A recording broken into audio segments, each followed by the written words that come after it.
Welcome to the first ever the Realms Chess4Charity live stream. We'll be hosting a small chess tournament with the goal of raising money for charity. Luber is online, awesome. Okay, so we'll be playing some 10 minutes games, single knockout. You can see the what is it called? The brackets on the right of your screen. So the first game up will be between Lan and Luber. So I hope you're excited for that. Together with me, I have Ollie for commenting on these games to help me. Hello there, Log. Hello, Yep, I'll be helping out with the cast today. Awesome. And the charity tournament for Battersea's Dog Home Initiative Gaming to the Rescue. All right. So, Lan and Luber is in their own private channel, so they will not be able to hear us talking about the stream. Shall we send them a message that we're ready to start? To start the games. Let the games begin. Have we posted a link to the stream? Has it come in the Discord yet? Let's double check that before we start ahead. Go ahead. Nothing yet. No. Okay, I'll just post the link. Maybe just stick it in general. Yeah. I must say I didn't know the competitors were going to be in a voice channel together. No, I wasn't planning that either, but maybe they can have some talk some trash. I think certainly between Lan and Lou. Yeah, definitely. Definitely. Hello, Lan. I see you in the voice chat. And Maddie. I think that's Lan, right? 2, 3, 4. Alright. Okay. So let me send the ready message.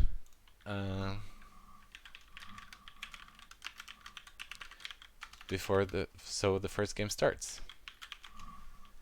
Let's see here. So we got there. They're not playing yet, so we'll just wait for their game to start, and then we shall see. Okay, this is now in progress.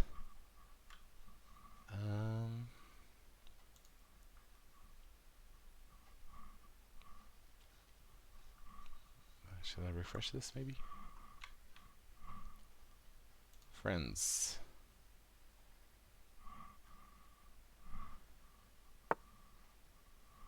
This is hopefully going to update shortly, so when the game starts we can jump in and start spectating them. Yeah, I think I just sent you a message that you're ready for you to start.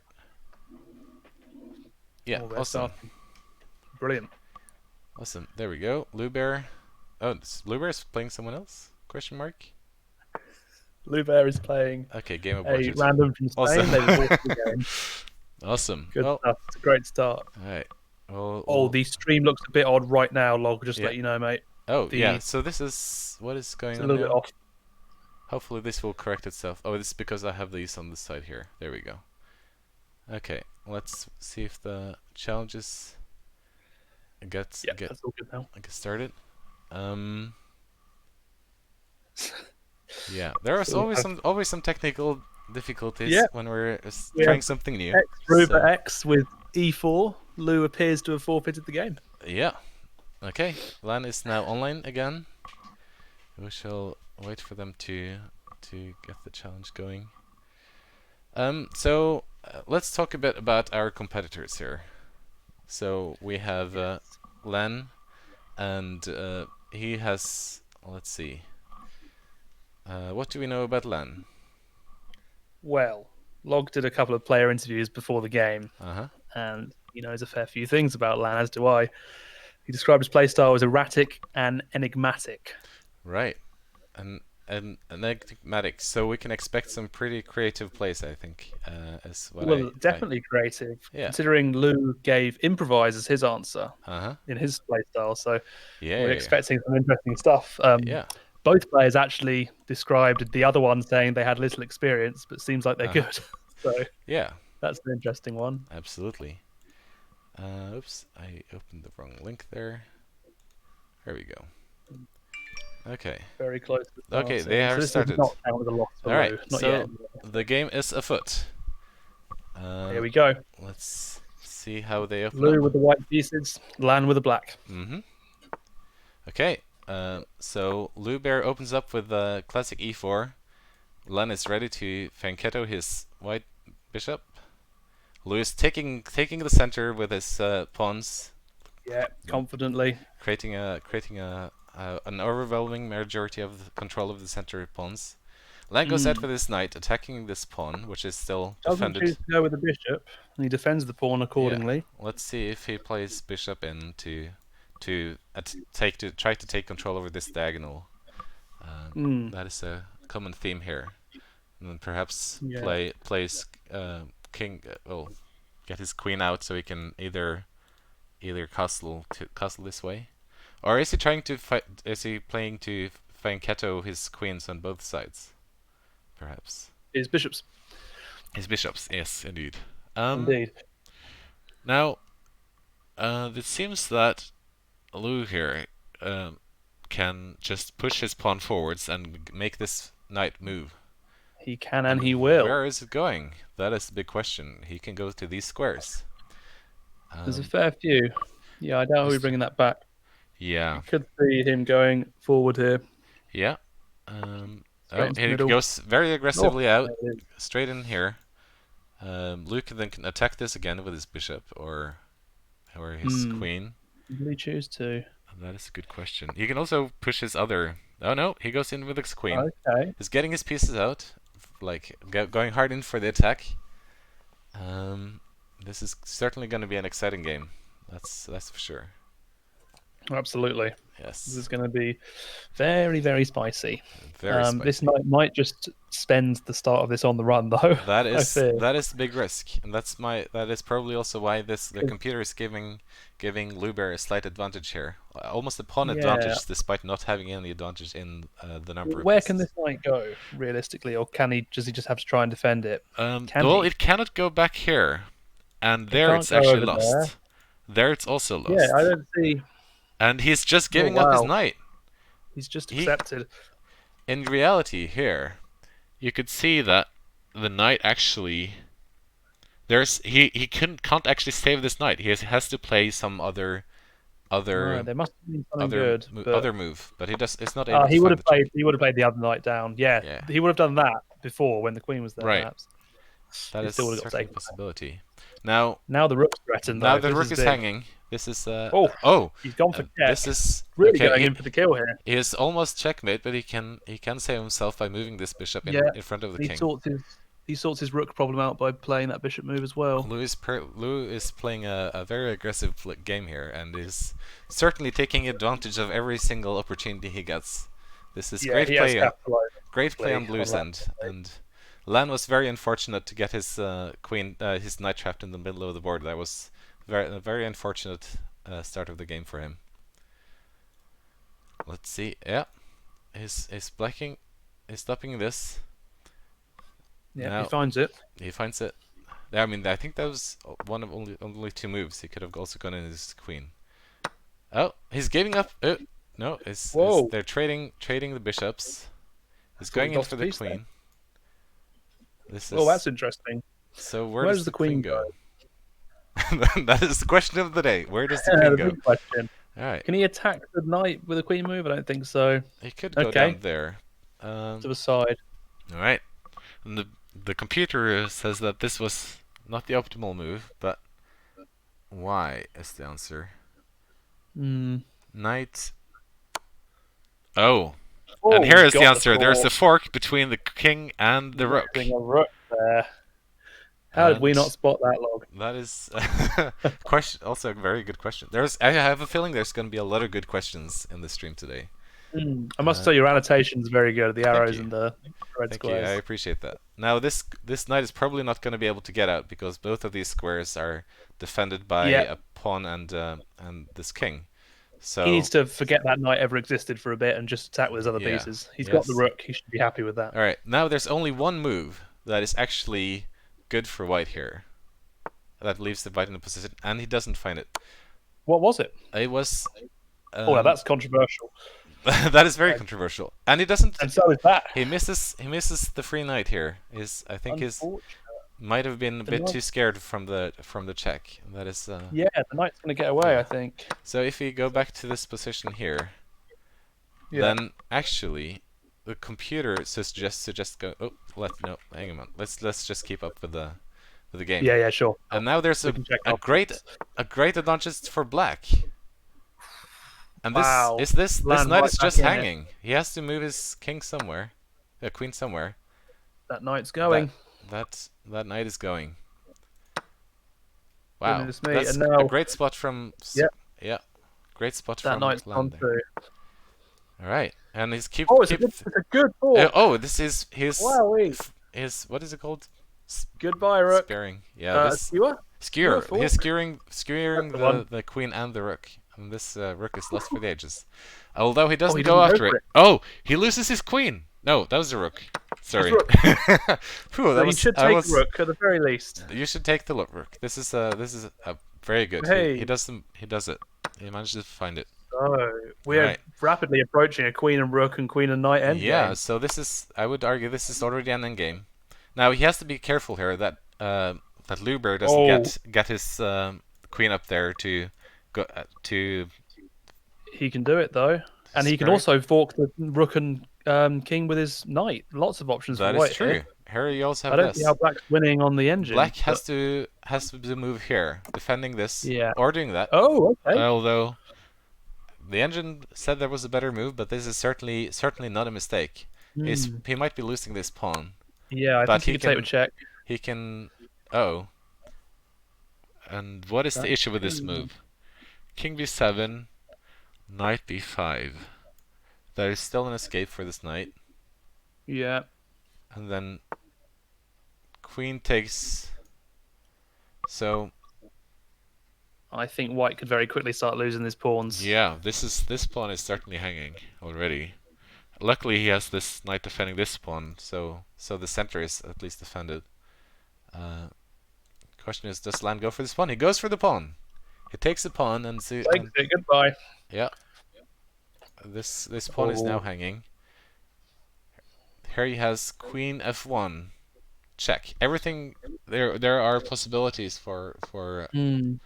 Oh, he's trying to trade off the queens. He doesn't go for it.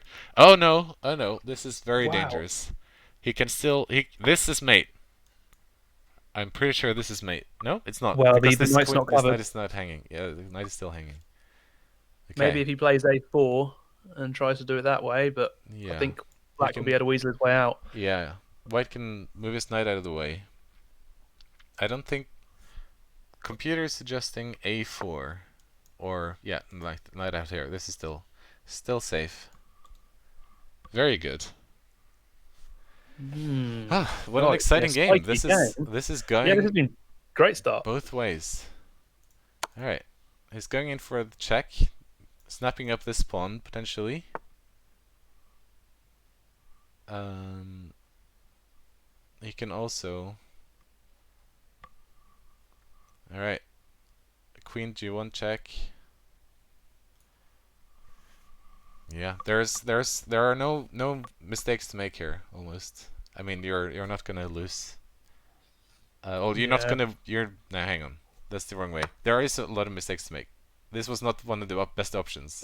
Oh, mate and 3 for white. This is This not anymore, but it's getting close. That's certainly true. Nice check there. I think. White's just going to hide though behind that pawn, perhaps. You can just sidestep this threat. And now you have to be very careful.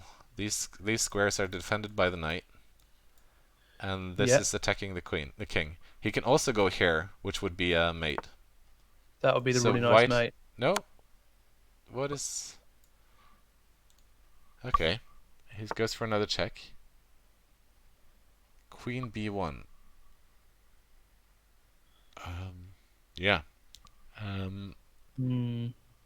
What is Black's move here?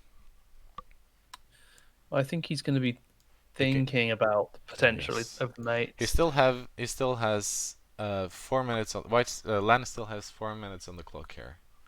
So they're if I was neither Lan here, I'd just look for checks, really. Yeah, this game is still going. Here we have Queen to A8 is mate in one, because these are defended by these two pieces. He doesn't see it. Doesn't find it. There's a name for that mate, isn't it? When it's a rook, what is it? That's a good question. It's something. Yeah, that's a good question. I can't remember. Okay, let's see. He still has this mate. Oh no, he's going for this his pawn promotion. Oh wow! And this is still this is going back both ways. Oh, he doesn't spot it. Oh my goodness me! It's going to swap between a draw and mate in one for the rest of the game. Yeah. Not quite. No. So what is Black trying to do here? He needs to get his king out of this position at some point. Or he can just continuously check the king. No, he doesn't. He just picks up this knight. He's going to try to promote. He has to go back and defend. Pushing. Oh, this is exciting. He needs to cover that square. He needs to cover that square. This is going to be the most important square the rest of this game. Yeah. If Lan is able to move his pawn up here, he can make a second queen or whatever piece he prefers, to be honest. Now, Lu might just try to go for continuous checks and try to keep this king moving around the board, to keep Lan from from the other way around. Lan might try to keep Lu's king moving around the board with checks, while Lu Bear is trying to promote this this pawn, which is rapidly moving its way up the board. Yeah. All right. Precisely. Oh, this is interesting now. Yeah, there you 3 pawns versus 1, but 1 is very pushed up the board. Yeah. It's all about that pawn on h6. All about this pawn. It's gonna be difficult though, keeping these checks going, because this king still has a lot of pieces to hide behind. Yeah. I don't know if he wants to keep these checks going. No. Oh yes, he does. Yeah. This is very dangerous game for both of them. This is really good game actually. This is very exciting. What happens if we go to a draw log, just for the viewers? Whoa! If we go for this is he can white mate in 3. Yeah, he can. Come on. If we go to a draw, then we'll have a 3 minutes and 3 minutes plus 2 seconds match to break the tie.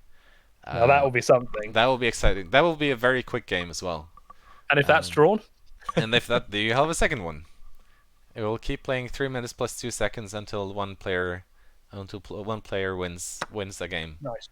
Yeah. Hope you probably won't get. You probably got one of the players running out of time in the 3 minutes plus 2 seconds match, to be honest. Oh yeah. Well, speaking of time, Lan has got 2 minutes. 2 minutes on the clock. This pawn is hanging. Oh, and this is almost lost. Check. He managed to find the one move that saves the game. Really good. That was very close. What a great move. That's exceptional play by Lan there. This is queening now.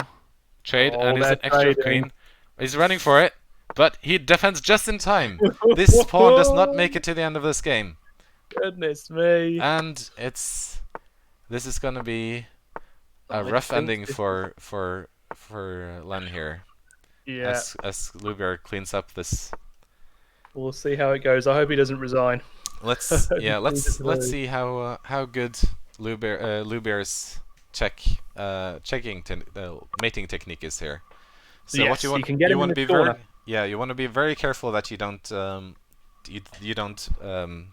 what's it called? Stalemates, where the king cannot move but is not in check. Well, where no pieces can move. Indeed. That is a position draw. you want to and avoid here. Personally, Log, I'm rooting for stalemate because I want to see the 3+2. It's always exciting with a stalemate. All right, so now he just has to follow this king, and when he reaches the edge of the board, you can just move your queen here in this mate. Wow, good! Yay, what a game! Win. This was truly great play from both players here, where they both found many possibilities and many opportunities in the different positions. This was a wonderful game, actually. That was a really good one. Yeah. Congratulations to the both of them. Do you think he moves on to play Sundra or Maddie in the semi-final? I shall register that on the scoreboard. So let's see here. Oops. Sure. That was not the right. Let's see here. So this was report scores. This was Luber 1-0. You can't. Yeah. So I'll make marking 2 because of draws and such. Okay. Submit scores. So this is Luber makes it onto the next. Did this update? On the stream. Let's double check that. Yeah, that updated. Nice. Okay, awesome. So before this game, Lou said his main strategy was going to be the King's Pawn opening, and from then on, who knows? Yeah. So shall we invite them in to discuss the game while we analyze it? Sure. Yeah, Lou can be a volatile one in post-game discussions. Log, you should know. I should know. You got to watch him. Yeah, but he's won here, which didn't happen in Rocket League. So hopefully he's got a bit of a better attitude this time round. Yes. Well, I'm sure this will be only friendly banter here in this post-match analysis. Okay, so let's get those guys in. Let's get them both in here if they're available. Okay, okay, he's in. Hello. Hello. Hey. Wow, congratulations on a very exciting game. That was really exciting. That was really exciting, and actually really well played on both of you. You both so great moves. Actually, yeah. So shall we go through the game from the beginning? Yes, please. I can't wait for this. All right. Yeah, same. That was quite something. It was all very the missed wins and blunders. There were a couple of 5 missed wins in that game. Yeah. Yeah. I mean, Lou, you had mate in 1 for about 3 turns in a row. I believe. I think that was your primary source of missed wins. All right. I had one that I noticed, and where I could have taken his queen. I only noticed it after. Yeah. So there was a couple of times where I tried to Queen's Gambit, I believe it's called. Oh yeah, a couple of times. Or like at least trade the queen. Yeah. Oh, okay. Might have been them. Right. So Lou promised us the King's Pawn opening and then improvisation from then on, and he successfully lives up to his promises, delivers on his promises with the King's Pawn opening and then a lot of improvisation. So Lan opens up for his bishop here for fianchettoing his bishop, trying to take up space in the middle. Lou opens up and grabs a lot of control of a lot of squares in the middle here. Very well played from both of them. Lan is getting his knights into play, although missing this, unfortunately. This move, which is already a slight lead for white, and accidentally trapping his knight here in the middle as. Wait, so I did the right thing by moving that pawn? Yes, you did. That was the best move in that position. As all the backwards move here for this knight are controlled by pawns. Oops. And you've got a message in the bottom right log, just to let you know. Yes, I'm here. I am here. I'm not sure why it's asking if you're still here. All right. But yeah, Lou doesn't quite find the right move to take this knight, and that's completely fine. It's not that easy, even though it's available. And Lan gives away his knight for a little control here.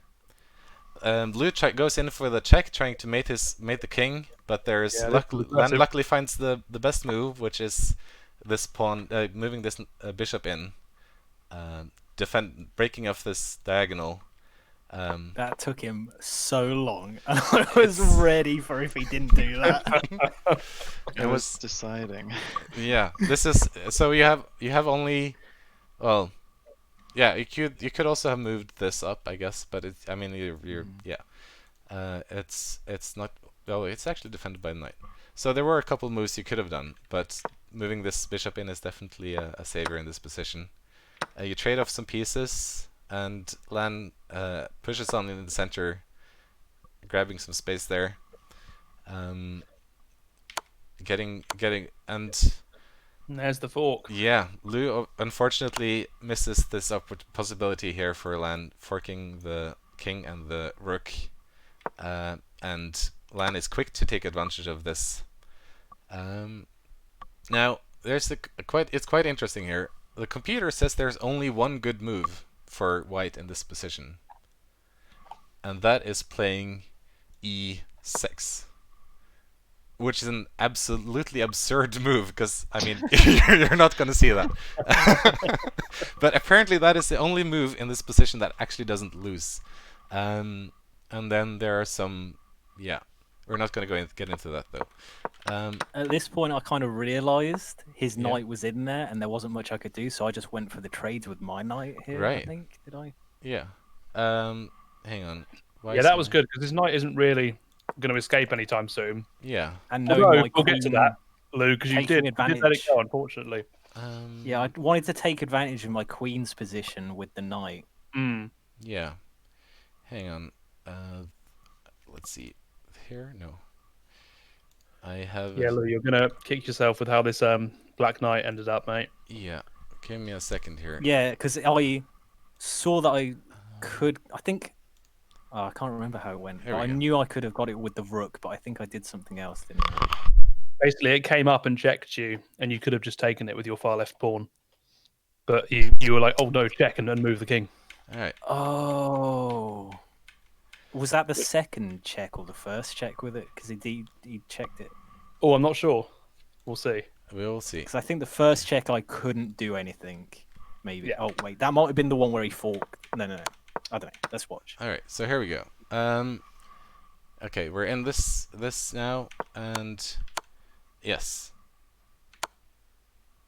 Okay, let's. Oh my god, I am an idiot.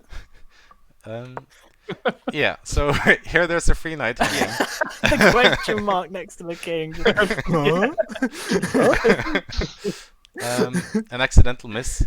This pawn is defended, so you cannot escape there, and this is also defended. So yeah. Yeah, my eyes were still in the top right, looking at like taking the rook or anything like that.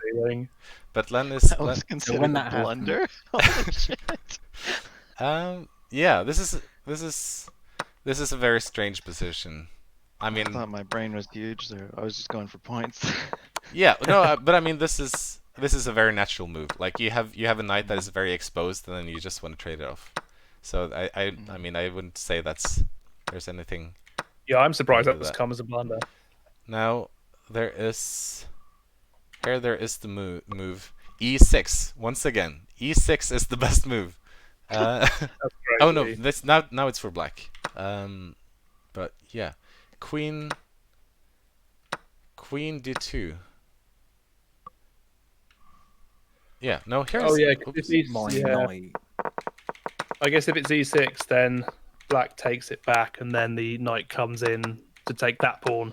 Yeah, so and here it forks the queen and bishop. e6. It would have been that takes, and then knight takes, right? No, here it's e6, knight e2. Oh jeez. This is very strange. Knight takes f7. And then that. And then you have a fork. That's crazy. Why do you go knight here? I mean, I guess you can't defend this no matter what. You could move your queen though. Yeah, but I mean the temptation would be to take the pawn, right, with your pawn.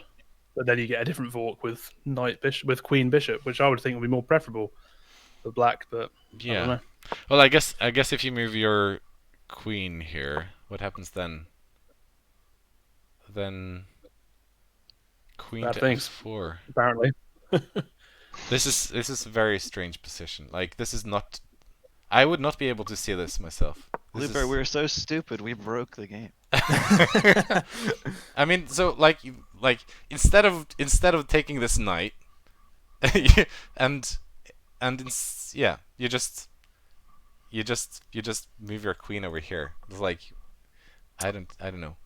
F takes e6. Oh, I moved the queen, I think, because I was planning to take the pawn in front of the bishop, which was protected by the knight.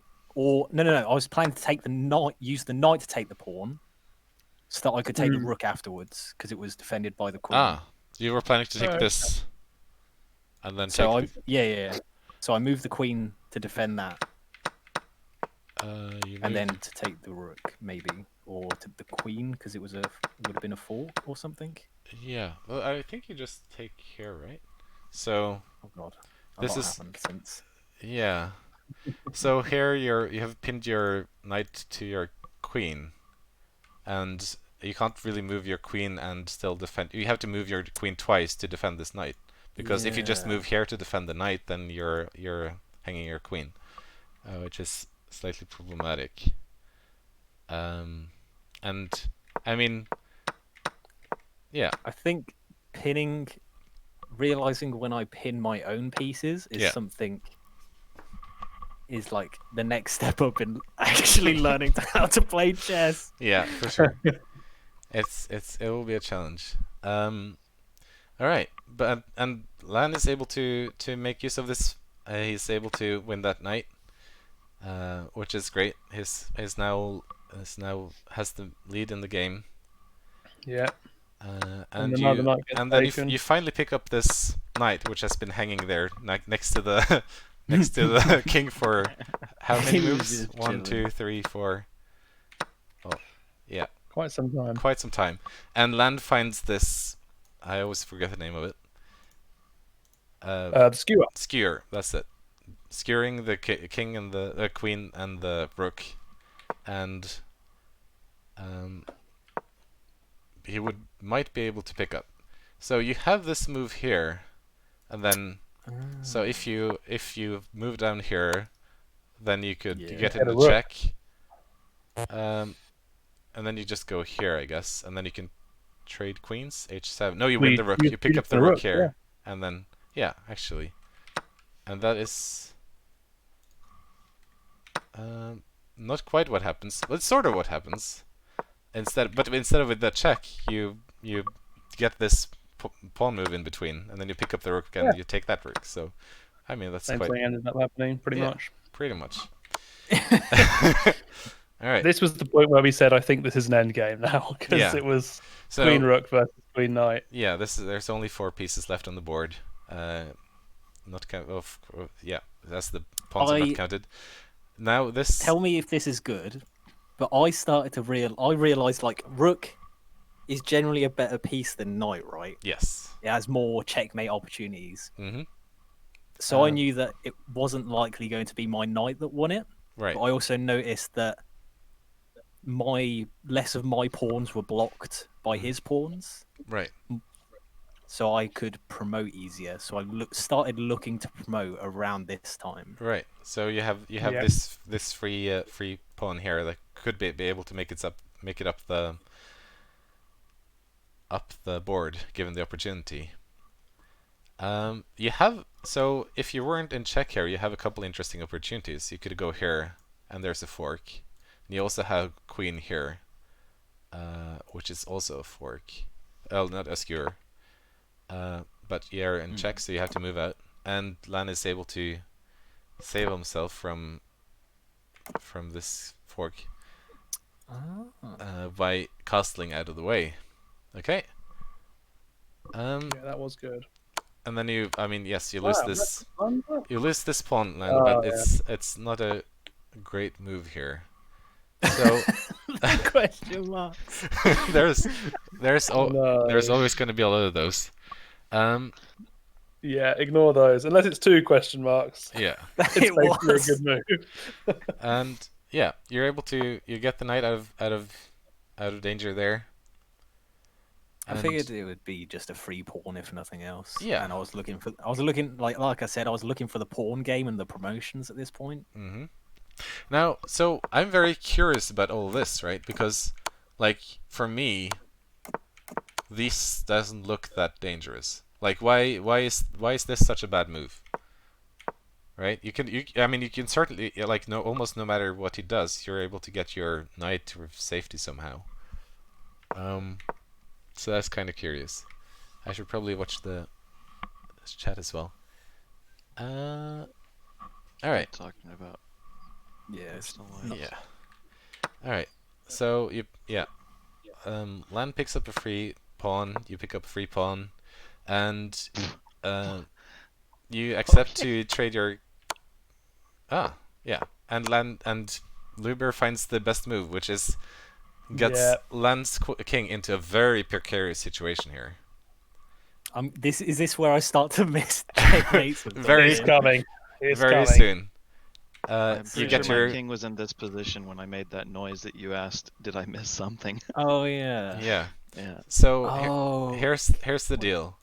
This knight is defending these two squares, which means that if Lu is able to get his queen here or somewhere down here, then your king will be mated because you cannot escape anywhere. Oops. Because you cannot take your own pawn, and these two are defended by the. And that knight move was key to set that up. Yeah. So what would have been? So far you're good, because you cannot. I mean, it's his move. You have to get out of this check. And he takes a free pawn, which is a natural move, but not knowing about this very danger that the king is in. And the rook's been hanging for a couple of the rook hanging, which he loses. Now starts the danger here. You get another check. Which you have to escape somehow, and which you do. Another check, and here we go. Here the mating opportunities start. You're still defending these two, and this time the queen is ready to go in. But you also have this free pawn, in which you're like, this is so later in the game we're saying this. I mean, you still have some mating opportunities over there. Still some mating opportunities. Losing your knight there, unfortunately. And now, this is when we agree that this game comes down to this square. If Luber is able to get his pawn here, then this game is over. And then, go on. I realised that, and I have always been really bad at spotting like stalemates and stuff. So I just blindly move my king around, basically, waiting for him to let that pawn move. Right.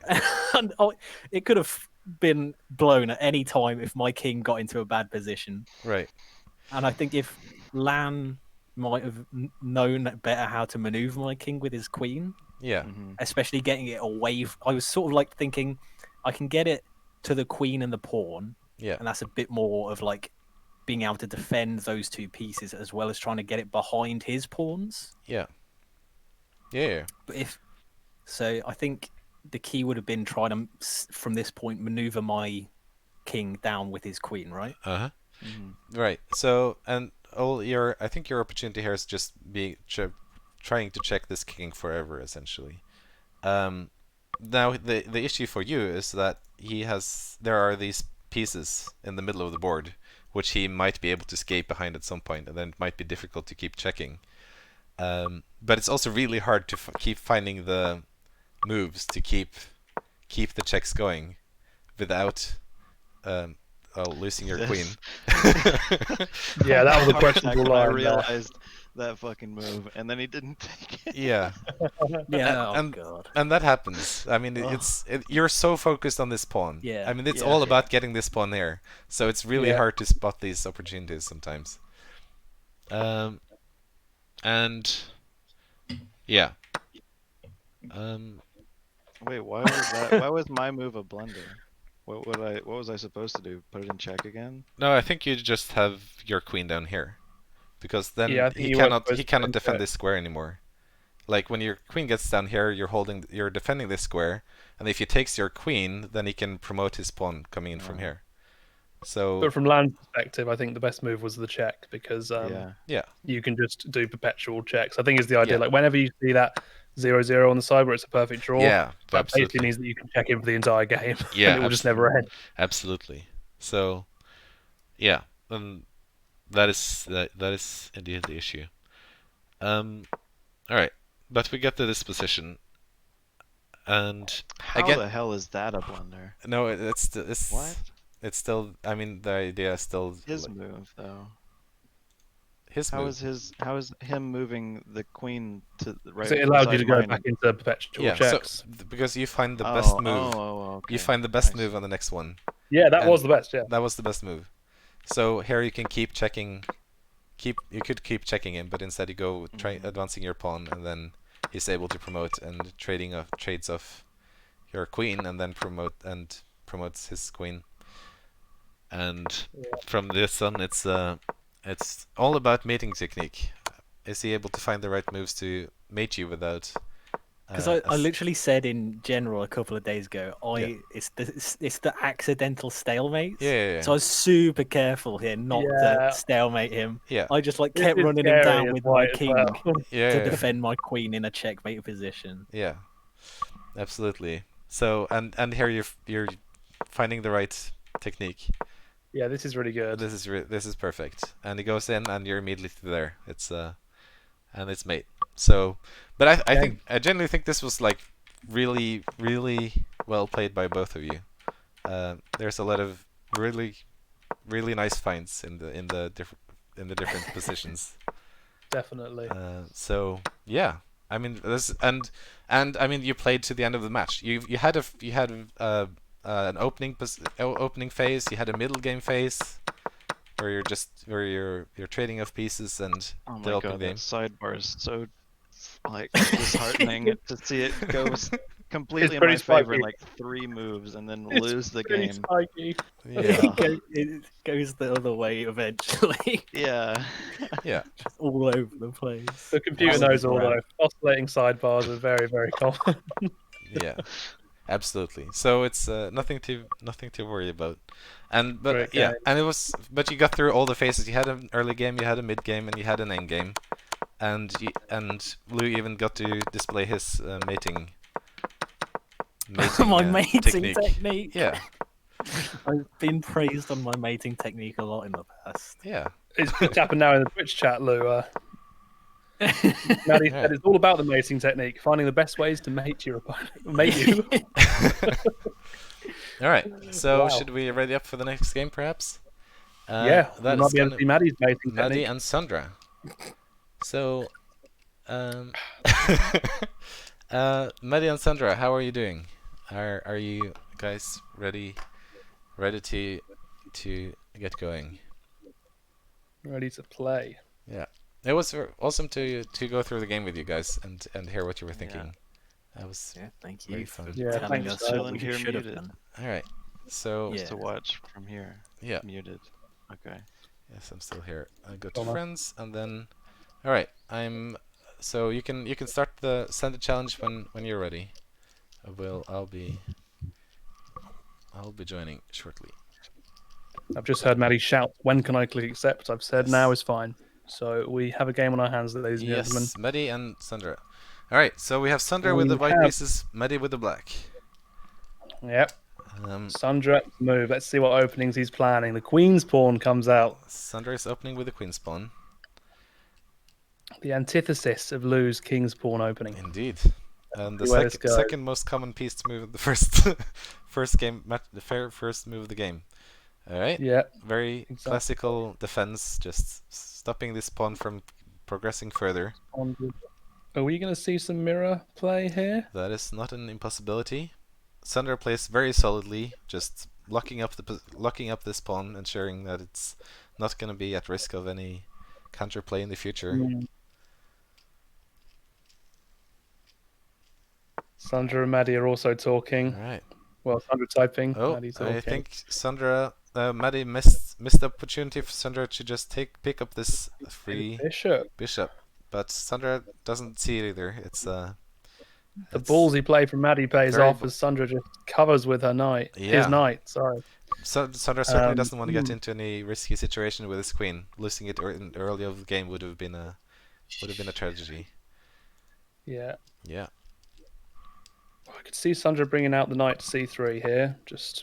That is. Yeah. Maddie plays classically. You can start taking your eye on this pawn, for example, here. Yeah. Almost Almost sort of a bishop's gambit we've seen here. Yeah. Decline. Bishop's gambit declined. Yeah, it's the. Yeah. What does chess.com say? It tells you the opening, doesn't it? It usually comes up with something you've never heard of. Yeah, that's at least true. for me. No, so this is just a queen's pawn opening, so it's not a very. All right. Yeah. No but queen's gambit. Yeah, we can call bishop 2 bishop g4 as the realms. BGD, bishop's gambit declined. Bishop's gambit declined, indeed. All right. Matt is also playing very subtly here, securing up the middle of the board. Yeah, this is good. This looks also great. Locking her bishop out from coming back to move around. So you have to be careful that you might punish.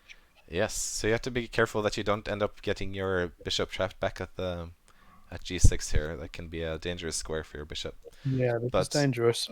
Sandra still would have to move his knight, and it's still being exactly skewered. Oh, it just goes to trade her. Now I assume Sandra will take back with the queen here rather than the pawn, as not to double up pawns. Or you could take with your queen, or your bishop rather. No, knight. Sorry. Yeah. The knight it will be. It's a very natural, just replacing the knight with a new one. You could open up here and get in the middle. You don't want to trade here because knight takes, and then Maddie still can take with this knight and win that extra pawn. So what did we see here? I think we might just see the bishop or queen get developed to get. Yeah. I mean, Sandra looks like he might want a castle on the queen side. I don't know. This is a little bit well, Sandra castle on the queen side sounds like a good idea, because the king side here is very dangerous with this bishop keeping this away. So because normally you will move up this pawn to get some air here, so that in case there's a rook or a queen coming in on the back rank here, then your king can escape out this square. But now that Maddie is defending this, then the king can no longer escape out here. So it can be a dangerous position. We're seeing good solid play from Sandra here. Yeah. Well, Sandra is now breaking open the center of the board here with his king still in the center. So this might be risky. Only one move here. Oh. Whoa. Wow. And Sandra misses. That is impressive. I believe Maddie can punish this. This is a free piece. And oh no, it's not. This is very dangerous. This is and Maddie spots the danger level. And now surely bishop takes. Yeah. So this unless Sandra's got something else up his sleeve. Wow, I can't believe I almost missed that. That would have been.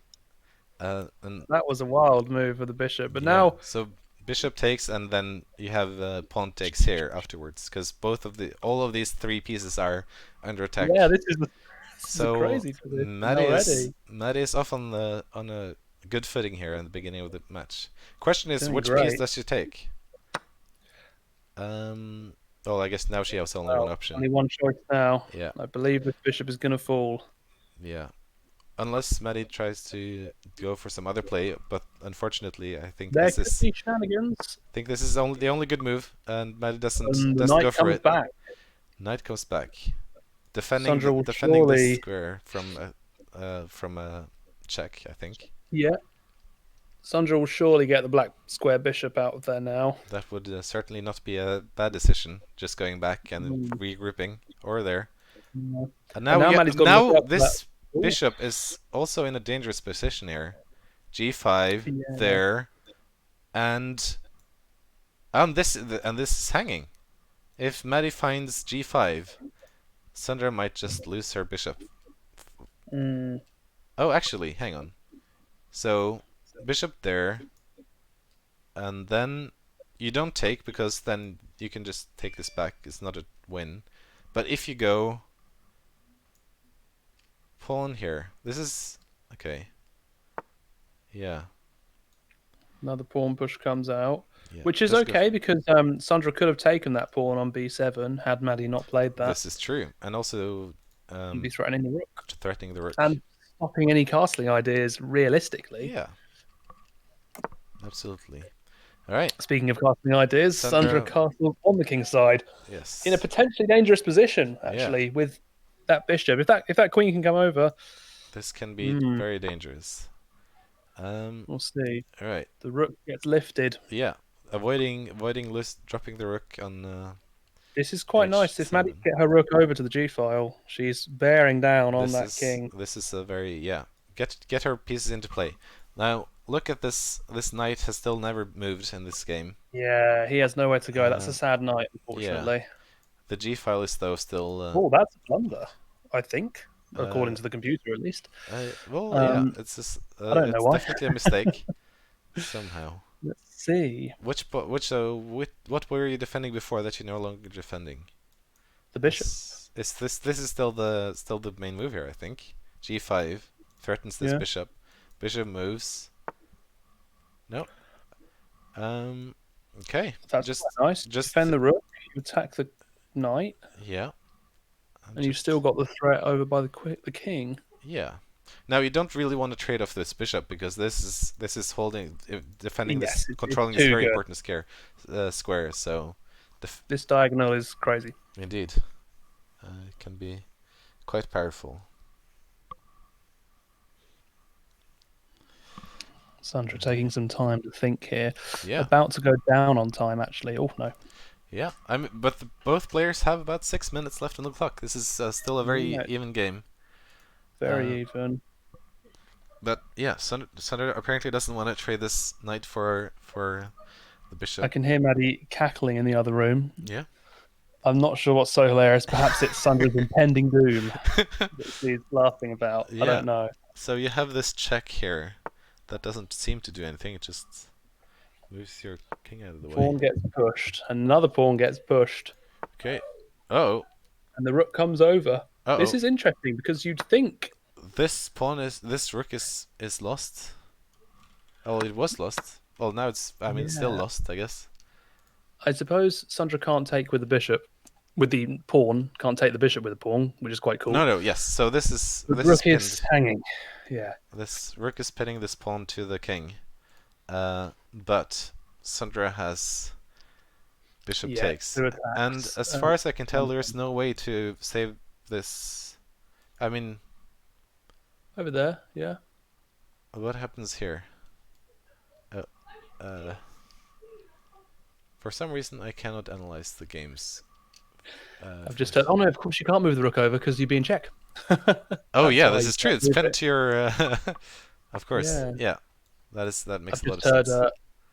News in from the other room, guys. This queen is uncomfortably close to my castle. You would be right. I would have to agree on that statement. All right. So the rook is pinned. The rook is pinning a piece, but the rook is also pinned. Yeah. Interesting. This rook is not moving, and Sandra is not in any hurry to capture this rook. No. Although, I suppose, as soon as Maddie's king moves, then this rook will fall. Yes, it's. Oh, yeah. That is a very good move. You're blocking off the bishop here. Absolutely. The best move, according to computer, is bishop takes, pawn takes, and rook to e1. Yeah. So you would be giving up your bishop here. And pinning this knight to the king. And then both the rook and the Sandra just trades trades this bishop for the knight. Yep. Now I suppose a couple of pieces can take this. Well, 3 pieces can take this, but so here there's a dangerous opportunity here. Okay. So Maddie avoids it, but if you go queen in between and then Sandra goes take, and rook in, then the queen would be pinned to the to the king. Oh wow, that's an aggressive move. This is an aggressive move, and it's surprisingly computer is calling this an even game, more or less, at least according to our qualifications as an even game. Yes. Yeah. So there's only a couple moves here that doesn't immediately lose. I mean, yeah, I would say the king has to move. This king has to move. One of these two options. The knight block is not happening. No, because that's just going to be taken. This is just giving away a knight. And Medi goes for... The knight block happens. Unfortunately, that's going to just get gobbled up, I think. Unfortunately, yeah. Does Thunder just take the knight? Let's see. Yes, Thunder just go for the knight. And now you... King e7. If you go here, what happens if the king goes here? I would say the queen comes up to f7, where it forks the rook and knight and king. Oh yeah. Because then it could just take the rook, right? After the check comes. f7 check, and getting this you get the rook and picking up this rook. That is indeed. There might be something more direct, but. Oh, I think that is a very good analysis. A nice spot. You also have this option here where you would fork this rook and with the knight. Yeah, that's also tasty. But yeah, Maddie finds the best move. Now here is interesting. Oh, of course, the queen comes up to e6. Oh no, it's not covered. Sorry, no, it wouldn't be covered there. Where would you go? I thought take the pawn on e6, but I thought the knight was covering it, and it's not. And of course, the rook's covering it. Oh, this one. Yeah, of course. Yes. Ignore. Sorry. Yeah. All right, so just go for simplification. Yep. I mean, you have an extra piece, so simplifying here is not a. Yeah, I would say rook should take here. Yeah. But I mean that was play the move. I think no matter what you would take with this, would still be a big lead to Sandra in this position. Yeah. Yeah. Certainly. All right. There's both players are now running low on time here. There is a big chance that this game might come down to a time scramble.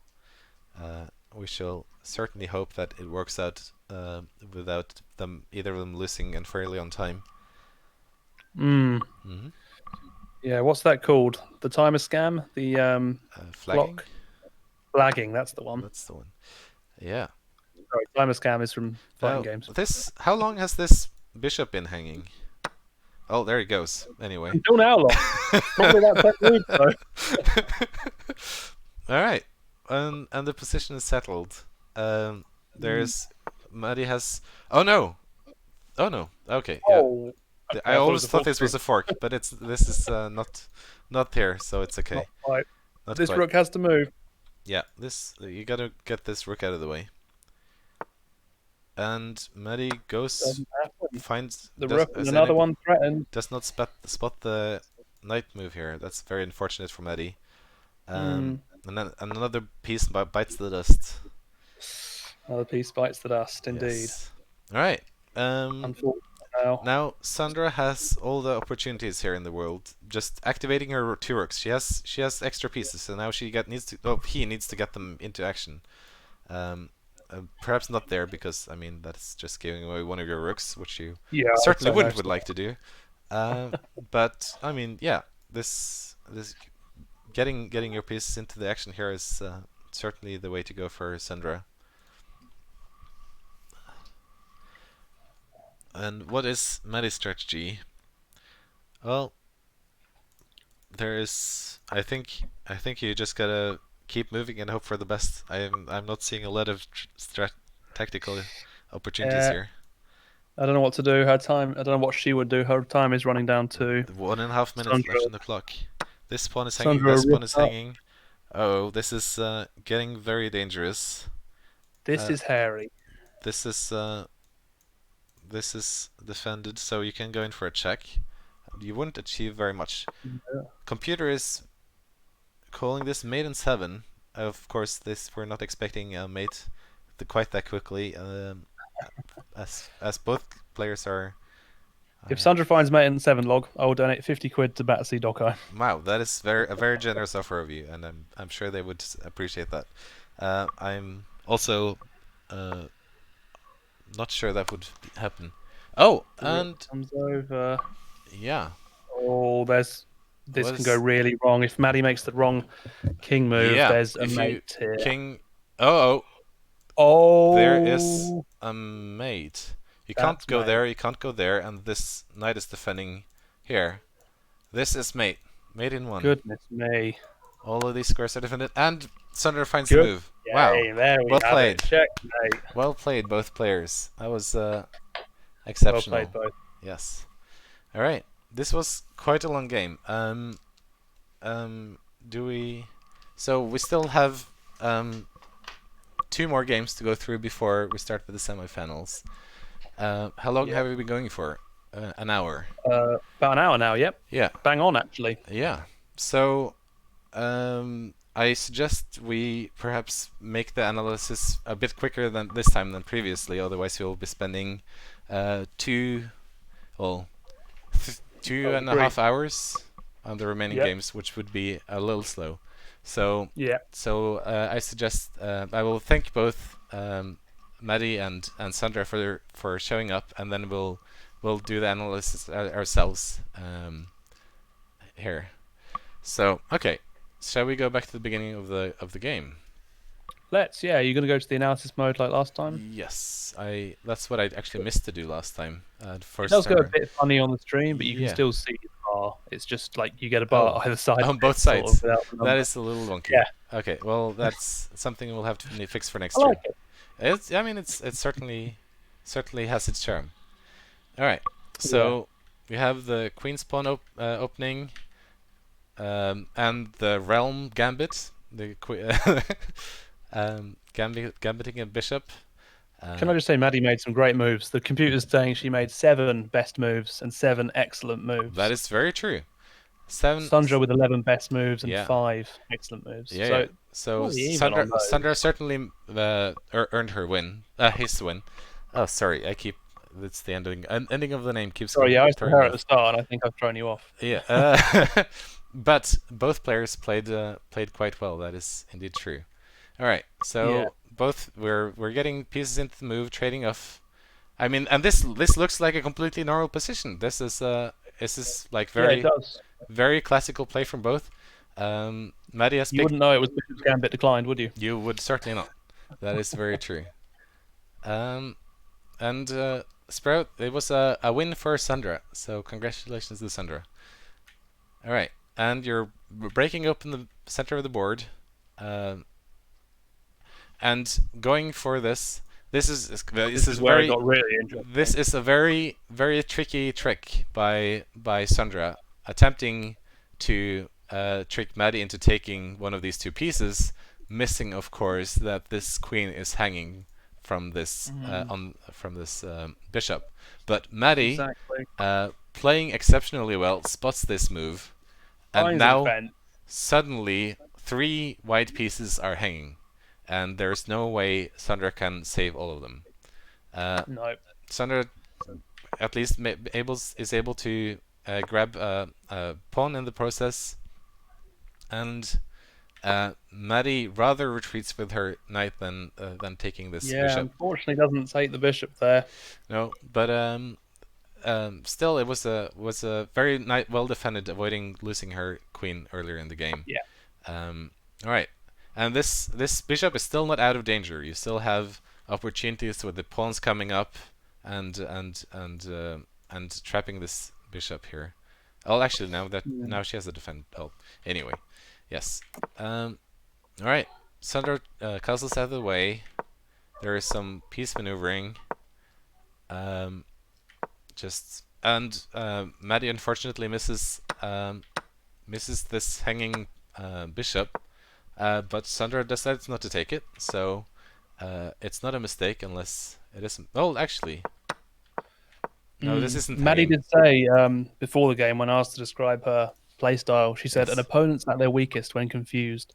This is my mantra and the mindset I'll be going into this battle with." Yes, that is very true, and I certainly would agree that she has lived up to that strategy. Oh, definitely. Yes, definitely.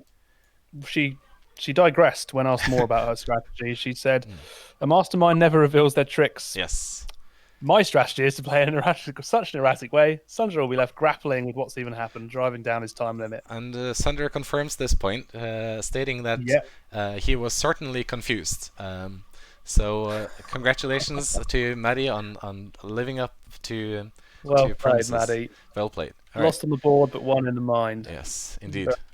Of course, this rook would be hanging from this bishop, but Sandra does not go for that immediately, rather than picking up this pawn at the edge of the board. Maneuvering some pieces, trading some pieces, and going for some mating.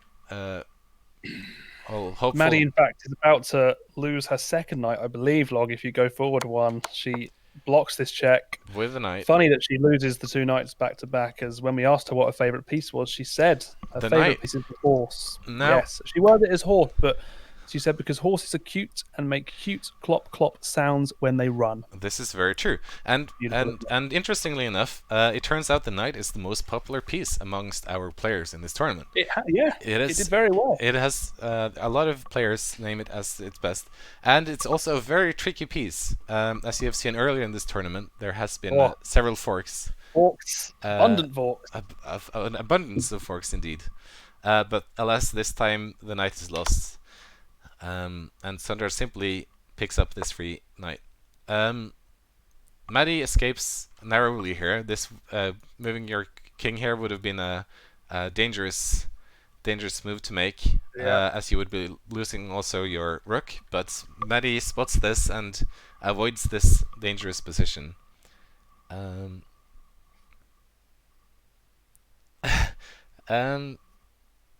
Lance just pointed out in the chat about the mate in 7. Yeah, I did mean the mate in 7 that the computer gave. That is true. I will stick with my word.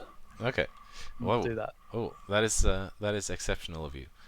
All right, Sandra goes for a trade of queens, and there is some more maneuvering. Maddie doesn't realize that this bishop is hanging, and Sandra makes advantages of it after. Was that the one that was hanging for ages? Oh no, that's the white one that's hanging for ages. Yeah. This bishop has been hanging for. Look, so from move, which move is this? This is move 17. 17. This when does it get taken? Bishop has been calmly resting, and the two bishops here are finally traded in move 23, clearing up the board and certainly pushes us into the endgame, if you weren't already. Sandra goes in and attacks this rook, and Maddie decides she'd rather move her other rook. An interesting move there. Mm-hmm. Possibly sealing the deal.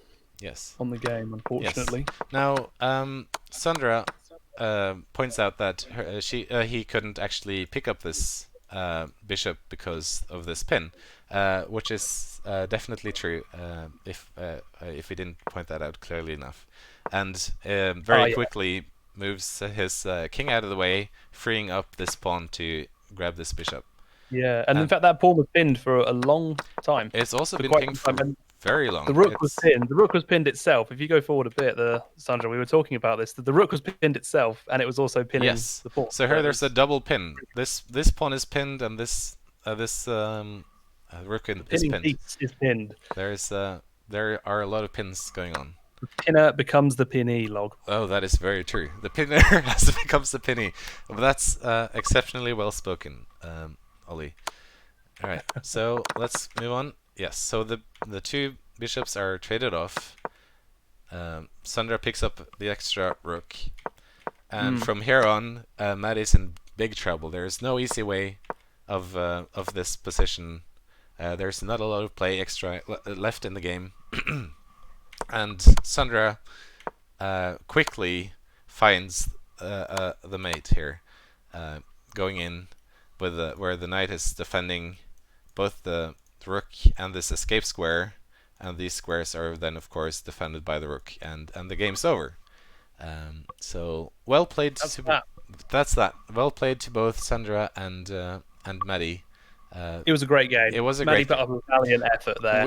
We are getting actually a lot of interesting games. I was a bit afraid that we would have a lot of games that would like finish early or that would just be, wouldn't be very interesting. But all of these games so far have been very interesting. It's been great. And if you look at the start of this, when Sandra had 3 pieces hanging in one and managed to find his way out of it. Yeah. rook pinning. Absolutely. It was really interesting. It was Absolutely. really cool.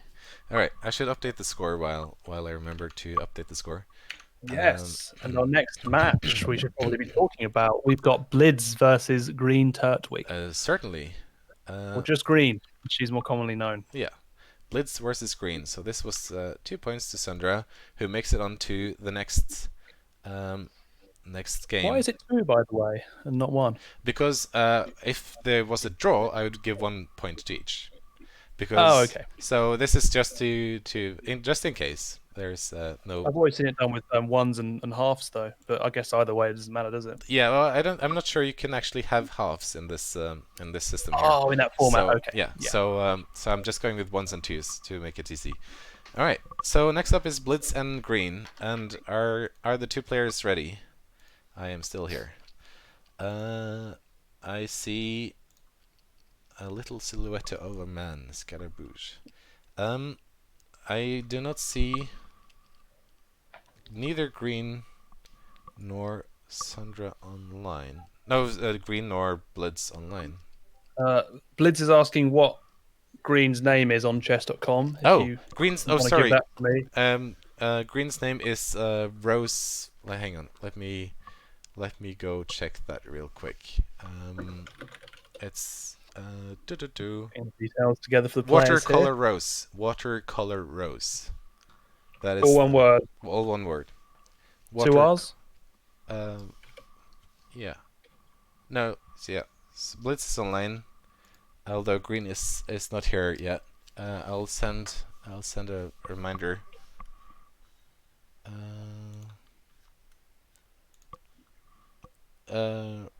Yes, I can write it down.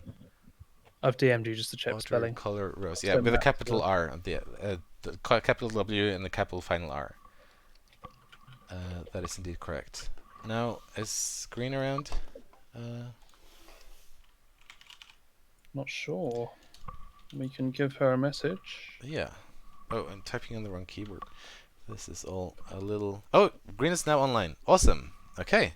And they are playing already. All right. We're in. And we're off. Okay. And Green we're off. with the white pieces, Exciting. Blitz with the black. Yes. So Green will be trying to take this game in. It's certainly going to be exciting. Green representing Scotland in this one. Yes. So what is... Okay. Opens with the king's pawn. This is a very classic way to defend. Yeah. And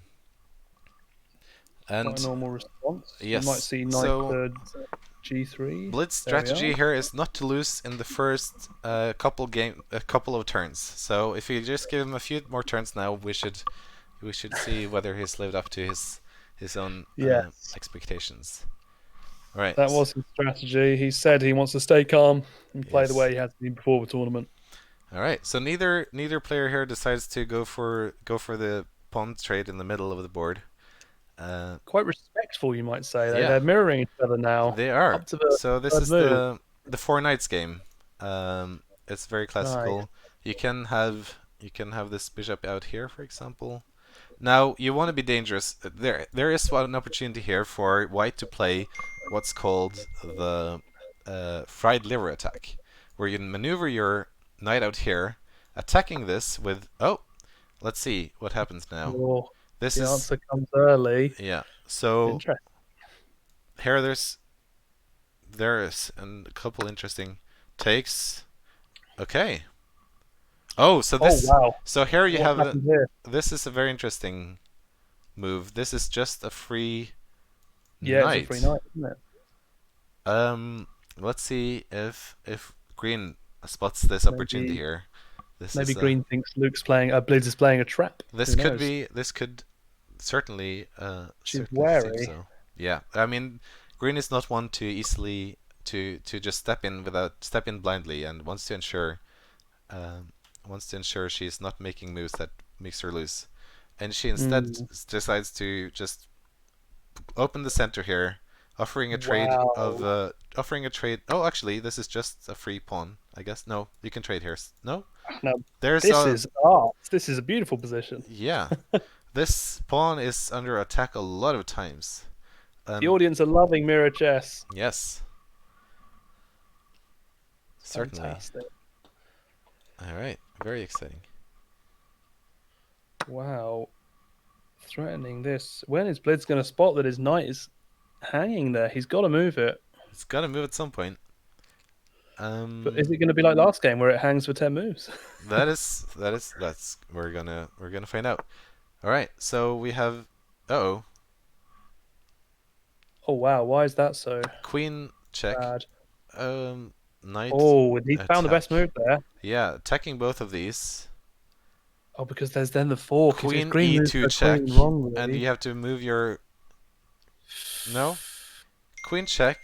Queen E7. You can. Bishop takes E7. No, bishop takes.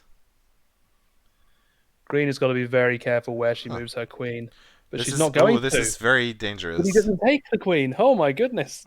But Black is still winning very hard here. This is wild. This is a very incredible position. What does Black need to do? Well, Black can take the bishop now, I suppose, for free.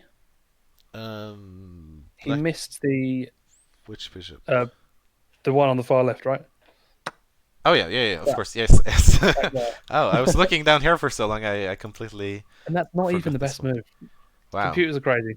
Computers are crazy. So I mean, computers will see things that humans will never see. So if the computer says it's a bad move, it doesn't necessarily mean it was a terrible move. Yeah. Because maybe no one would have ever seen it, except for, I mean, perhaps a grandmaster of some description. Someone like yourself. Well, I certainly wouldn't. I don't think I qualify even as such. Oh, yeah, yes. Damn the evil. Huh? Sorry. If I was green, I'd maybe move my queen up to. Oh, okay, I would say maybe queen b3 to threaten the bishop and the pawn at the same time. Yeah. But then there's defense for both. So Blitz's pawn is pushed very far, and he needs to defend it at some point. That is true. Although, you know, maybe it's also a good idea here to just get your king into safety, because both these. Yeah. It's a very open middle of the board. Both queens are still on the board. It really is. When the kings are staring each other down like that, it's probably a dangerous position. It's quite probably, yes, indeed. So getting your king out of the game, you can also get your rook into the game. Instead, going for a check. Wow, now, that's great. Now you cannot castle out of a check. So you either have to trade queens, or you have to sidestep with a king move such as f1. Or just block with the bishop is possible. Or block with the bishop. That is certainly also possible. The trade could come, though. All right. Queens are not going off the board. Oh, no. Is this a mouse slip? This might be a mouse slip. Oh, no. Oh, no. Oh, that's so unfortunate. That's a blunder. That is so sad. It's always painful. I mean, obviously here, Blitz was intending to take this queen, and unfortunately dropped his piece just too early in the game, and it's lost. Oh man, that is such a shame. That really hurts. Always click to grab it and then click to drop, guys. If you hold down, that is you good can let go. Oh man. All right. That's unfortunate. Let's see how Luke can play. How Blitz can play his way out of this one, though. Let's get. He gets pawn. All right, he gets a free pawn. He gets a free pawn. Green does have a very strange position on her hands, with these three big pieces in front of the king here. It's quite interesting. Well, but now that the oh, actually, yeah, no. So now that Blitz no longer has a queen, then perhaps keeping your king in the center to, well, I mean, yeah, I mean, you still want to protect your king, but there are less mating chances now that the black queen is off the board. Yeah. Can we have some Fs in the chat for the mouse slip? That's very unfortunate. And Green, of course, taking it with no mercy, as she should. But it is a tournament. It is a tournament. It is. So, and there's pride on the line here. Yes, you cannot even now. Blitz is playing on this pawn. This pawn is dangerously close to promoting here. So it's his one chance of getting a queen back into the game. Hope. He's got both positions he needs to go to protected currently. Yes. He's got c2 protected by the knight. He's got c1 protected by the bishop. Mm-hmm. Now, though, Green says, get out of here, knight. I'm giving you a kick. I mean, he can leave it here because the bishop's covering it. Yes, he does. certainly. So the bishop out. Look into castle on the queen side and get the rook bearing down on that d file. How can you defend this bishop, however? Well, that is awkward. Yeah, if the rook goes there, there is no real defense. There. I suppose the bishop could come down to c1 briefly. Oh, certainly c1, but you don't have anywhere to move because you're you're just gonna move your queen. Oh, actually, not move your queen down because then this pawn is hanging. But will green find b3? Rook b3. Rook b3. That is a very good question. Certainly, I mean, almost there are many moves here that are not a mistake. So, yeah, even that is certainly not. That was very unfortunate because this pawn is no longer promoting, but it is probably just taking. Yeah. Or what about there? Oh, well, actually, it's even more tempting. Oh, that is. I mean, c2 is. Oh no, bishop. I mean, oh yeah. So bishop, but yeah, I mean, it's still a free piece. Like regardless of what you do, it's a free piece. Yes. Yes. So, because you left a piece for a pawn at least. Yeah. Right. Gobbles it goes up. in with a check. You can. It will. You can. Yeah. You should take with the queen here, so you can still castle if you need to. Yeah. Yeah, and Blitz can still castle. He's got a nice line of pawns defending it. Here you can actually take this with a rook. You'd say, okay, well, a rook is worth more than a knight, right? But in this case, you first win the rook, and then you win the bishop.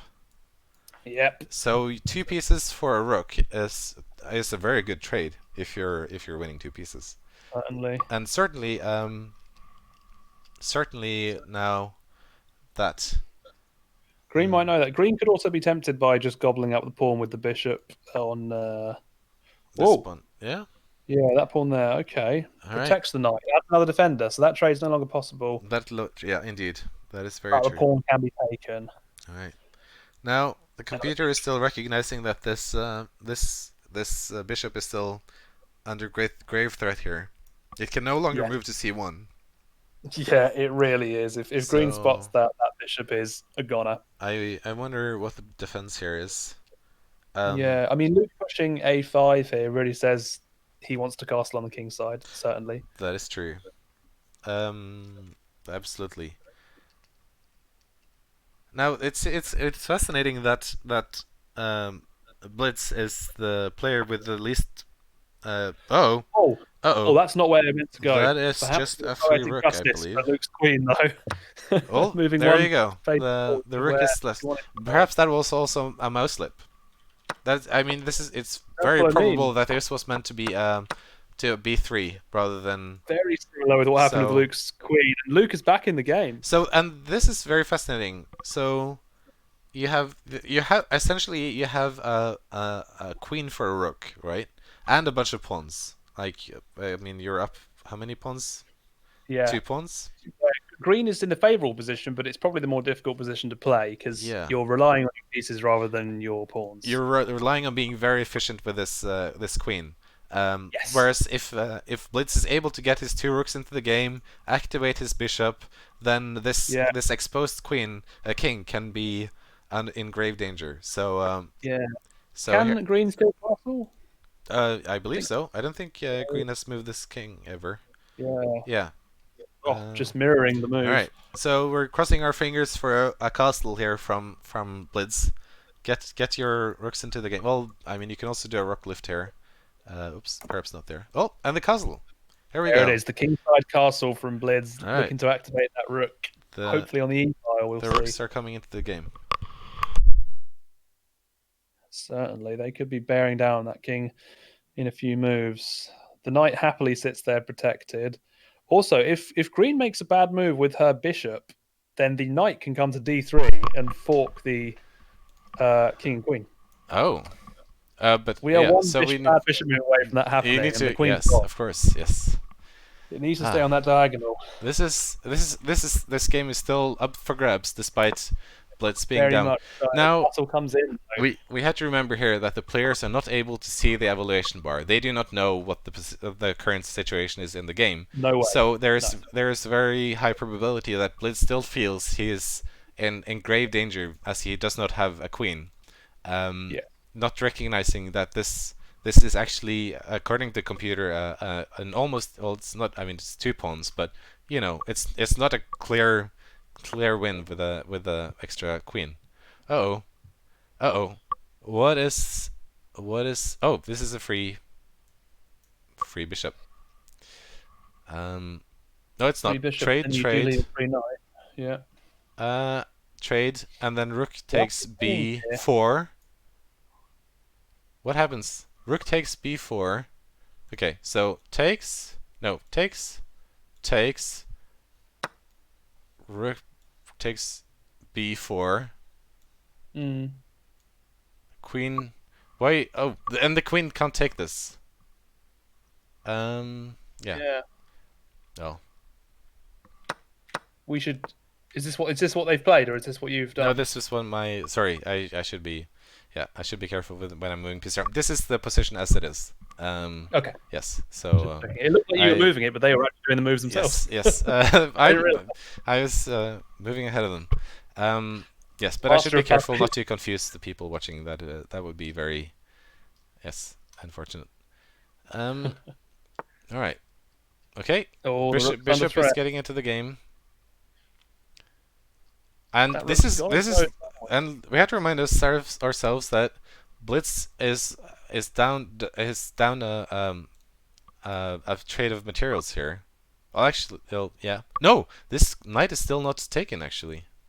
So he's actually he's now up a queen for a rook and a rook and no, he has a rook for a piece and a queen for a piece. Okay, yeah. So he has a free rook and and a queen for 2 pieces. The problem is if he moves his knight to safety, the bishop's then left hanging out to dry, right? This is true. Because where could the knight, you would want to bring it to d3 to threaten the queen, but then the queen just says, okay, I'll leave, and takes your bishop. So. Indeed. Well, now Okay, well, this was a mistake according to computer. Unfortunately, Blitz. Wow. I mean, this is so again here the computer is recognizing rook takes as the best opportunity, attacking this and winning this. Oh wow! Yeah, of course. That is the move here. But of course, this is advanced. And instead he opens up this file for his rook. I mean, that is obviously that's very nice. Obviously not a bad move either, even if it's perhaps not the optimal move. Going for a piece trade here, wants to get his rook out of the way. Rook takes e3. This pawn is hanging. Yeah, Blitz should spot that. We'll see. Of course, this is also hanging. So. It's not an obvious move, of course. Rook e1 check. It's a pretty position actually. This could go a number of ways very quickly. All right, it goes for it. Okay. Takes. 3p. All right, let's see if green goes for this. And after that, we have check here. There it is. Of course, this is a very dangerous position for this. Now, after this check, the king has 3 squares to escape to. Oh. Yeah. No, okay, yeah. Okay, king f2. Rook e2 check and winning the queen. Wow. Oh, this bishop is defending this square. No matter where the king goes. No matter where the king goes. Rook e2 forking. Oh my goodness. Does Blitz see this? Please stop that. What an opportunity to get back into the game. Ah, this is exciting. Oh my goodness. This is super, super, super exciting. Let's see if he spots this this fork here. And just for the audience, that would mean the rook goes up and the king is there. Let us just recognize that this is actually he's been following this computer, well, except for this move. But apart from that, he's been following the best moves from the computer. And unfortunately, he doesn't see it.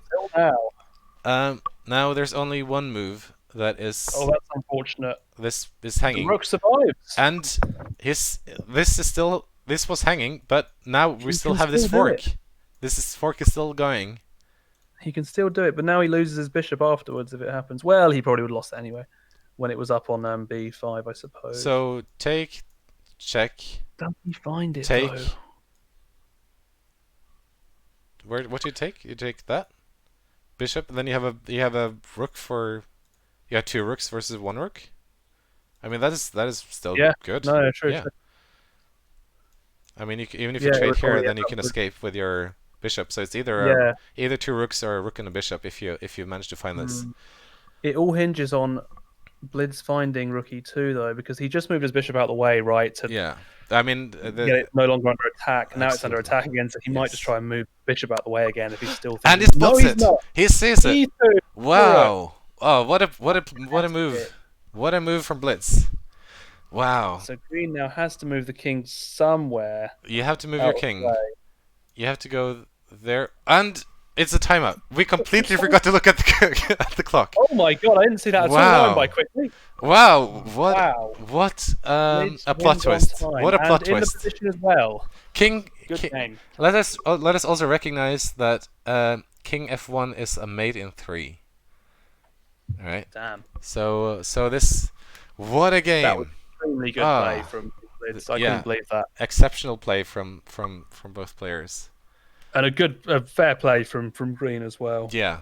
And despite losing the queen in an early mouse slip, Blitz managed to take the win.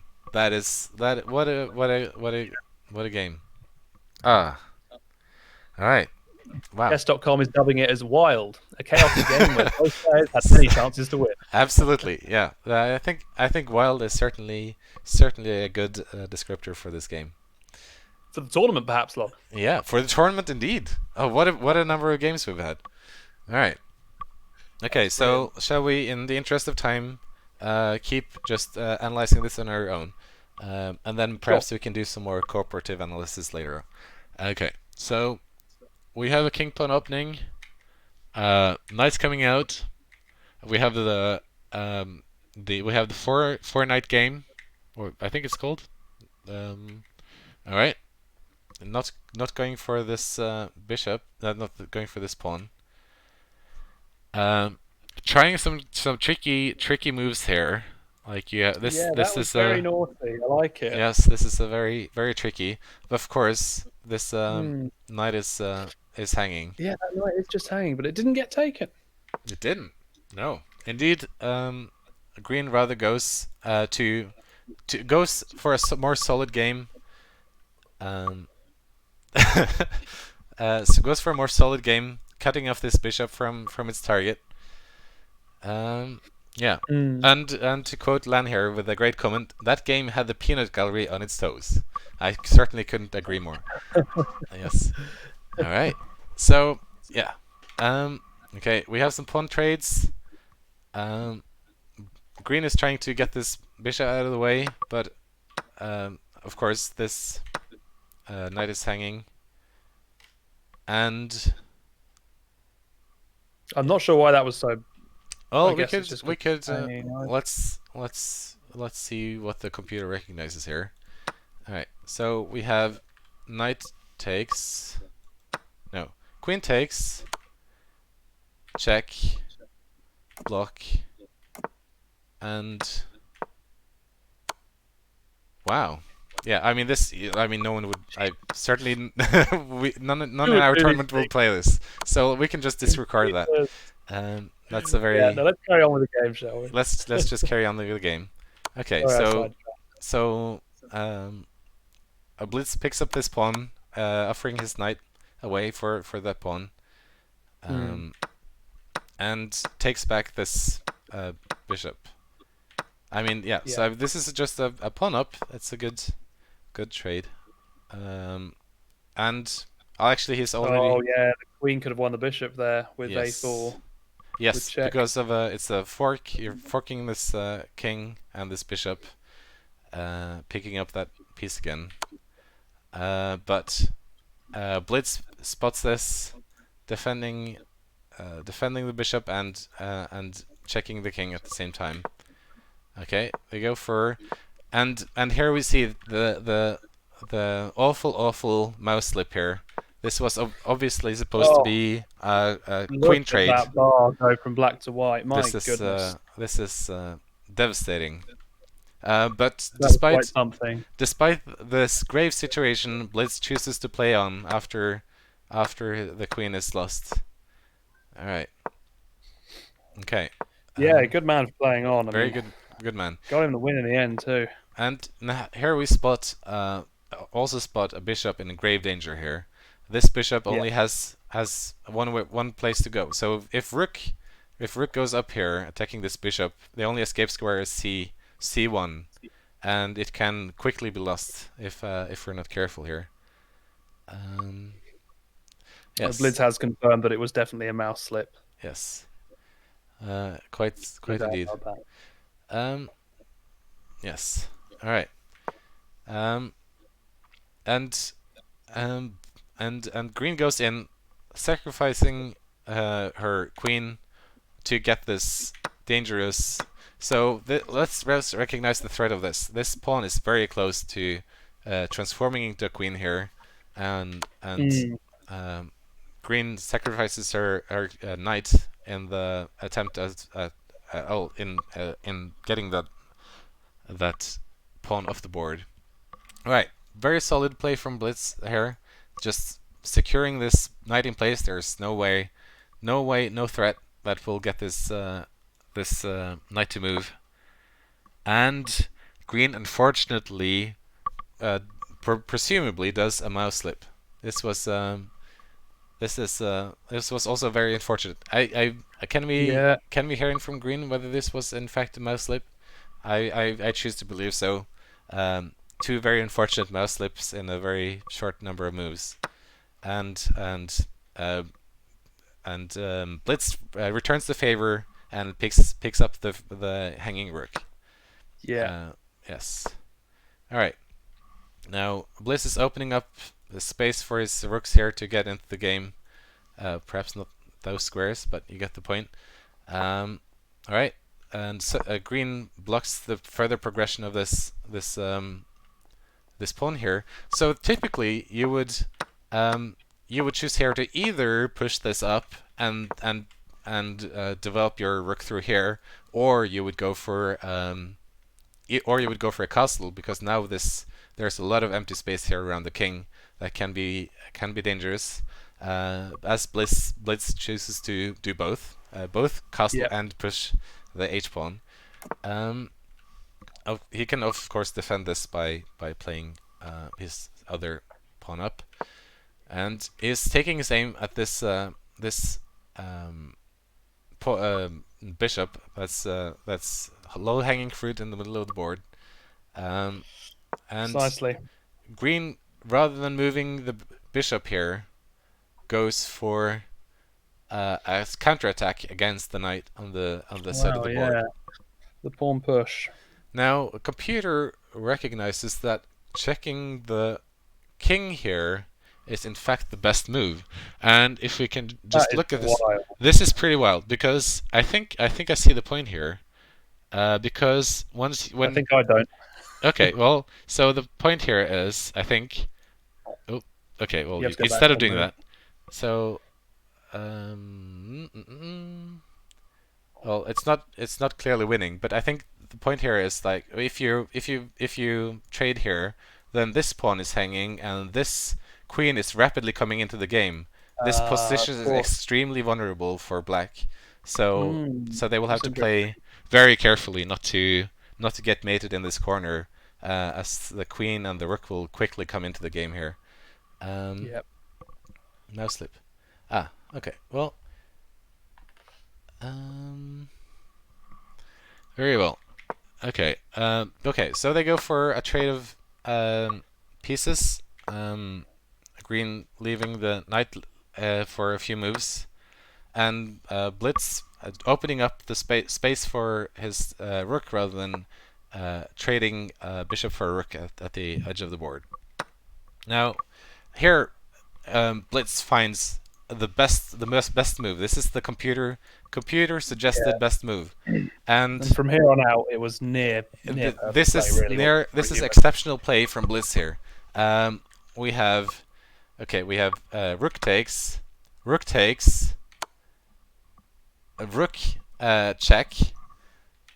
king up, and here we have an exceptionally dangerous position as this square is defended by this bishop. So Blitz here could play rook up, forking the king and the queen, and winning this queen. Precisely. Now, of course, this would not be clearly winning. Here, green can take this rook and later on take this bishop. So it's not just a free queen, but then you would be left with rook and 5 pawns against a rook and 2 pawns, which would be a big advantage for Blitz in this game. But unfortunately, Blitz misses this opportunity in the first time round. But on the next opportunity, he finds it, and unfortunately, green runs out of time. This is quite the roller coaster. It was what a game. With only 13 seconds left of the clock here on the final move. This was truly an exceptional game. Yeah. Yes. Too right. That was very enjoyable. I think the king could have got away there, but the queen was lost. Yes, quite so. All right. And a couple of one misclick. Yeah. A very good game overall. Absolutely. And very exciting. There were a lot of opportunities here. And a lot of great moves. Like both green and Blitz found some really good moves here.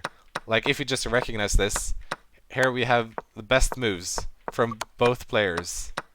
Computer moves. Very well played. And the game's over. Now, if the king, So, okay, I believe the next game includes you. I should update the leaderboard here. Yes, I will be off. Yes. Thank you everyone for listening to me. Now you get to see me play blunders. So enjoy. This game is now. Yes, I'll talk. Oh, I did want to add one more thing. Luke mentioned, Bids mentioned in his interview that he said he's a very defensive player who cares too much about every piece I have on the board. Yes. And then, which I think fair play to him that he went to sacrifice that queen, even though it was a misclick in the end. Absolutely. He broke that and didn't care too much, and played chess. Yes, absolutely. He went in and yeah. That was a fantastic game. The same question said, "What's a strategy?" Yes. So I'll leave you with that. Yes. All right. A great game by both. I'll speak to you later. All right. See you later. Okay. Would anyone else like to come in? I'm open for other participants in the stream. If someone would like to come in and comment with me. Otherwise, I'll do this by myself. That is also completely acceptable. All right. So let's close this up and I've been logged out. Okay. Hang on. There we go. Live chess. All right. So we're waiting now for the final game in the first round of the tournament. We have already decided that Lubeer and Sunrail will be battling each other out in the semifinals, and Blitz will move on to the next round.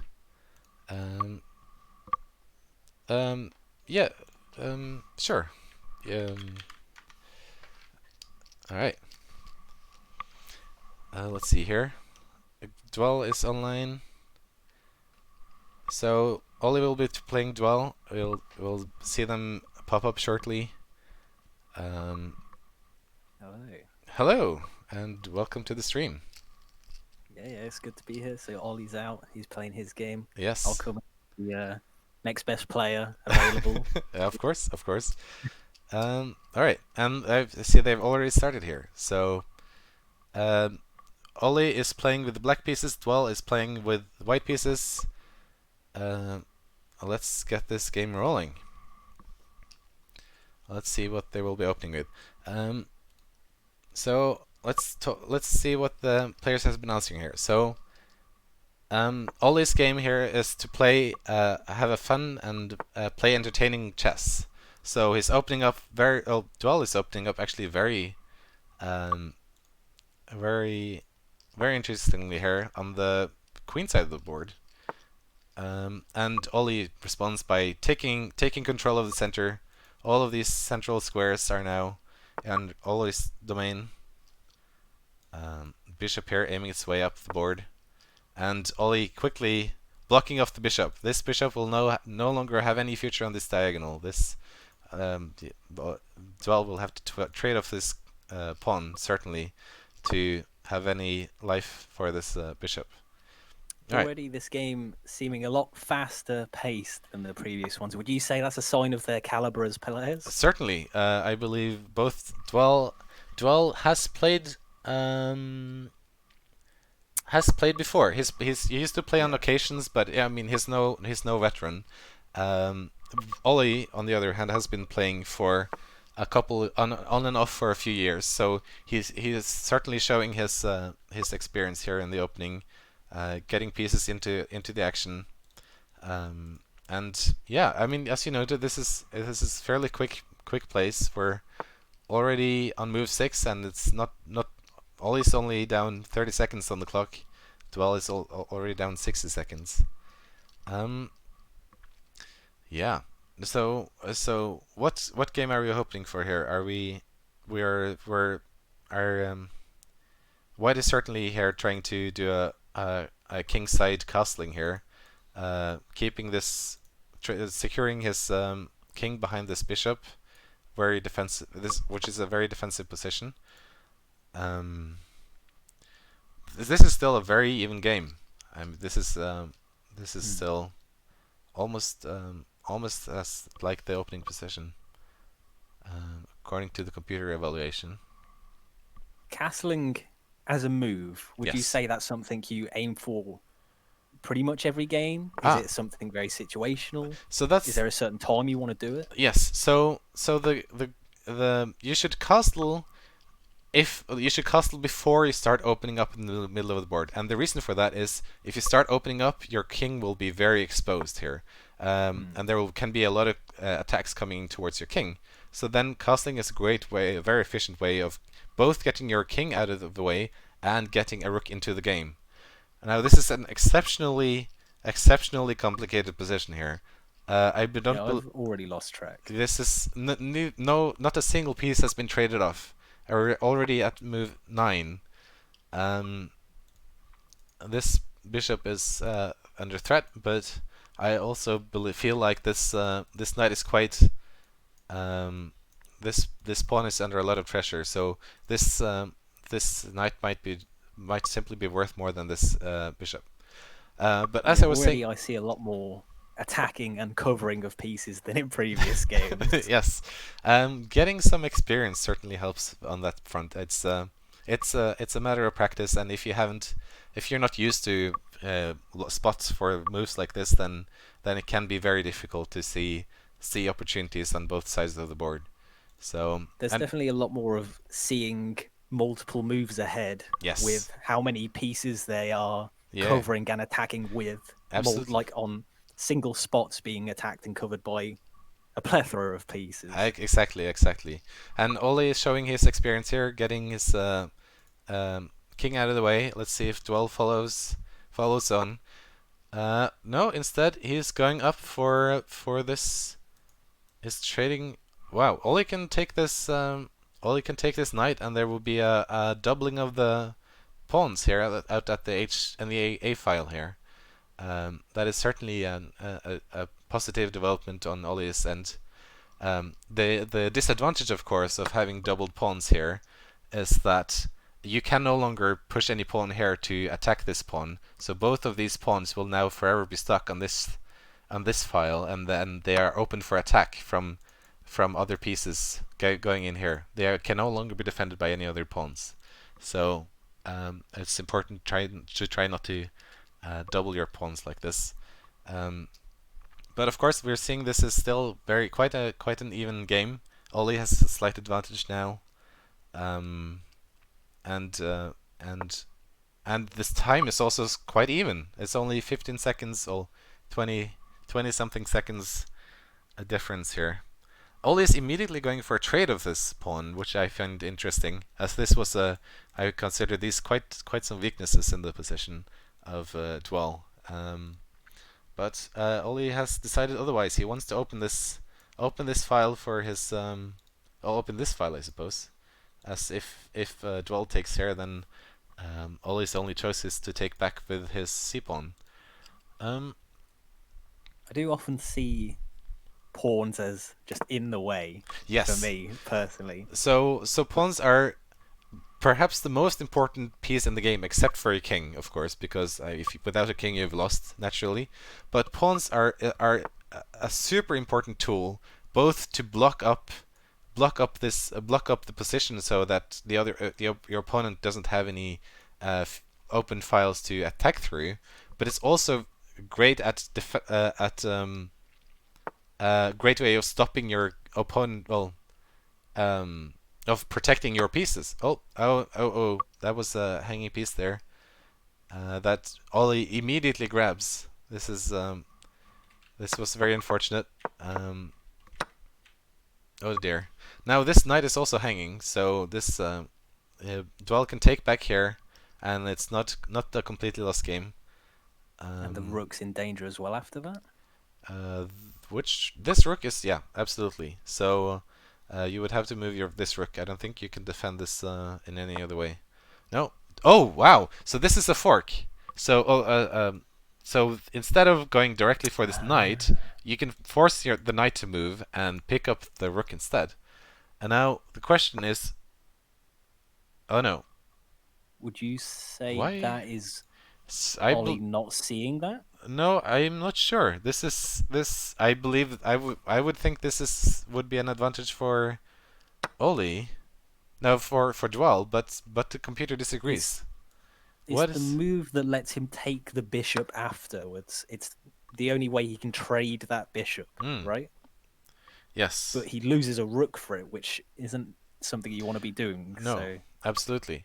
And if you absolutely wanted to trade this bishop, you could also attack it around from this corner, pitting it against this rook here. Now, there are a lot of pieces here closing up on Dwell's position here. He is going for a queen trade, trying to simplify queen trade, trying to simplify the position. Of course, we have now 2 pieces for a rook, I believe. So Dwell gave away 2 pieces and won a rook in the trade. Oli does not accept this simplification, although one could argue that it probably wouldn't be a bad idea. But he is seeing, I think he is probably seeing some dangerous ideas here. For example, the knight coming down here, attacking this, and suddenly you have mating opportunities down at the edge of the board here. So this is it's a very dangerous position for Dwell. I have heard that trading queens in a neutral position often favors the more skilled player. Would you agree with that? So trading queens. So a skilled player typically have more experience in endgames. So certainly, but I would say that it's more important. The number of pieces is more important, because if you, for example, have a 1 piece advantage, but you still have 8 pieces left on the board, well, 7 pieces left on the board, then, well, 6 I suppose, because the king doesn't count. Then it's quite an even game. But if you have only have a rook left on the board, and the opponent has 2 rooks left on the board, that is a very big advantage. You would be removing 50% of their exactly. Trade. Or yeah, exactly. So if you have a piece advantage, like here, Oli has an extra has two pieces for rook, then it would be a good idea to trade your queens, because then those 2 pieces will be more important in later on in the game. All right. So this is actually very dangerous for white here.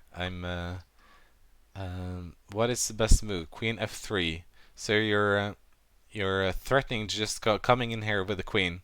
These pawns are very weak. This entire position around White's king is really weak. These are these pawns can quickly go lost, and with a king, a queen, and 3 pieces or 2 pieces. Oh, Ollie finds the best move. This is certainly a dangerous position. D2 is the best move here, defending this pawn. Otherwise, Ollie can check. And what is the take with the knight here? Take that pawn, possibly with the knight. So I think the goal here would be taking with the queen, because you take with the queen and you check the king, and then the king has only one legal square to go to, and and then it would be very dangerous if the computer claims it's a mate in 4. Okay, and this mate in 2. What is this? Bishop h3, and queens comes in and checkmates the king, because the queen is chopping off all the other moves here. Let's see if Ollie finds this move. Bishop in, defending this defending this square, and Ollie comes in with his queen. This has unfortunately gone terribly wrong for Dwell. It's just an exceptionally hard situation to play in. I mean, when you're really hard pressed, like if you see how much of the board that Ole is controlling, this is no, Ole goes for he gives away his knight. What is the move here? You just need to trade queens, and it's an even position again. It's not. Oh. This is a mate in 1. This is a mate in 1. Here. No, it's not. No. That's hanging. What is the mate in 1? Knight f3. Oh, there we go. If Oli now moves his knight there, yeah, the game is over. The knight is defending this square, checking this, and the queen is defending these 2 squares. So there was, at that point before, 2 possible mates in 2. Yes. So here you could have also gone bishop e4 and queen in, and it's a mate. No. Yeah, queen h1 rather. Yeah. So this is yeah, this is wow. Yeah, this is a mate in 2. Wow. This was a very was a brutal game. Ollie was yeah. We can analyze this perhaps with the 2 players in, seeing as the game was quite short. Let's see here. All right. I'll ask if they would like to join us here. All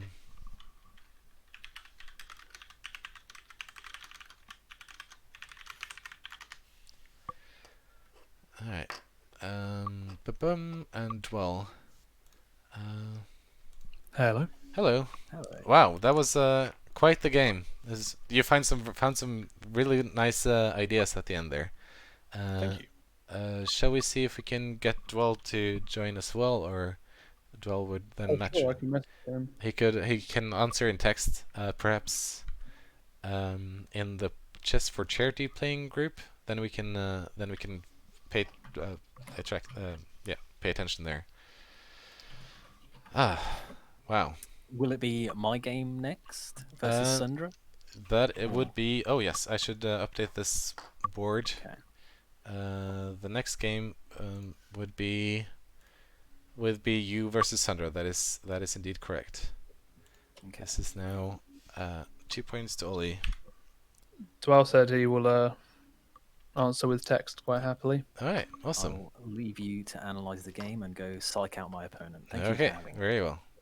See you, Lou. Good luck. See you around. Okay. So, let's go to the analysis. Where will Dwell be answering? Do we know? I mentioned the Discord group chat. Yeah. Okay. Awesome. All right. Now,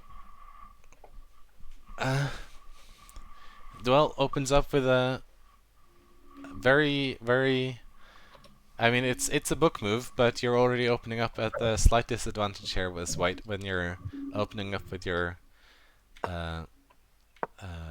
knight. Oh, your B pawn.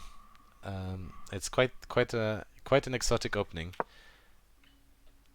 Yeah, the Polish opening it came up with on chess.com. Yeah. That's what it said. I should probably open up this. Alright. And, I mean, this is very solid play on your part here. Dwell's bishop is completely cut off here. And it's not going to have any play if you unless he is able to trade off these pawns that you've just... I very nearly moved the knight out before this. Yeah. And then thought... Because if I'd moved the knight out to C6, then Dwell could have just pushed the pawn and my knight would be like, where do I go, you know? Yeah, exactly. Yeah, then you would have to go back again or out there, I suppose. It's yeah, you can also navigate over here, assuming, but then he could castle. Yeah, it's a complicated position still. All right, and Dwell is here going for a fianchetto on the king side, which is considered very solid play, quite very safe for the king. You're getting all your pieces into action here, Oli. Of course, this bishop is not being very useful at the moment, being stuck behind... no, he's a bit crap. I think I traded him off eventually. Yeah. Because he's not doing a lot. Certainly. White bishop, on the other hand, was great. Yeah, this is one dangerous bishop.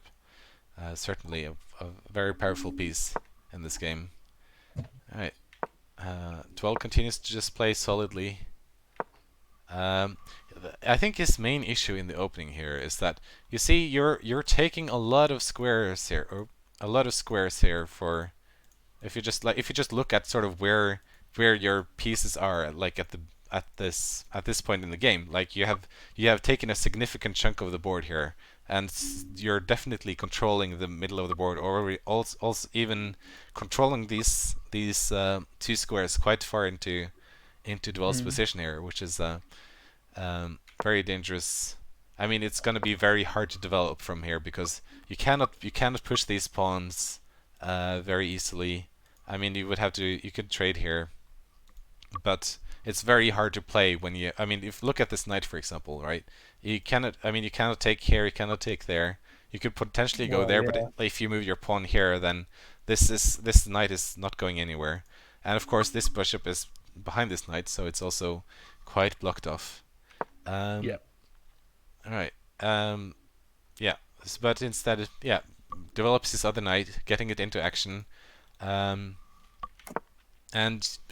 I was talking with this at this exact moment, suggesting that you both should probably be castling about this time, before the middle of the game board starts opening up again. Up. Did we castle back to back, or did Dwell castle here? Not quite, but it's very close. It's just a couple moves later, and yeah, this. I mean, I traded this. I don't think it was good though. Oh, I'm not sure. I mean, this a knight on the side is usually. You can just leave it, right? It's not amazing to have it there. I mean, unless you're well, I guess this pawn is potentially hanging. Yeah. But yeah, I mean, this is not a huge threat. I mean, it's only controlling these two squares. Certainly. But on the other hand, this knight is also not going anywhere anytime soon. You would have to route it around back here. But it's certainly, I believe it has a lot more future than this knight here. Being able to move around here. Of course, if you're able to protect this this pawn, perhaps just pushing this up, and then if he goes in, then you can just move your queen out of the way, and I don't think that's a very dangerous position. All right, so you go for a trade here, and yeah, start opening. I mean, yeah. So if you castle your king, and you naturally start trying to open up this. The position here. Oh wow, that pawn push was a bad move. Yeah, so the issue here is... I thought that was good. No, so I was talking about this as well here, actually. You took this knight, and the good thing about this trade is you're doubling these two pawns, right? So they will both remain weaknesses. That was the plan. Yeah. And then I wanted to push my pawn on the b file. Well, but then as soon as you push this pawn, then he can trade this off again. And it's no longer a weakness, which is the idea. Yeah, true. And then he castles and gets his king into safety, and this is still a remarkably complicated game, right? They've only traded 2 pieces so far, and you're on move 12, right? You have mates that are mates that are faster than this, and only 2 pieces so far are off the board. Yeah, right. I mean, I didn't want to do too many trades to make it more sort of entertaining, I guess. Yeah. Because Dwell offered me the queen trade at one point, and I sort of declined it. Yeah. But yeah, that was unfortunately a mistake from Dwell. Yeah. So I mean this knight doesn't have many good squares to move to. I mean, you have a choice between these 2, and unfortunately, those are both protected by this queen. Yeah. But thank you, Nicole, for the donation of £20 just now, wow. bringing us up to our goal of £100. Wow, on fantastic! The first official day of the event. All right. Perhaps if new goal incoming. If Sprout is around, perhaps she can update our goal. So we can achieve future success. This is where it's good to move the goalposts. Yes. So the tricky thing here is that this queen has never moved, and it's really hard to spot pieces that haven't moved yet, right? So typically you're looking around the middle of the board for where you're actually defending and such, but this queen has been hiding here this entire game, and so it's really hard to see that it's actually still defending this diagonal.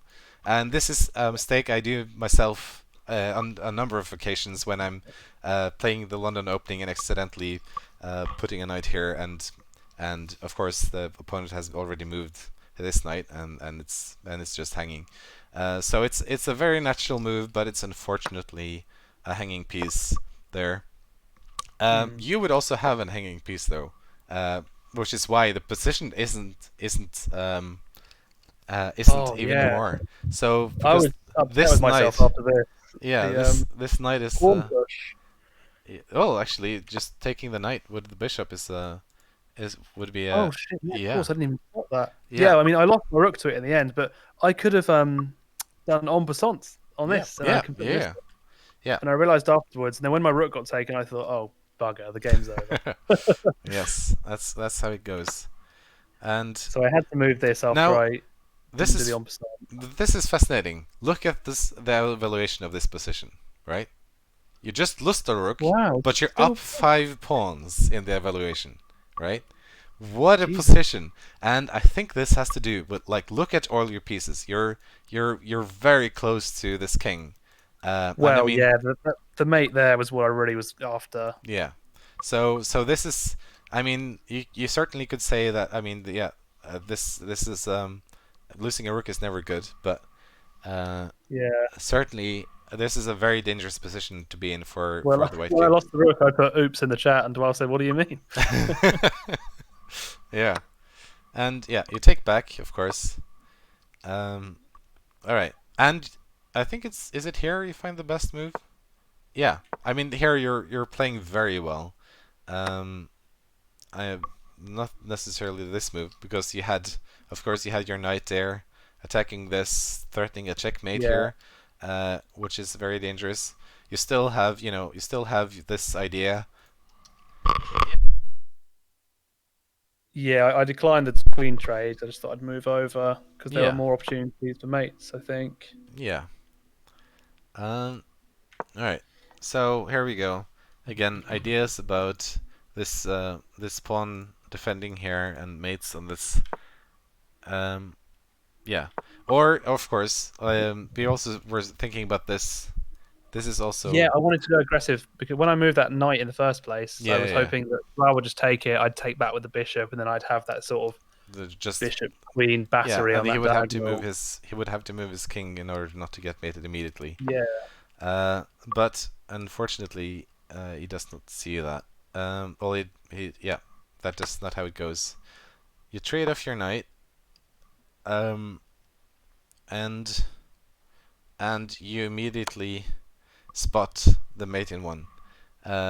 which is quite tricky. I mean, you say, okay, well, I don't want to move my knight because my it was pretty queen cool is because hanging. it's like the queen looks like it's hanging, but it's not because of the check. So the only thing more important than hanging a queen is checking the king, mating the king, and that is indeed what you do.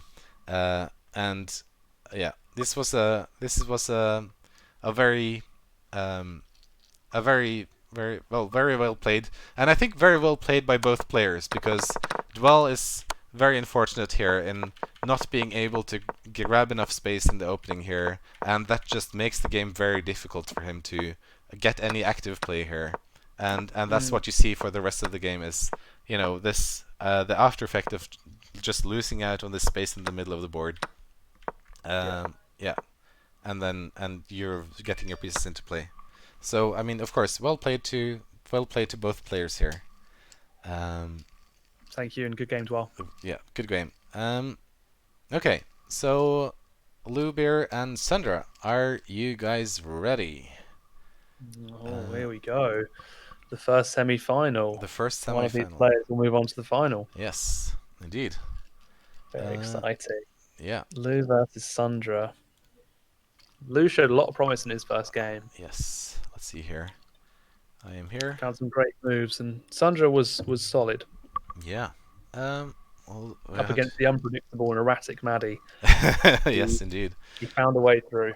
It was win. Good. Well played from both players here.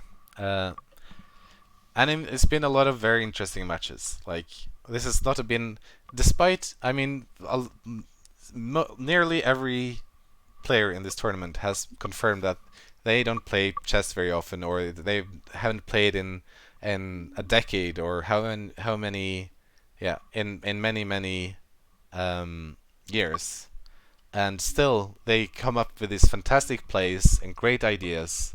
And I just want to appreciate that you know, even though perhaps not everyone feels that they are exceptionally good at chess, they are still showing up and doing an exemplary job, and giving us very interesting games to analyze and show each other. So true. Congratulations to everyone who's partaken so far. Sandra with the white pieces opens up with the queen pawn. I believe, was this the game? Was this the opening from the last game? I think so. Yeah. That's what he's brought to the tournament. This almost looks like an opening to a London system here. If Sandra follows through, yeah. They got the London system on the board. Let's see how Lubeer responds to the London system. This is so this is called something else, but it's really the London system, I would argue. Okay, so this is really annoying game play to face in the London system, because typically in the London system you want to push this pawn and get your as he does, and get your bishop here pointing on this diagonal. But now Lubeer has already secured this diagonal with his bishop. Now Lubeer has a trick here, which is actually the move here to b4, threatening to fork the king and the rook, which is but he didn't see this idea, unfortunately. He can still play it later unless Sandra defends. All right, so I think the idea well, there's a couple of things you can do. You can of course trade, but you can also play your bishop back, and if you trade, and you trade the rook. Yeah, you trade the bishops on this file. You free this rook at the back here, which can become a very powerful piece later. Instead, Lubeer, I think, goes for a fianchetto idea here, but I think this can be. I think if Sandra just takes here, this can be quite uncomfortable for Lubeer, as he would then have his bishop out in the open, and you would have this doubled pawn structure. Of course, you would get your pawn towards the middle of the board, which is considered a good thing. Certainly, it's not no mistake. Yeah, and I mean, let's just recognize the solid play here. This is a very classical London opening by Sandra.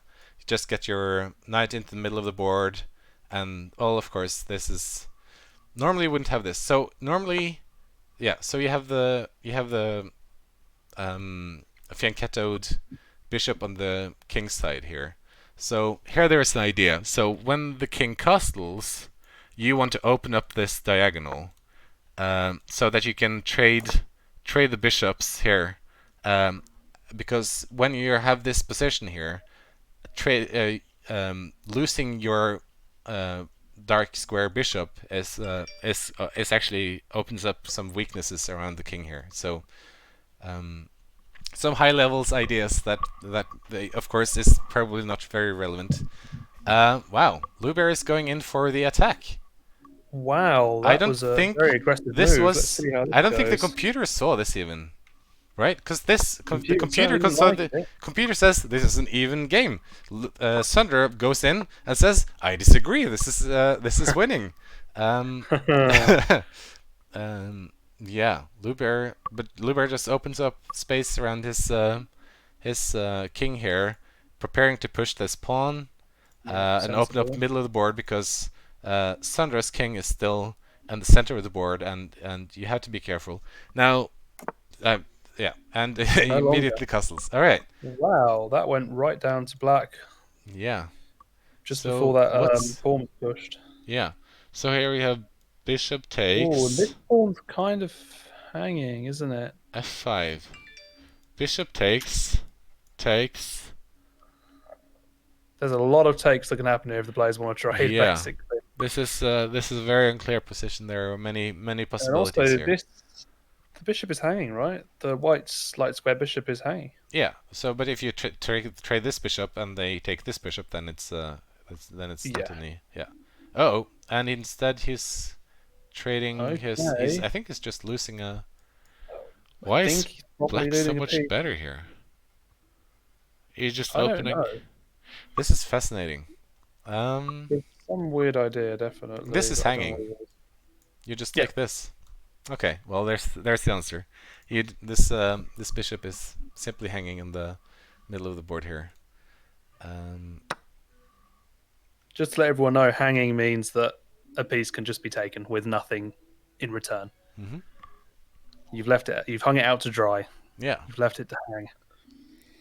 However, it lives on. It lives on to fight another day. Now you can still. Bishop takes f5. Yeah, it's either the bishop takes or the pawn takes. Bishop takes. I don't know what. So yeah, okay, there we go. It's on the board. Okay, so they're no longer hanging. He uses it to take a piece and G takes pretty f5. much get the best he can out of the piece. You can't leave this. Now this is a serious problem for Luber here, because this you have to take back, and in taking back you're opening up. Oh no, he just gives. Oh no, he didn't spot this. He didn't spot this. This knight is just hanging. Sandra can just come back. Yeah. This unfortunately. That's unfortunate. Right back to where the bishop was hanging. It's now going to take a free piece there. Exactly. Unfortunately, bishops can go backwards, not only forwards. The backwards moves are harder to spot. That is Let's true. See. You never know. That is true. We'll see what Sandra is go for. Sandra could also think that this is a potential trick somehow. But I mean, if you just look at this position, look at this pawn structure, right? There are no weaknesses here. Oh. You're right. Wow, doesn't happen. It does not happen. This is a spiky analysis meter. Goodness me. G takes f5. This is still hanging, and it's on the board. That gets picked up, and Sandra doesn't spot the move. Unfortunately, it seems that square is invisible to both players. Certainly. So the invisible square, D3. D3. All right.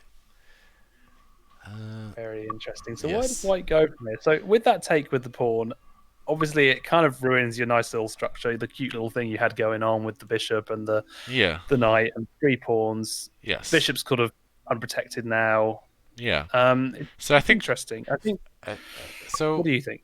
I think you need to. This is clearly a weakness here. So you want to get your pieces into this file here. Threatening down the road. Now the thing is, this knight is actually taking up a lot of squares. Otherwise, you could be thinking, well, maybe not there because the pawn is also defending. Oh wow, Lou goes in and commits that sin. Trade. What is the trade? This is hanging, and then you just take back, and then that's defended again. What is the idea The fans here? are not happy with the computer rating. Uh-oh. Maddie says, There's a fork here.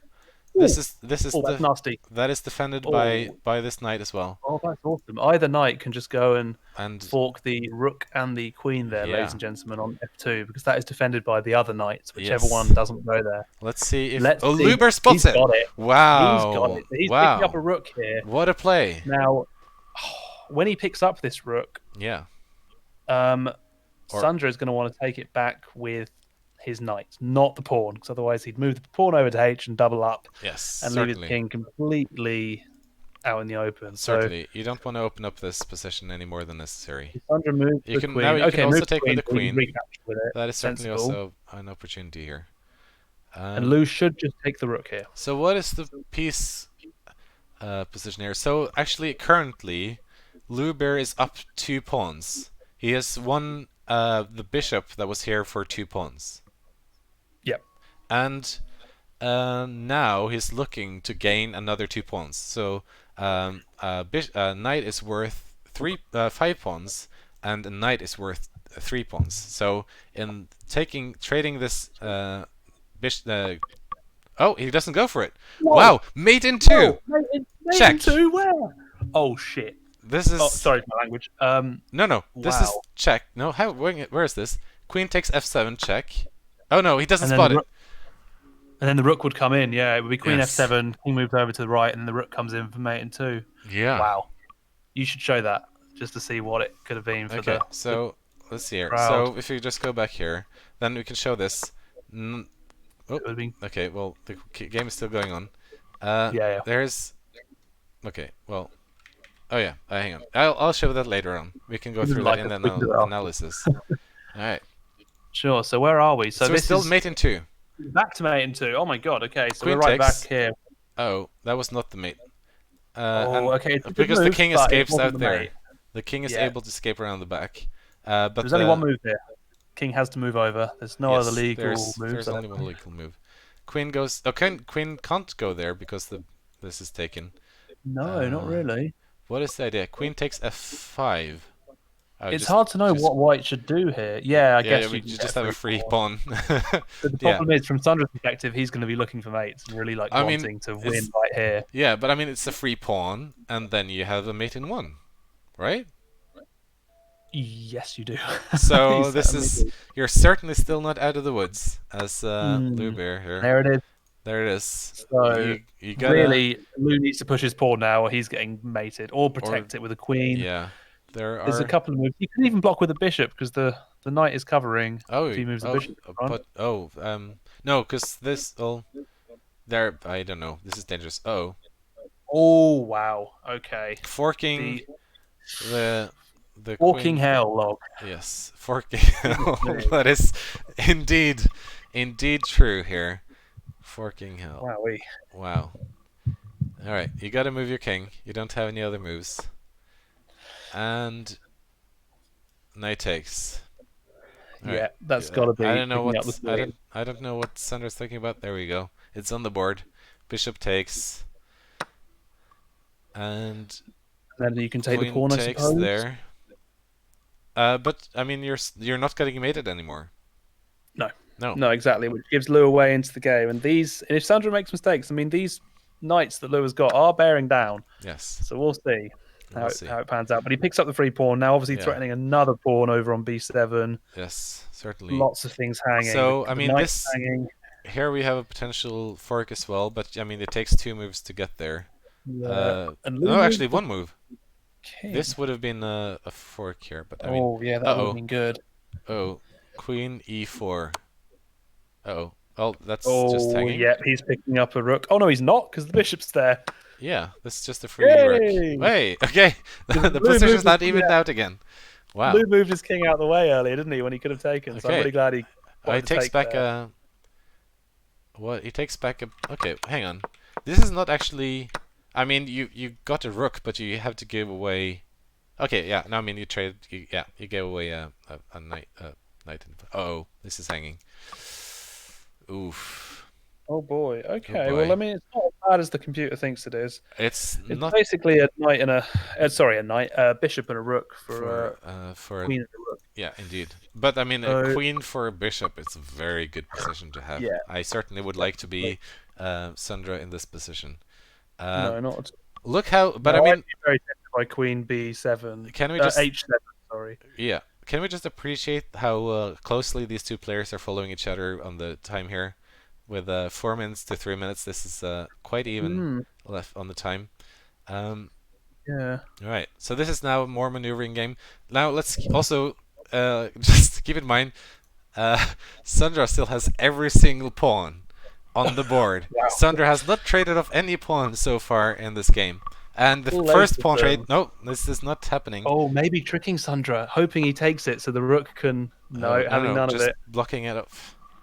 Not having any of it. That is many players could have fallen for that. That is. If the pawn had taken that pawn, folks, then the rook that would have been disastrous. Bang. Your queen's gone. Wow.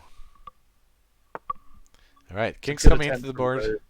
Got to help out. You have to go for tricks in positions like this, you know. Yeah. I mean, you got to try.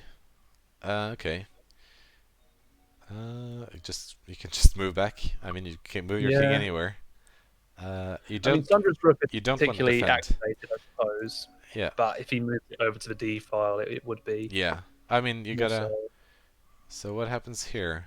Oh, the king can just go up and you win the rook. Right? Mate in 11. Okay, but no one's gonna see this, so that's fine. If the queen goes up to E5, doesn't he win the rook? E5, and you just lose your queen. No, E5. Oh, E5. Oh yeah, right. Check, and then what do you do? Yeah. I mean, that's gone, right? losing. Yeah, I think that's. And you can do it again. Queen E5 is. Yeah, this is still the best move. Queen E5 check. Yeah, no, but it's not seeing it. He wants a quicker. Oh, is he just going for simplification? He's just trading off the rook for the bishop, and he knows a queen is better than a rook. And I mean, it's not a fair trade, but I mean, given the position. Okay, yeah, just simplification here. Like this is. Classic strategy here, just trading off the pieces. Oh no, he's not going. He's trying to get the mate here. And they say the hardest game to win is the game that you've already won. Indeed. I mean, it doesn't matter how many pieces you have to follow through. And that is. Mate in 1, Queen E5. Oh wow, and Queen E5. He's going for he's going for the pawn promotion instead. Okay, there's every single move here for black, except for one is mate in 1. The only king, rook h5. But if Sandra doesn't want the mate in 1, then you know. Yeah, I mean then it doesn't matter. Has he seen it? We don't know. Did it? We don't know. But I mean now Luber might be realizing that this is a very not that, but this. There are so many threats here. Mate in 1. This is still mate in 1. This is cut off by this rook. Can Sandra find checkmate, or will he continue to push that pawn up? Either way is very winning for him. Okay. Mate in 1 is still okay. Yeah, I think he's just gonna go for this pawn push. This is you want to get as many. Yeah. Oh no, he's just picking up the rook here. Wow. And he's going to take the bishop and probably give up the push pawn. All right, now it's just getting in here. Now this is actually more tricky because he's probably just gonna pick up this pawn. But since there are so many pawns left on the board, the king has a lot of places to hide. And if you can get your pawns off the board, then you can quite easily get stalemated rather than checkmated. Now, so this is. Looking to corner the king now. This is still not a game. It's still not game over here. And of course you can. I mean, you can still do moves like this and just give away a piece for free if you're really unlucky. He's just picking up the pawn. Easy as that. Yeah. Right. Sandra, very methodical player it seems. Yes. If he sees a free piece, he's having it. He says, "I have 1 minute and 30 seconds on the clock. I don't need to rush. I'll just take it one step at a time, and eventually I'll mate you." I think that is the idea here. All right, and the king picks up pawn there. Yeah, there's just another one. Look, there's a hungry king on the right, and we're got. Oh no, he's hanging his rook. Wow. Okay, well that just happened. Wow, and the king has taken 3 pieces in a row. Who would have thought this would have happened? And he's going for a second promotion here. Oh wow! Oh wow! Now this is Luber is just got up a lot. Chewing 2 queens on the board. But I mean, again, two queens on the board. Oh, and this is happening quick. 1 minute 18 seconds. 1 minute 18 seconds left. Lou has to hope for stalemate here, or a big blunder from big blunder from Sandra. There are mates in 2 and mates in 3, but there have been mates in 2 and 3 for so long already. Sandra wants the pawns. Oh wow! Oh, and there we go. Pawn, it's on. Checkmate. This is good game. This is blocked off by this. This is blocked off by this. This blocks off here, and king can't take this pawn because I mean he can't set himself in checkmate. So, wow. Wowie. Wow. That was an exceptional game. Back and forth, and a lot of interesting positions here. Hell of a game. And both players finished on 1 minute 9 seconds. 1 minute 9 seconds. Yeah, that's you said really the time was even throughout, and they finished on it. Exceptional. All right, so it's yeah. Okay. Do we want to go for a cooperative analysis here, or do you think we should try to save some time and move on? Your choice, I suppose. I'm sure it was a long game. Yeah. It's 9:30. I'm not sure. I mean, Lou would probably want to speak about it. Yeah, I don't know. Let's get Lou in here, and Sandra, if you wanna hang out in the chat and respond as we talk, then or come with your own thoughts, then we would be very happy to have your comments as well. Absolutely. Yes. All right. Congratulations on a good game, but an unfortunate loss there, Luber. That was. I was absolutely tilted after I sacked the rook. Tilted after what, Lou? Sacking the rook. I saw that knight earlier when I placed my knight there, and I don't think Sandra saw he could take my knight pretty much for free. But then I moved go to the position log. Well, what's Lou talking about here? Let's get it on the board. Let's see here. Okay, so where was it? 48 moves. Yeah, it's a very long game. So let's just go here. So the knight. Are you talking about at the? Oh. I mean, there was a lot of swinging. Oh yeah, because you could have taken the rook. You forked the knight and the rook, but then the queen and the rook, but then just didn't take the rook. So here you have an amazing. Oh, okay, so here you had an amazing move, right? No. Oh yeah, that too. You can just take the rook though. Oh yeah. Here you got the free rook. That's right. I knew I could take that rook. Mm-hmm. I just, for some reason, was blind to that knight and thought I could advance my position instead. Yeah. And after that, I just conceded to losing and just tried my best to claw my way back. Oh man, that's rough. It's really hard to get back when you feel like you made a fatal mistake. And I mean, Sandra played very well in this game as well. I mean, we can just take this from the beginning here. So, yeah, the Chess.com claims this was a Queen's Pawn opening soccer tour, but I would definitely call this a London system here. So this is a classical London system opening, getting your pawns and pieces into this position here. And this is actually, Luber, in your credit, one of my the moves I find most annoying when I'm playing this opening here.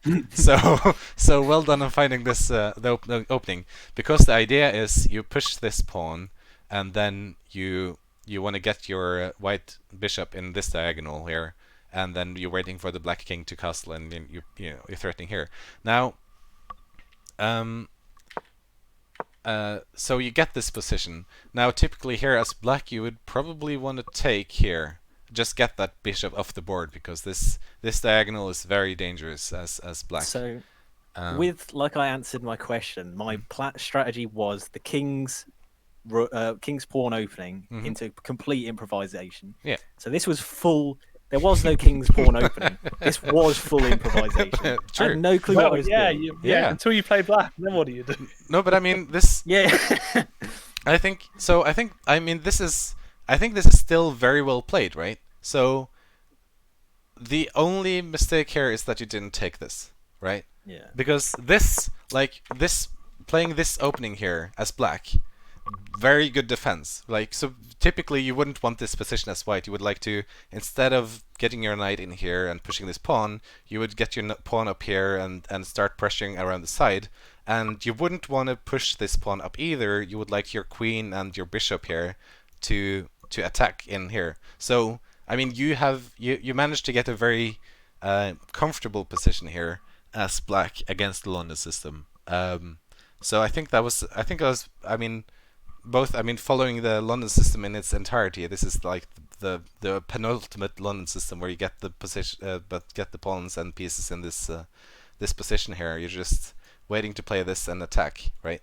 But yeah, you got this very good defense here. All right. Now, yeah, and then you have the issue. You didn't take this pawn, this bishop, because this is just hanging. I was very afraid. Well, yeah, because the earlier I was afraid to trade. Right. I don't know why I didn't take it at this point, because it's hanging, like you say, so that wouldn't be a trade, right? But I mean, it's not necessarily easy to spot. You're probably thinking, okay, how do I defend and whatnot? So. Oh yeah. Because later on, Lou, your piece was hanging here, and Sandra didn't spot it. Yeah. On the same square. This was we'll show you. This was the invisible square for this game. This was quite interesting, actually. I'm trying to think of how it, because obviously the board is flipped, and when his knight moved up, I think I looked to do something down the center with my rook.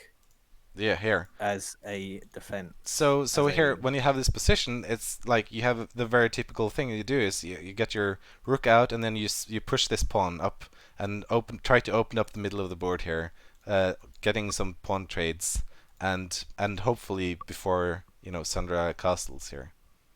That is yeah. All right. But I mean, yeah, this is apart from this position with these two bishops here, and I mean Sandra really should probably take here, because then you end up with this pawn here, and then you suddenly have this open rank here for the towards your king. So I think like the best moves here would be just getting Sandra's queen out of the way, and then castling, and then just push the pawns on this side of the board, and because this pawn would no longer be defending the king in this position, right? But that's, I mean, like I said, this is like very high level play. This is not. I didn't expect any of you to be familiar with this idea, but yeah, this is, and I mean, yeah. So here you have the invisible. So the bar, is that just like the bar being weird, or is there something here about him castling? Yeah, he didn't defend this bishop. And then also then into the rook. No, I mean he can just move his rook, but this bishop is hanging anyway. Okay. Yeah. I think I mean you take this bishop and then he moves his rook. That's I think the extent of it. All right, and then I mean you follow this idea, like I just said earlier, right? You want to push this pawn, open up this the center here, and just get this ball rolling. I feel like that. Yeah. Whenever I'm attacked in a way that I don't see much retribution, I also go on the attack. Right. Like moving that rook instead of doing something to defend. Yeah. No, but I think this is well played by both of you. I mean, except I probably wouldn't take. Yeah. And finally we have this bishop getting traded off, and then like I highlighted earlier, opening up this. Oh, you didn't actually take it, which is yeah. I don't know, but yeah, I mean you're getting your. I saw a nice position for my knight. Yeah, certainly. I knew that even if he Yeah. So this is what we were talking about earlier. Invisible. The invisible this where he didn't see it. He's got. So here it's back and forth, and you take it finally. Yeah. So now. So he didn't see taking my knight either. Yeah. Exactly. Yeah, and that him taking my knight there would have just been me putting my knight there in the first place was an absolutely bad move. Well, very unfortunate move. I mean, you didn't see this bishop coming backwards, which is, I mean, it's... And also So yeah. Wait, no. Carry on. Okay. All right. So then he's just preparing to develop his rook here, getting towards getting in here, attacking your king position. And is it? Yeah. So there was a fork here or something. Knight takes b2. I'm not sure. There was something interesting here in this position. Okay, that was here. b2 would have been free, also threatening the queen. Knight df2. Now's the fork. Yeah. Oh, not this one. Queen and the rook. Yeah. With either knight. With either knight, yeah. And then the knight's also protected each other. King. I think I did see that. I just don't know what was going through my head. You did it. You just didn't take the rook afterwards. Yeah. Yeah. There you go. And then he just gets his... I think... Yeah, like I said, I was super blind to that knight and thought instead of taking the rook, I could lead into something afterwards. Yeah. And here we get to the very unfortunate position, but not for the reason you think. Check. Yeah. Check. And your king is trapped. Check. And yeah. Oops, that was my slip there. That was a and mate. Yeah. So but Sandra didn't see this either. Just taking back the rook. And sorry, Luke. But here you still have it. I mean, Sandra still have it here, but didn't go for it. Instead, and still here, another attempt. Here's another first attempt at potential mate. And you go in blocking. You blocked this, yeah. Yeah. Unfortunately, though, walking into this fork, which is very rough. I mean, the thing is, okay, we can say, oh yeah, you had these ways of defending, right? But the thing is, it's really hard to defend when your king is caught in the open like this, and the opponent has all of these pieces just like making their way in. It's really hard to defend properly then. Yeah. It requires very high play, and from here on it's he's accidentally sacking his rook there, making this for actually I mean, it's not winning for you, but it's a lot better than it was a moment ago. Yeah. So from this point on, I don't know what I was doing. Yeah.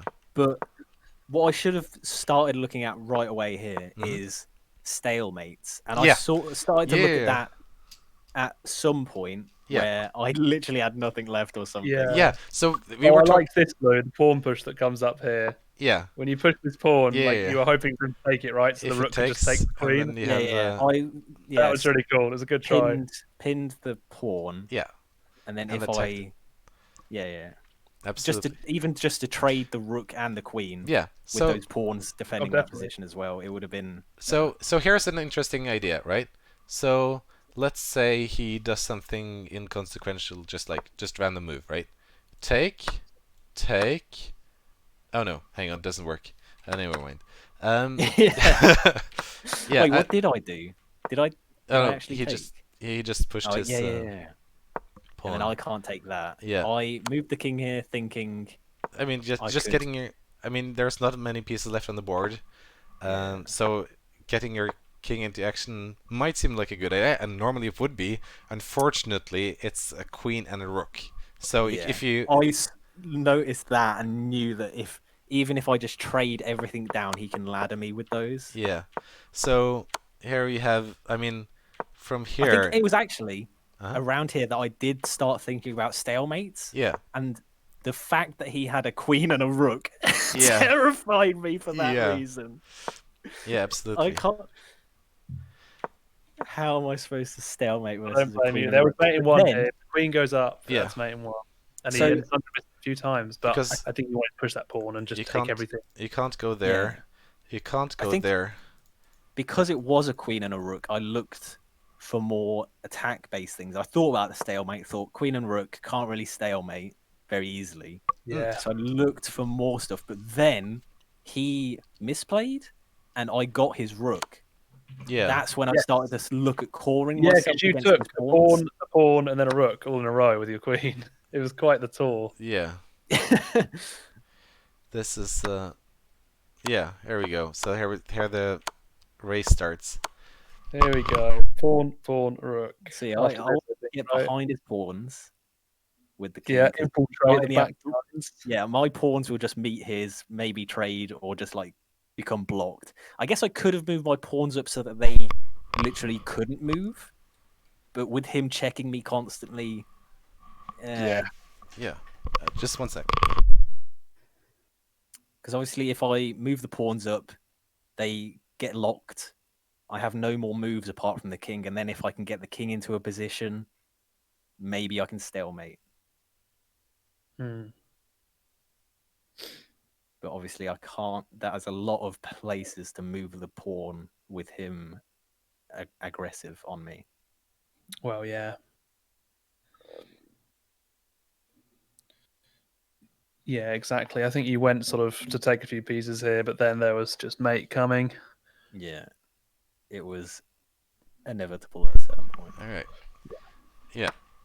Other than him like sacking his queen, I don't think there was. You sack the rook. Oh yeah, that's not quite enough. No. If only he moved that queen up now, just that one square. Yeah. So instead of, yeah. This is where it got really quick. These moves, like the next 4 moves, are all played in about 5 seconds. It felt like. Yeah. And I was also kind of conscious of time, and it did keep flipping back between me and Sundra being ahead in time. I think you had like a minute left about here. Yeah. It ended with you both on 1 minute 9 seconds. Yeah. 1 minute 30 here probably. And then here you go. This was it. Mate. Bang. Yeah.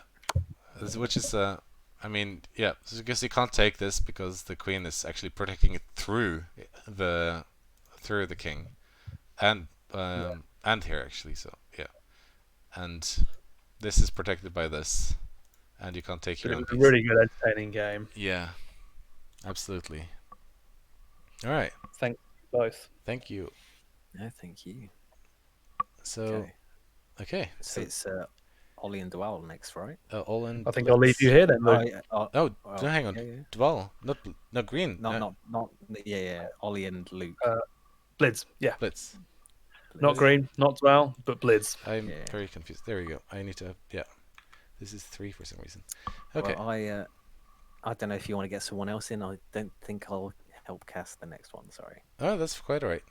No problem. I think I'll be able to talk myself to sleep. Anyway. You've been doing well. So see you both. All right. See you later. Okay. So here we go.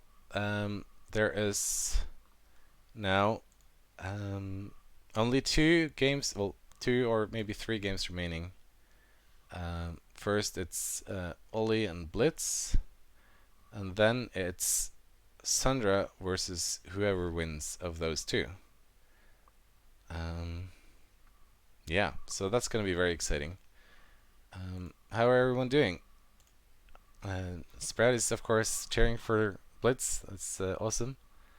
Okay, you're in, and I am watching. Alright, nice. Okay, so it's Ollie with the white pieces against Luke with the black pieces. We are good to go. I think, is this good? This is fine. Okay, wonderful. Oh, hang on. What happened here? There we go. Okay. Yeah, king pawn openings. Knights coming in. Very typical opening so far. You can have this free knight if you'd like. It's one option. Alright. Are you gonna get the four knight opening here? We are. This. Okay, and Oli is trying a fried liver attack here on Blitz. If Blitz is not careful here, oh, is Blitz going for the what is it called? There is a gambit here, where you what is it? You move your queen up. No. What is the move here? Is it takes? No. No, that's definitely not the move. Okay, now it's just a free rook, I suppose. Oh no, he doesn't go for it. I think there's some counterattack to to this opening, but Ollie is playing safe and rather just takes a free pawn, and he will now have to move his king. Uh oh. King is escaping out of the board. This can get very dangerous. You don't want the king out in front of your pawns in the beginning of the game. You can very easily get mated out here. Now all you will have to just get some more pieces into the play here, and this can take a very quick turn for the worse for Blitz here. All right. Well, let's see what he goes for. It's Ollie's move here. What is he going for? He doesn't have any immediate mating opportunities, but he can threaten this. Alright, he just goes back.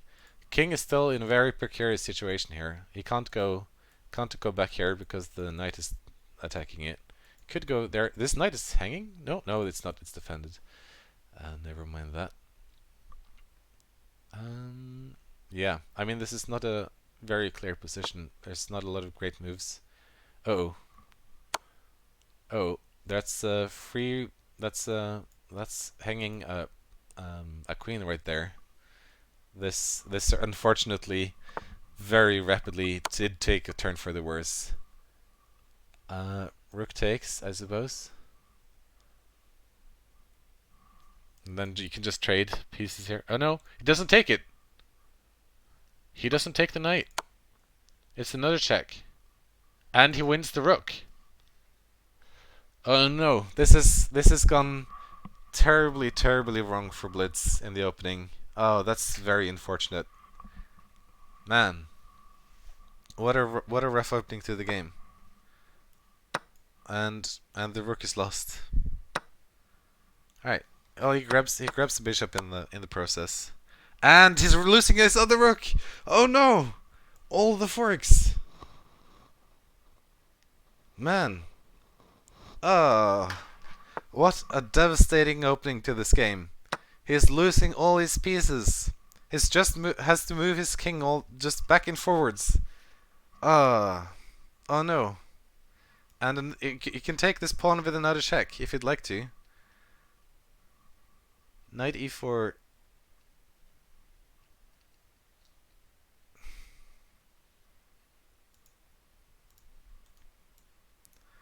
Yeah, I mean, man, I'm terribly sorry for Blitz here. He has had some really rough games in the opening of this game, in this tournament so far.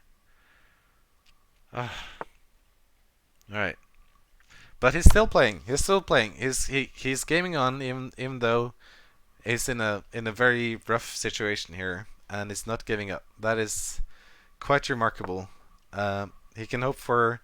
I mean, even though he's down 19 points in pieces, he can certainly hope that Oli will blunder and lose some of these points back. Yeah, man.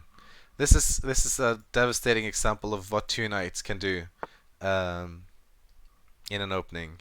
It's yeah. All right. Let's all root for Luke here in this for Blitz here in this in this game. Man. You can just go up here and then you're forking go up and you're forking the two pieces. Does Ollie spot this? Yeah, he does. Oh, does. Oh man. Ah. I don't know what to say. This is devastating. Man.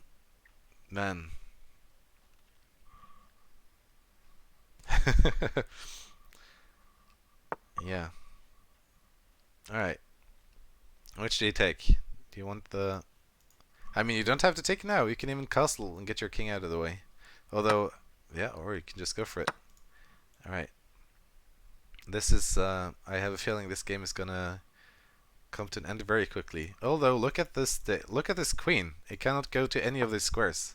All of these are protected by the knights. Can I do this?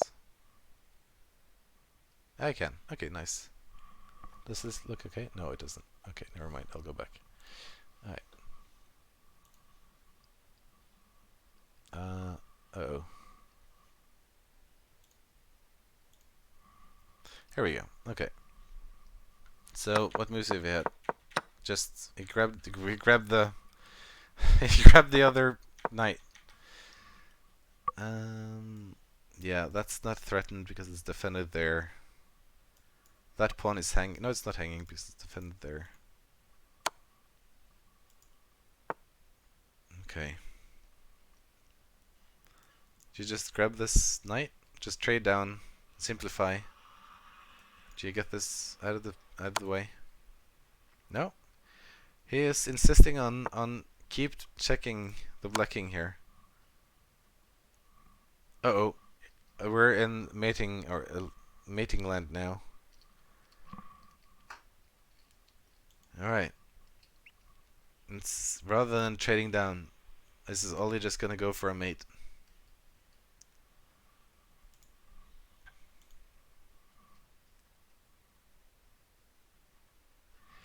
Blitz time to move. Oh. Okay. There's a mate in one. King C. If he goes to King C6, that is a mate here. Queen, no, Rook C1. Oh yeah, that is also mate because it's defended. No, he doesn't go for. Doesn't walk into the mate. Luckily enough. Very nice of him. He probably saw that was a dangerous place to be. Uh-oh. If he goes to King to E8, there is Knight to C7. Check. This knight is defending that and that square. This queen is defending this. And this is defending this. So, oh no. It doesn't walk into the chat. That's good. Whew. This is exceptionally dangerous terrain for Der Blitz here.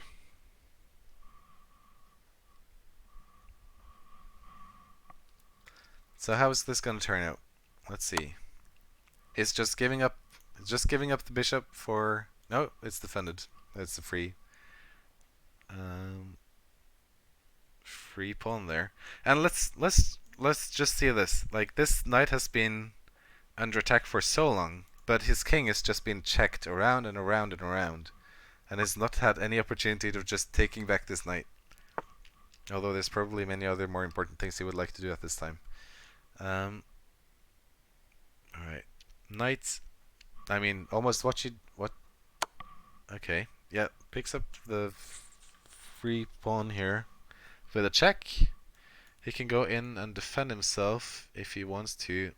I mean, yeah, I mean, it's gone. This is very close to mate. Still, if he goes here, then you have queen f5 check. Oops. Queen to f5 check, and then yeah, now this king e8, and oh no, he's going for a different. I mean, this can go on for a long time as well.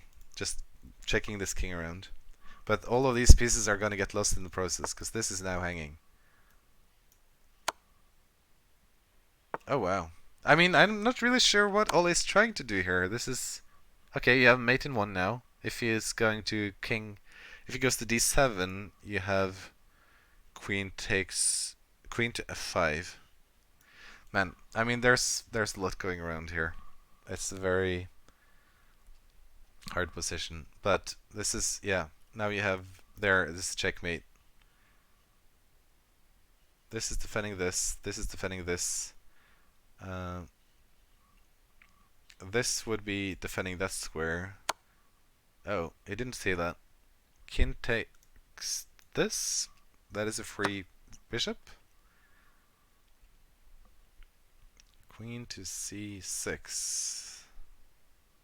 Check. For example, getting rid of this bishop. But then, I mean, you're giving up your. It's just a trade, but I mean, when the opponent only has 2 pieces left, getting those 2 pieces off the board is probably a good idea. Man, this game has gone on for longer than I thought it was going to be. We're already at move 32. Both players, Oli has almost 5 minutes left on the clock. Blitz has 3 minutes and 10 seconds.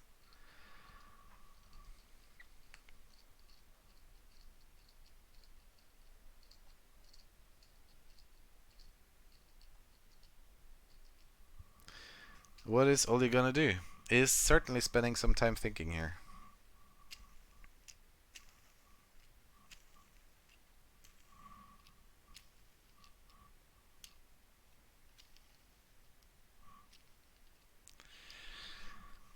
What is he gonna do? Yeah, he goes for that. And then you have king takes this knight, probably, right? I mean, it's either that or king to e5. Yeah, he goes for the knight. Check. Oh, has Oli spotted the mate? King d4, queen d6, knight d5, and queen takes d5.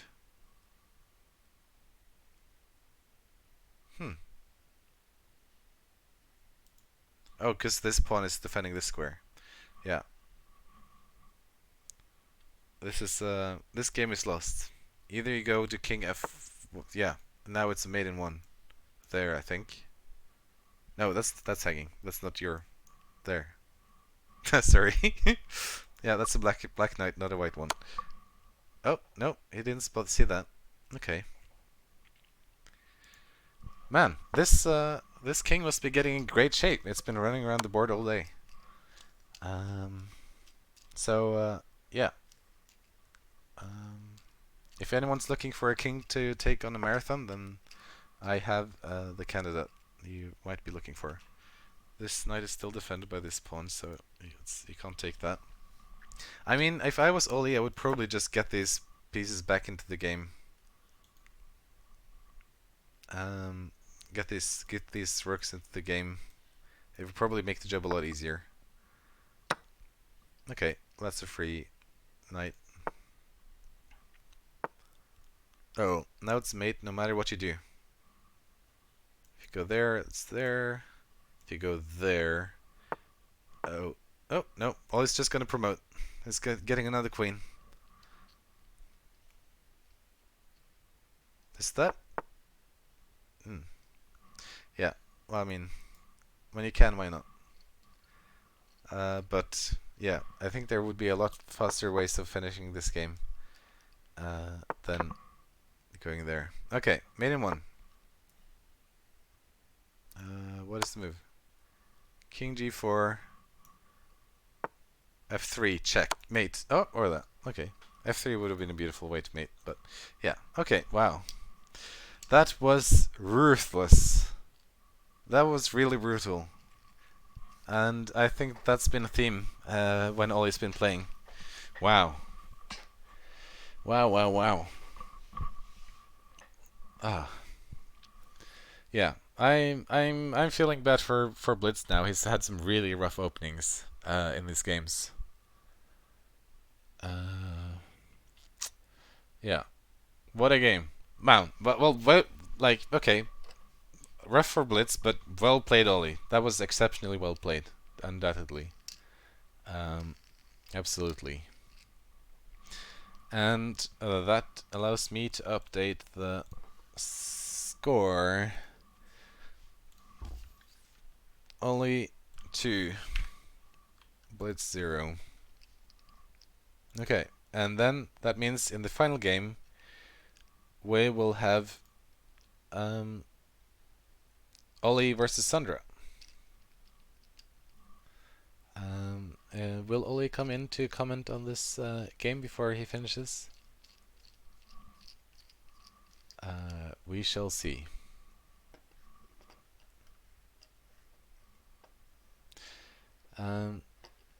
We shall see. No interview. Okay, yeah, fair enough. Okay, I will just quickly go through this game. I don't think there's too much to analyze. We have a very, very sharp opening here. Here, immediately threatening knight takes, forking these two pieces. Luke goes. There is I can't remember what it's called. There is some counterplay here, where if the king takes, and then you take check, and then the queen comes out, and then it's your king is like your white is in big trouble. But yeah, that's not what happens here. Ollie arguably should have played the knight takes instead of bishop takes, but he gains this king is just in trouble for the rest of the game. Yeah, I'm not gonna go through this in great detail. There are a lot of checks. A lot of checks and lost pieces, and I think that's and then yeah, this king is just yeah. All right. Many moves later, there's the mate. Okay, that was this game. Are people happy, or do you want more details? I feel that was quite, yeah. All right. So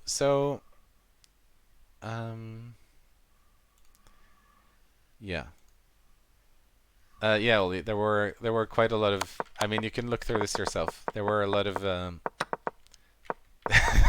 There were a lot of mates at the end here. You had more or less persistently made in 4 for like 20 moves, I think. I mean, you have. Yeah, here. From here, I think it's pretty much mate from the rest of the game. Yeah. Okay.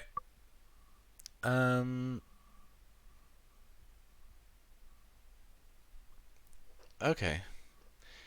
Okay.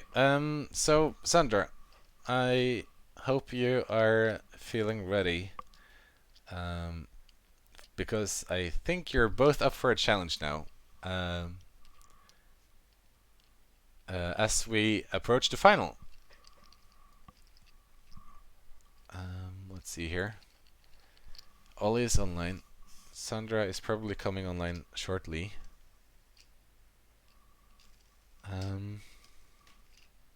Yeah, so we shall see how this turns out. There might be this might be quite an interesting game.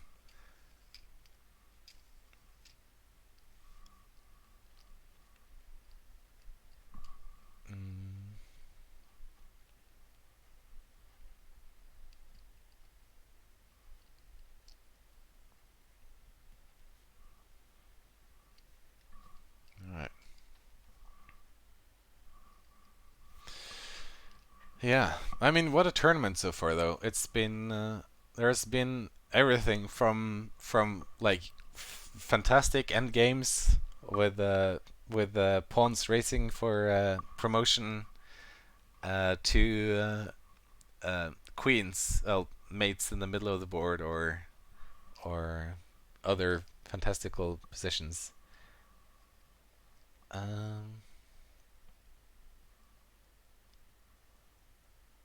All right, we're waiting for Sandra here. And then, so the final game should shortly take place.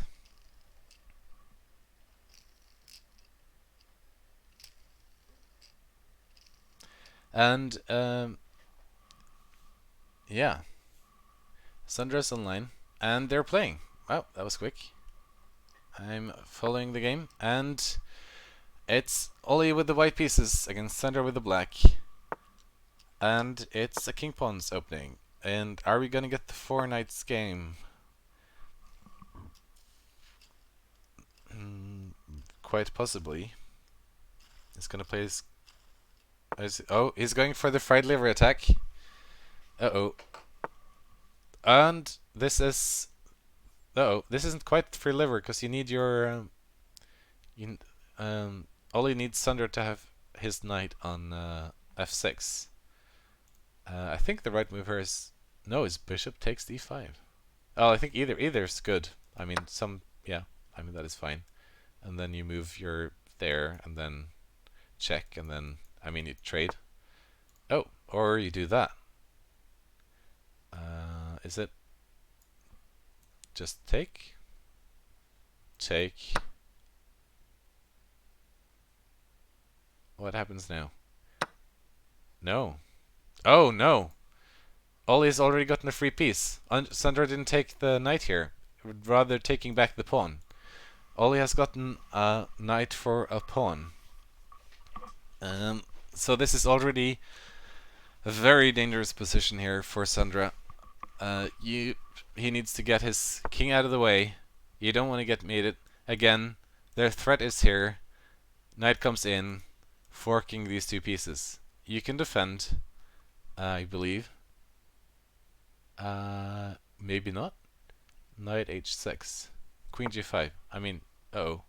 That is coming. That is coming? Bishop takes f7.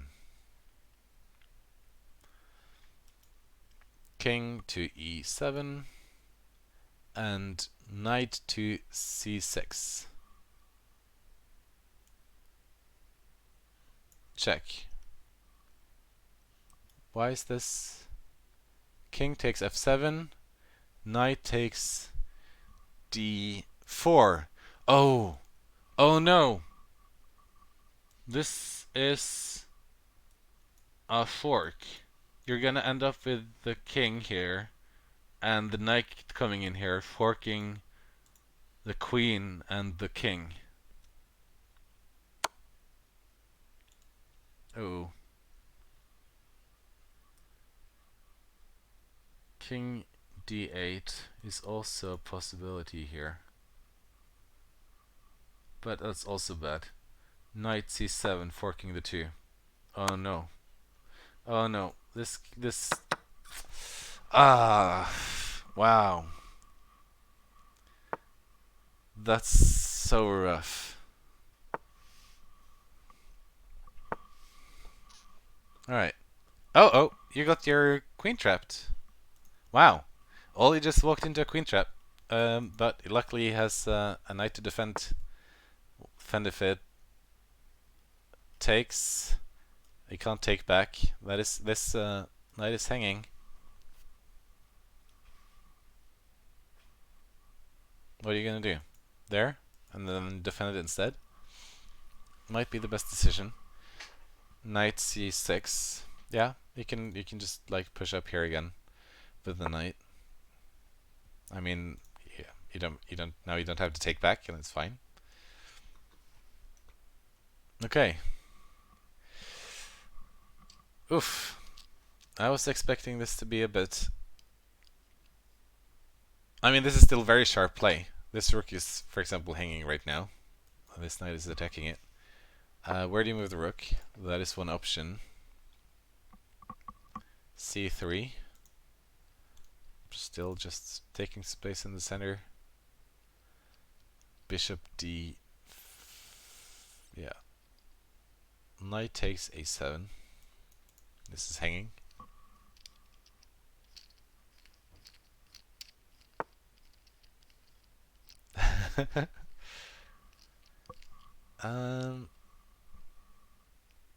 Alright. This has gotten a lot slower suddenly. Ollie is up 11 points. 11 pawns in points. Although Sandra has has more active pieces, although he also has his king in a not too safe position. What's the idea here? Uh-oh, this is forked. This is pinned rather. Although, how would you take it? I guess you could go there and threaten it. But, I mean, you can just also play his bishop in between. Uh-oh. Knight E5. Check. He can't take it because of the pin. Yeah, he's coming here. The rook can't move because it's in this pin against the black king here. Bishop to E6. I mean, that's the only way you can defend this.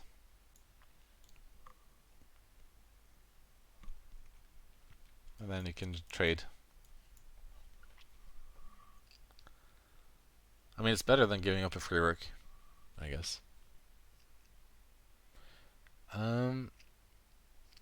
Yeah. This is a very, very, very tough position, and with correct play from both players, this is already winning for Ollie. So what's gonna happen here? They're already down to 6 minutes and 40 something seconds, and I guess we're already at move 15. But they're taking quite some time moving lately. They're like spending 1 minute and 13 seconds on this move. And then you have knight takes. Okay, takes. He can't take that back. You have the shore. You gotta move your king somewhere. This is defended though because of the rook, so that's okay. What are you gonna do? Oh yeah, this is hanging. Okay, there we go. Oh, it looks like Sandra has ended up in the same position as Liz was in the last game. Very unfortunate. There's almost, I mean, Ollie can almost do whatever. This is not, he's not losing this immediately anyway.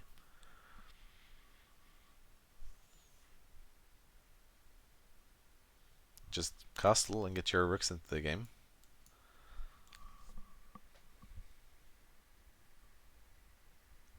The chat seems to be hoping for some horse-on-horse action, which would be, I think, not safe for work? Question mark.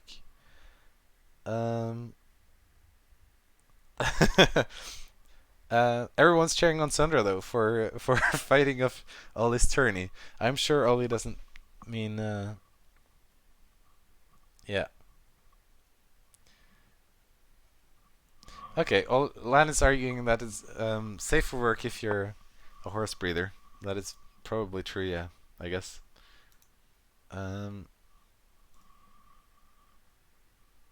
Fair enough. I guess that's literally your work then, so. You know. What happens... What happens? I mean, so currently there are not a lot of tensions. I mean, everything is... Well, this is hanging, I guess. But apart from that, there's not a lot of tension.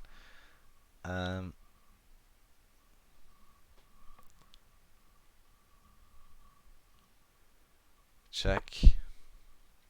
All right, Oli, learn from your previous game. Get your pieces developed. Don't try to just mate with with a knight and a queen. Yeah, you're fighting 3 other pieces here. And you're not gonna get mated very quickly in the middle of the board unless you manage to get these somewhat out of the way.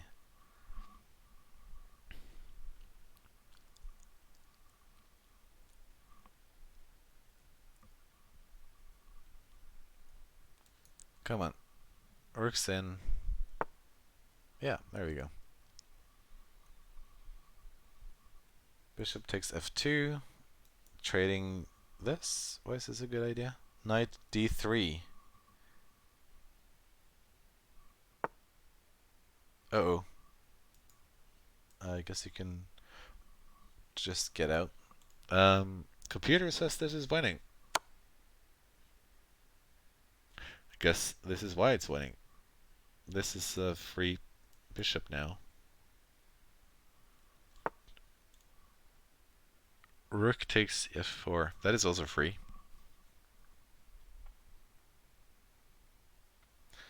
I mean, he can't take because you're checking him. So he has to move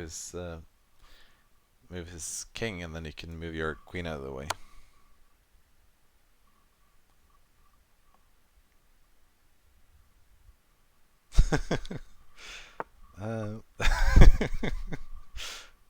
What is going on in chat? Who knows? Mate in 5. Okay, we're back to the position we had the last game. Let's see how long it takes before Oli spots a mate. That is the question nowadays. Do you just trade off this knight f7 check? What happens if king takes? Yeah, I mean that is also an option. The computer really likes this move for some reason. I'm not really seeing the big advantage of it.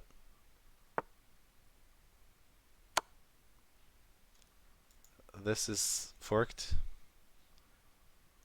Bye-bye. And yeah, I mean now it's just cleaning up here really. There, mate. This is a mate, I think. Pretty sure this is a mate. Just yeah, there we go. Wow, that was very convincing. Question is now, the plan was to play 2 games in the finals. Sandra and Oli, would you like to play another game, or do you feel this was enough for today? Let's get some feedback there, back from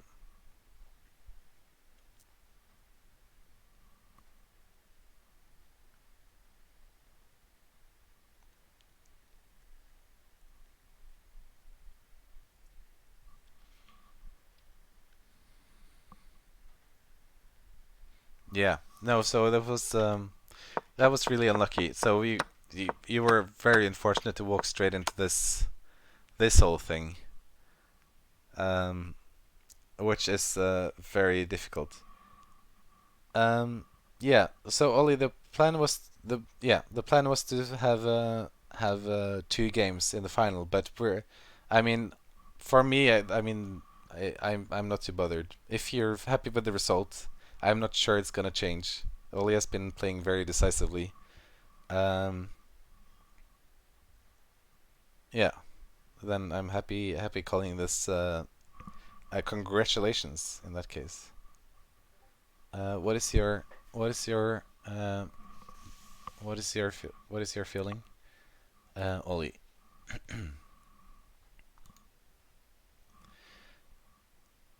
I mean the format. This is just for the fun anyway. We can do a game you and me if you'd like. If you'd like.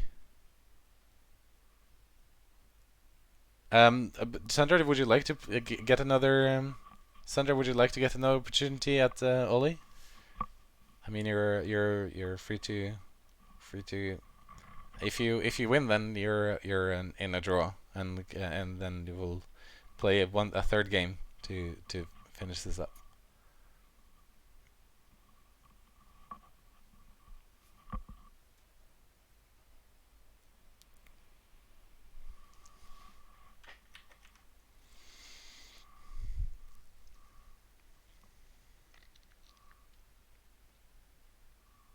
All right, we have a final game. Okay. Yeah. So I'm not sure there how much analysis it's needed to do here. I mean, this king is just getting moved all around the place. Okay, so it's let's go update the scores. So here we have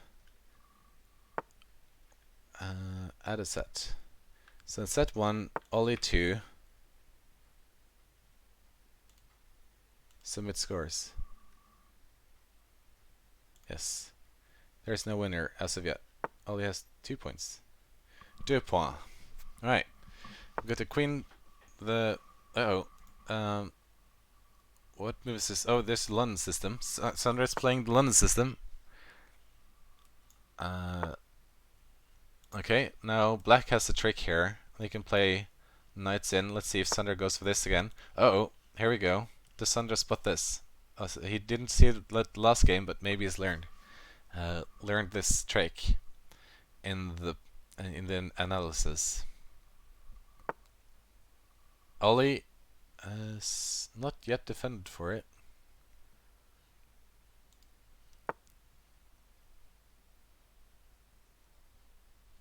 Alright, so playing very solidly. This is Ollie's going for a reverse London system actually, which is fascinating.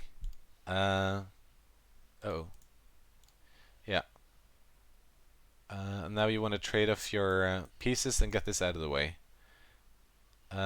Although I think as Ollie, as Sandra, I would probably just take this bishop because the white diagonal is a lot more important. On the other side, I mean, this knight is defending this pawn here, so it's going to be really difficult to. Oh, yeah, okay. I accidentally moved a piece apparently. All right. Here you typically want to take with your pawn, I think. Does the computer agree? No, computer thinks that was the right move. Awesome. All right, get your bishop to safety. Don't leave it hanging. Oh, okay. Bishop takes, and then you got a double. I mean, you get a double pawn in the middle of the board, so it's not the end of the world, but it's you typically want to avoid having double pawns. You can also have knight takes e5, and yeah. All right, so now you got the double pawns in the middle of the board here. I should move. That was hanging? Was that hanging? Queen takes g4. Oh, I guess it was just a trade now. One piece for another. Oops, I don't want to move this. I don't. Okay, there we go. Okay, I didn't actually need to make that move. Okay. Oh, just solidifying this. However, this pawn move is... Oh, and Ollie spots it. Oh dear. Oh no, this is not winning? Queen takes e6. Check. Bishop e7. Queen takes e7?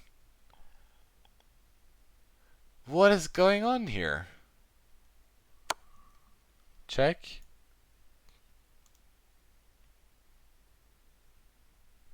What is going on here?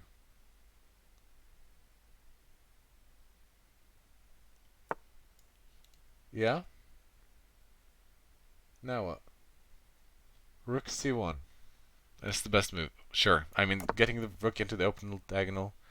Man, Sandra is... No, Ollie is actually having an attack now. I think Sandra was playing a bit too dangerously here with the queen. Queen takes e5. Sure. Yeah, I mean, now you're getting double pawns, but not the end of the world. Wow. I mean, it doesn't look like Ole's made like any... It looks like Ole's in the worst position, right? You have the queen right there, cutting off everything else, but this is actually winning for... What is this? Oh, the rook. Yeah, gotcha.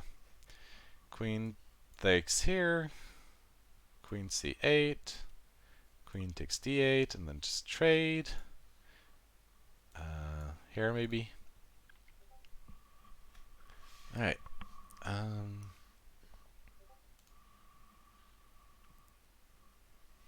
Oh. Oh. All right. Let's see how this works out. Bishop f. That's a yeah. I mean, that was hanging.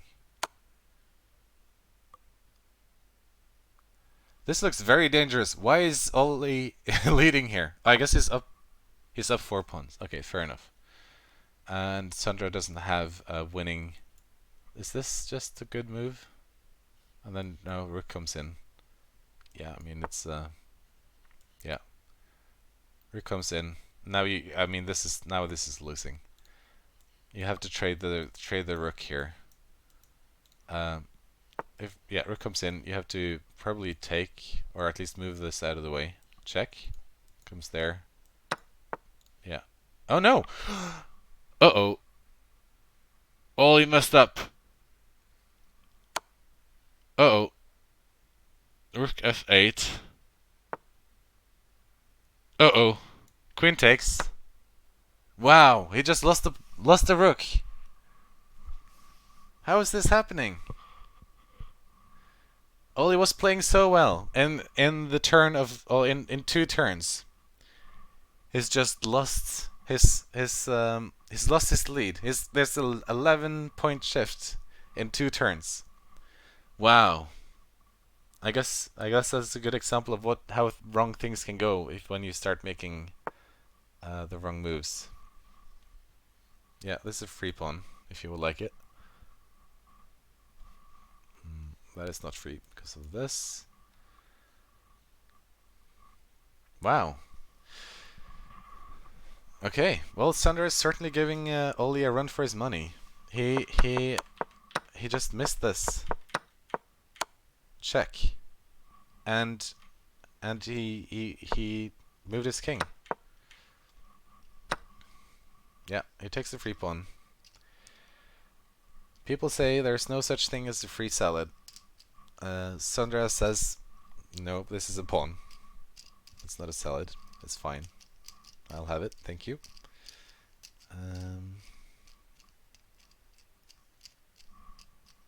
And all power to him.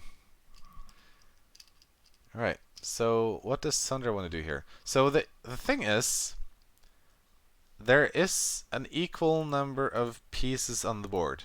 Okay, Sandra has a couple extra pawns, sure. But, well, 3 extra pawns. But Oli is like stuck here. Like his pieces cannot move. This is falling if he's not moving it. This is falling. No, queen takes. I mean, but yeah. Oli has all his pieces back here trying to, and this rook is just stuck behind this king. Is not getting out. Like anytime soon. It needs at least a couple moves to get that queen out of the way. Okay, Nicole. So, Sandra is playing the white pieces. Oli is playing with the black pieces. Oli needs to defend this bishop because this rook is attacking it. Uh-oh. King d6. e4. He's probably not going to play e4 though. That's a very strange move to play. Let's see what he plays. I'm not really sure what he's going to play here.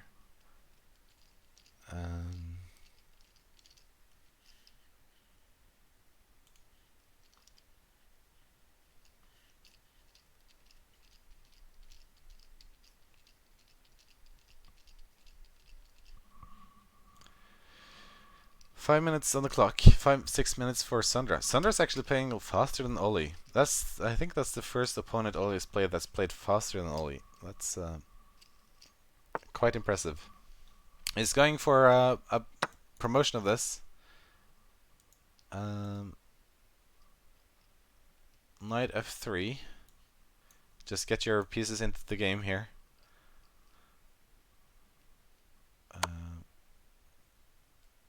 Ooh.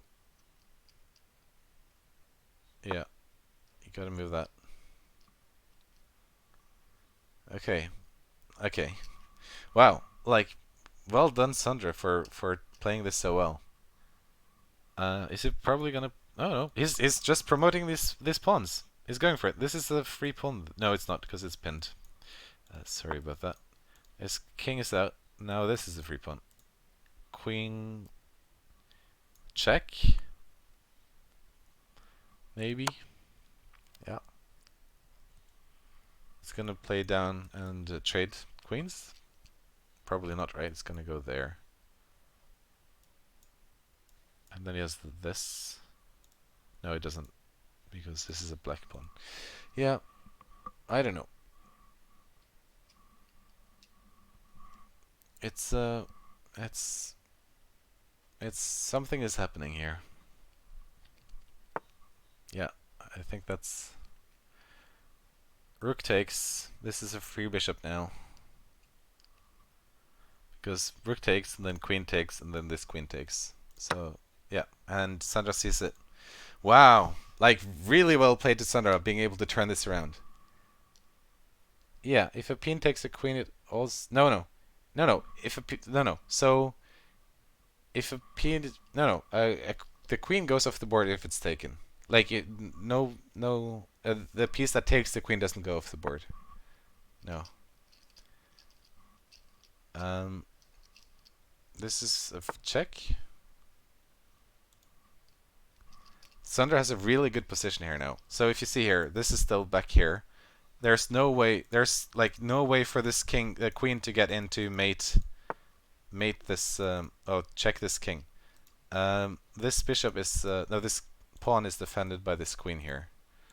So that's not actually a threat in this position.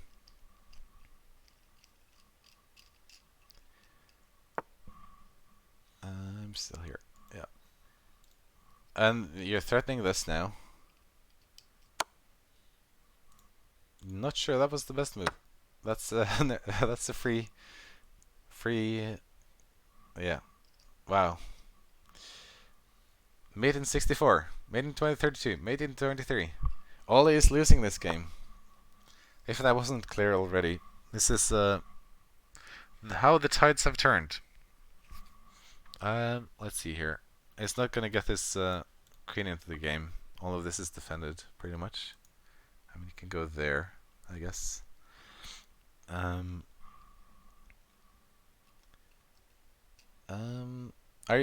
Nicole, are you familiar with how pieces move? Just offering a queen trade here. How the turns are tabled. Yeah. So, yeah.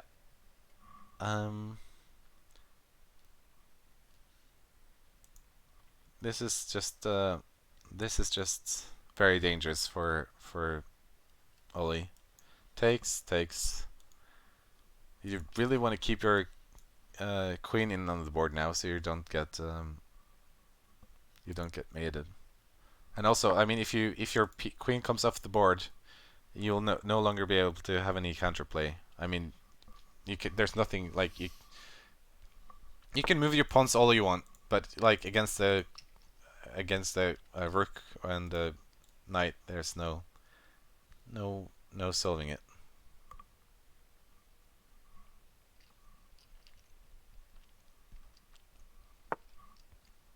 Alright, I think you just push. Yeah, b5. Cutting off the king from these from escaping here. Very solid play by Sandra.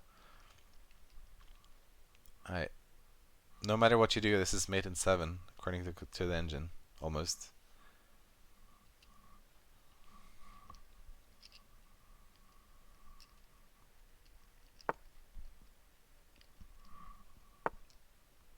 Oh, and you're just gonna promote this, I suppose. There's no mates. There are no checks here. This is defended. This is. I mean, you can just take it back. Wow. This is happening. And if you move your queen away from the defense of this pawn, it's just falling. And then you have mate very quickly thereafter. Yeah, Ole is in a world of hurt at the moment. Alright. I mean, Sandra might try to promote this pawn. I'm not sure. I mean, yeah, sure. I mean, why not when you have the chance? But yeah, this is now falling. You just take, and then probably move your not there. I guess. Where can you defend? Rook takes. King b8. Oh, he didn't see it. Oh no, he didn't see it.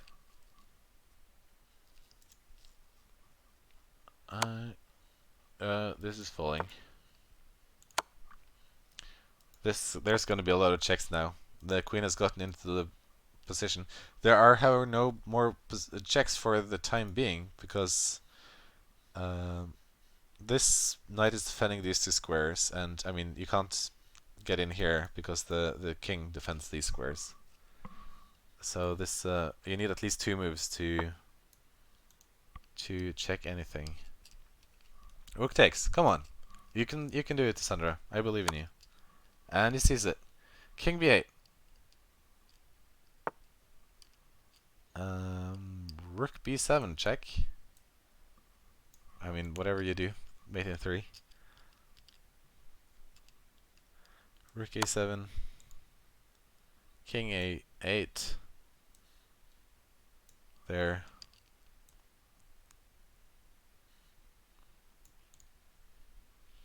Queen c7.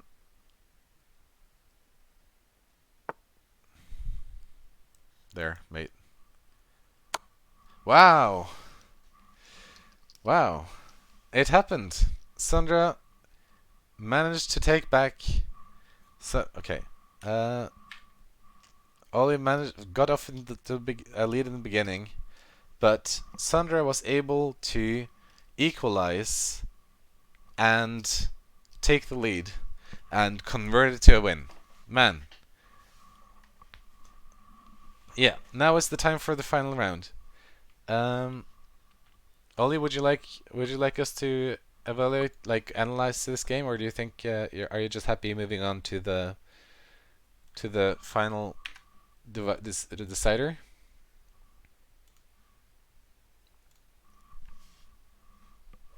What about you, Sandra? Would you like the game analyzed? I'm happy to do so. Depends on how much time you want to spend on this. Alright, so remember, the tiebreaker round will be 3 minutes plus 2 seconds. It's no longer a 10-minute round. And the trick here is that Sandra is used to blitz. Sandra plays more blitz than rapid. 3 plus 2, yeah, that is correct. 3 plus 2 is the next time format. So who knows? So I know also that Oli has played a bunch of bullet, which is 1 minute. So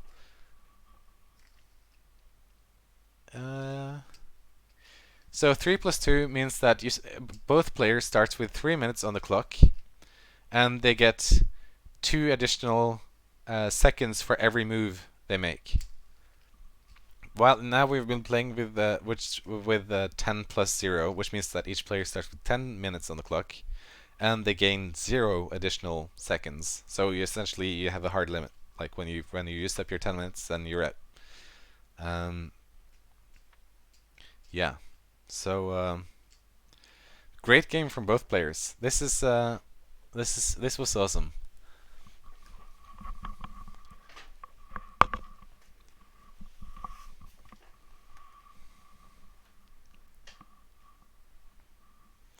Alright, Ollie's challenge is up. And he's ready for some action. Let's see when Sandra is ready.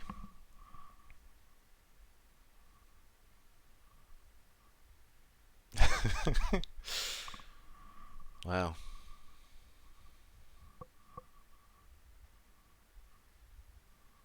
Yeah. You don't want to get banned, Nicole. You're absolutely right.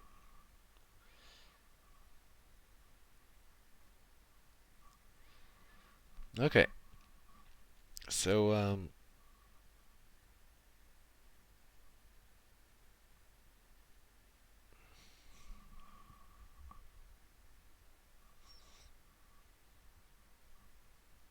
challenge sent. We're waiting for Sandra to accept the challenge whenever he is ready. And then we'll see how it goes. So to repeat again, the final time for the tiebreaker will be 3 minutes plus 2 seconds. Hey, isn't it great that we had 2 rounds this time around? This is a lot more exciting, right? Now Ollie's also seen what losing looks like. And then we'll see how the final game takes shape. Are you guys looking forward to the final round? I certainly am. Alright, I'll just go through this game while we're waiting for Sandra can't see the challenge. Okay, well, I assume they will have to resolve some technical difficulties here.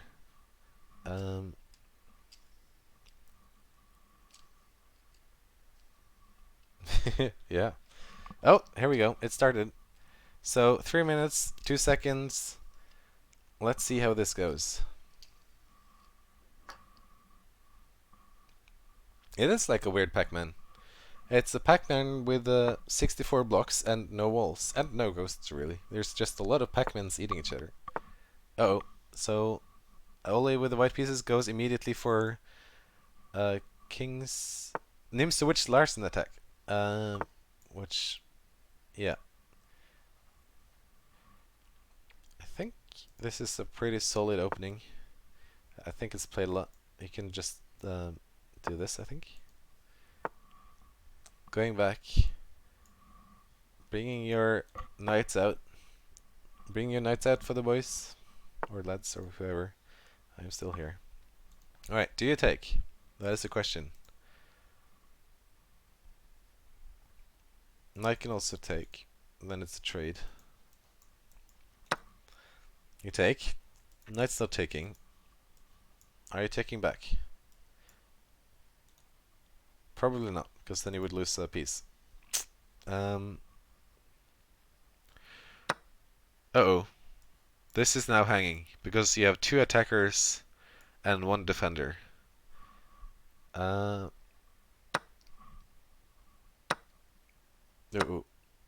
And this rook is hanging.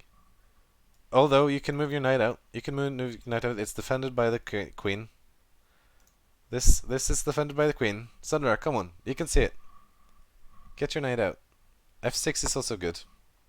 But no, there. Sandra's just giving up this rook. That's rough. After a rough start there.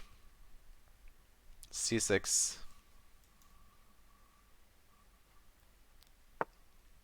Oh, no, this queen is hanging.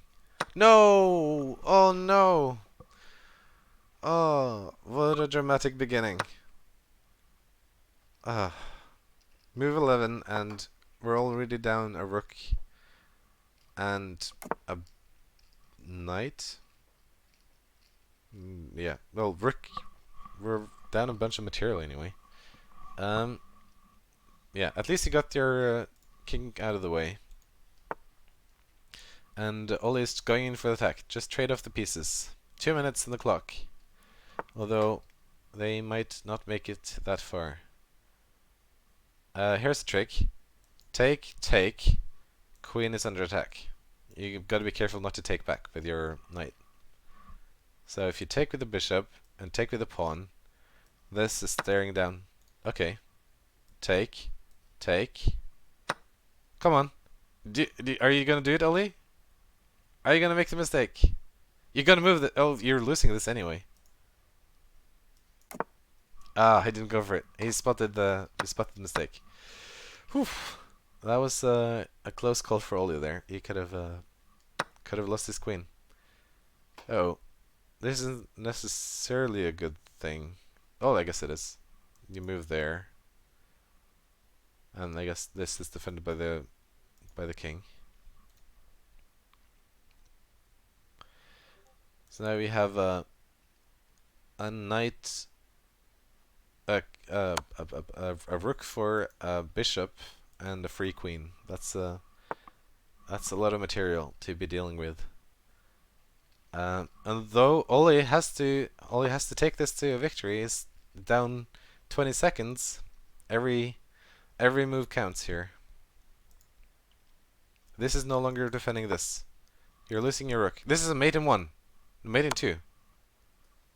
There and mate. Wow. Oof.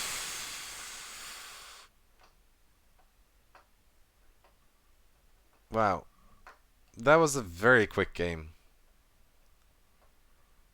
Well played. Yeah, I mean, it's really rough losing that queen so early. Man, that's very unfortunate. That's very unlucky. Yeah, indeed. I mean, you have two very solid openings, I think. But this, I mean, yeah, taking here with the knight was very unfortunate. And then oops. Yeah, and then unfortunately not defending this rook, and instead, yeah, losing your queen in the process. This is, yeah, I mean, that was very. It's really hard to get back from that.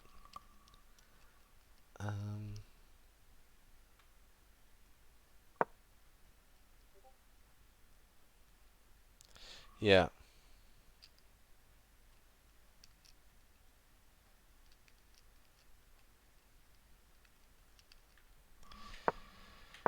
Alright, and always just trading off pieces, simplifying.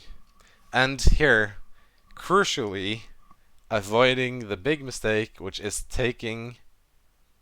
can I just analyze this? Thank you. Like this. Oh.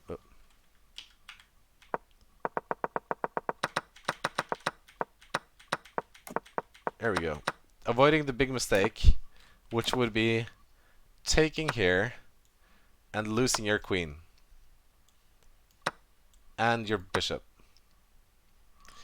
That would have been a devastating blow for Oli, but he would still have two rooks.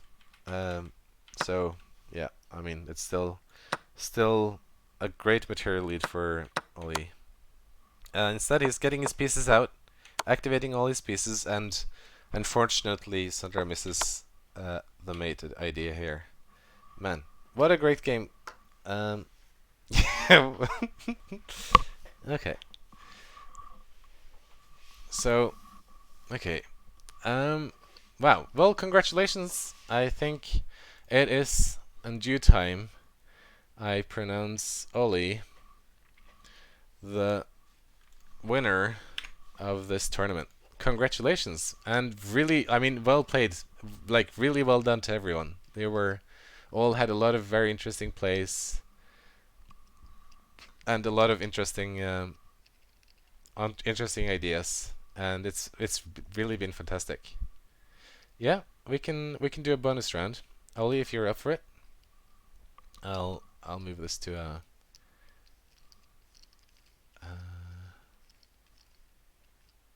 yeah. I'm very happy. Very happy. That was a lot of fun to organize. Maybe we can do it again sometime if people feel like doing feel like playing some more chess sometime. Okay, I'll swap to my play scene here, and then I am ready when you are? Question mark. Why is this?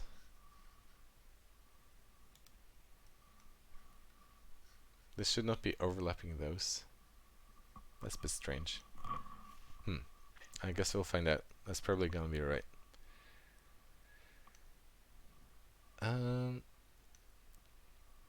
I can cast. Oh yeah, Maddie, if you and Lou wants to cast. Okay, so what I can do is I can turn off the sound on my. Okay, you can cast with both of us in the channel. Sure, that will be a lot of fun. Yeah, go for it. I'd love that.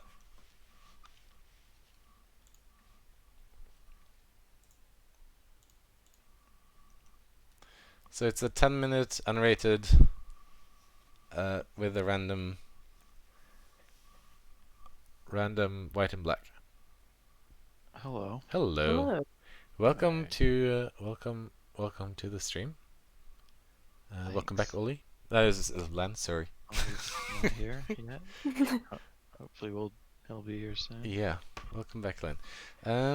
Yeah. How did you enjoy the tournaments, guys? It was pretty good. The last one was great. Yeah. Yeah. It was. The rest of it was cool too. Yeah. I really liked the part where I lost. Yeah. That's same. Yeah, me too. Yeah. I mean, that was. Everybody lost here. Nobody came away with just wins. Nope. Nobody came. Very humbling experience for Ollie. Yeah, that is true. Sorry, I missed that both of us should be in the channel. I'm here. Yeah. All right. Don't worry, Ollie's used to being humbled. All right. Shall I just challenge you? And then, yeah, let's go. Let's go. Okay. As we're about to see. Yeah. Okay. You be quiet. Oh no, hang on. The board is not quite in the middle of the board. Oh, because I have this. There we go. Okay, now it should be fine. Okay, there we go. And the pawns. I've seen that one. So, that's a Polish Queen's defense. Pawn. Queen's Pawn opening. Oh my god, I'm scared. Yeah. Terrified. Decisively not going with the Polish opening. That's a no, opening accelerated London system. No Polish played here. Jesus Christ. This is a very fast-moving game. But this is chess. It is chess. It is chess. You're not wrong. You're absolutely right. A lot of action in the center of the board here. Well, there is. A horse just moved. I caught that one. Nice. Where's it going to go, though? That is a good question.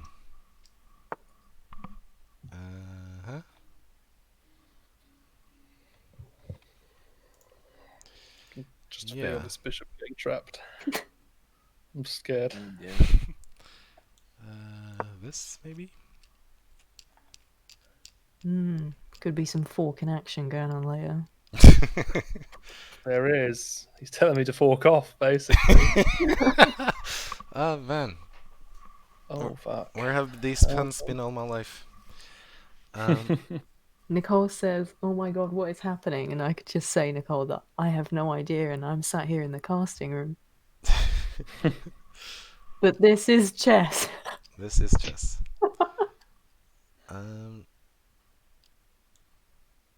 Yeah, I'll just have that, I think. Oh, an unexpected response there. There's some horses moving on this board. No one saw that coming. Another horse move. This is not great play from me, by the way. It's just fun. We're seeing what our caster's made of. See if we made a good choice in the end. Yeah. He can talk about chess, but can he play? I suspect. Oops, yes. No, that was a misclick. So I think the answer is no. Oh. Yeah. Not another one. Was it? Or was it? It achieves a similar result, I would say. Not quite what you wanted, but not the worst move, maybe. Well, this is chess, isn't it? It's anyone's game. This is a chess, indeed.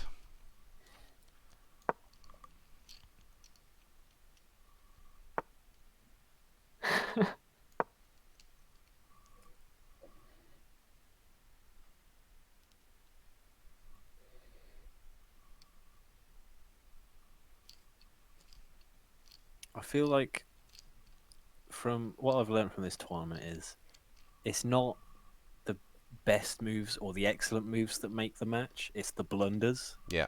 And the mistakes that really turn the tide. That is the ruthless thing about chess. Yeah. There's only so many pieces on the board, so if you lose them, that's instantly down at a disadvantage. The unfortunate, it's your move, by the way. I pre-moved. The unfortunate thing about just letting him know he's pre-moving him, sniping him out. Yeah, well, everyone, it's actually your move. I pre-move. Everyone takes. I've actually pre-moved the next 13 moves, so you can just have your go, Ollie, for a while now. I've actually spotted a mate in 11, so tell you what you want, man. I've pre-moved to checkmate. Yeah. I actually saw a guy who pre-moved like 6 moves into a mate. It's like, what? How do you even? I quite literally cannot see Ollie's king. I've seen stuff. There it is. Never mind. Right. I thought he had found an exploit in the chess. Right. He has been helicoptered out. Is Log going to start to kick Ollie off a cliff? This is chess. No, I mean, you're playing solidly. This is fine. You're not. I don't know. I can feel the Sparta kick coming. I'm like the messenger at the moment, sort of trying to negotiate with you. Yeah. Ooh. No, that's a dodgy move, isn't it? That's that thing again where you're moving 2 pieces at once. I think there's been some rule breaking. Log's going to cheat like that. He'll try all the Yeah, I mean, you can't have just people moving pieces around. Mm. Yeah, you're not gonna be allowed to do that.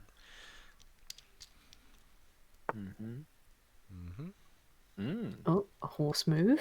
Okay. Giddy up. Oh, that's another good horse move. Thank you. He's looking smothered, but I think he's still winning. I'm not going to look at the bar. I don't have a bar. We can't even see the bar on the stream, can we? No, there's no bar. I'm not playing with the. I mean, you can't play with the bar. Arms? So I'm just. Sorry, yeah. Of course, you're playing perspective on the stream. Yeah. If I was playing with the bar, I would be cheating. I know you would never do that. Yeah. But what happens here?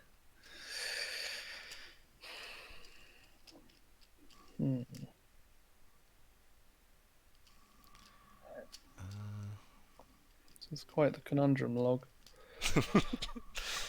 I agree. It is a conundrum. With the sort of expertise of seeing so many moves ahead, the knight really messes that up for newer players, I can imagine, because it's such a complex movement system to see what it can do in so many turns can really be very difficult. Yeah. So typically in like club, on like high level player, a bishop is better than a knight because it can take across the entire board. But in beginner chess, a knight is a lot trickier than a bishop. So even if a bishop can attack more squares, you might just miss the knight coming in the first place, and then you're screwed either way. Yeah, one thing you got to remember is that knights can never go to the same color. They always have to go to a different color. And if you're scared of getting forked, all you have to make sure is that the 2 pieces you're scared of getting forked are on different colors, because the knight can't attack both at the same time. I suppose that's the same for a lot of pieces apart from like rooks, really. Yeah, I suppose the bishop, same color as the bishop is on. To be forked by one piece, usually you'd have to be on the same color tiles. Yeah, exactly. What I want to know is how did they come up with this game and all the moves? Yeah, I mean, that's a very good question. Because horses don't run in L's, do they? And where's the usually sequel? no. It's been going Well, they flank things, don't they? They like go around the outside and flank him behind. I want chess that's too. the idea, I think. Just like in that famous Game of Thrones battle. Where they come in from the side. Here we see Log coming in from the side. It all comes together. Alright. Nicole raised a good point. Oh, shit. I don't think castles move normally All either. these shenanigans, Log. I don't know. Maybe it's a siege tower. What on earth is going on? Maybe it has legs. Maybe it has wheels. How old are siege towers? Would they have been around during chess? They're medieval. I don't know. Chess is older Chess than must be an old game. Chess is super old. I mean, knights. If it was like... How old are knights as a thing? Profession. I think cavalry has existed before knights did, I guess. So they could have just not been. How long horses existed? Oh, not long, I'm presuming. We only domesticated them in like 86 or something. It's kind of crazy. 1986. Yeah, that's when we invented the Mustang.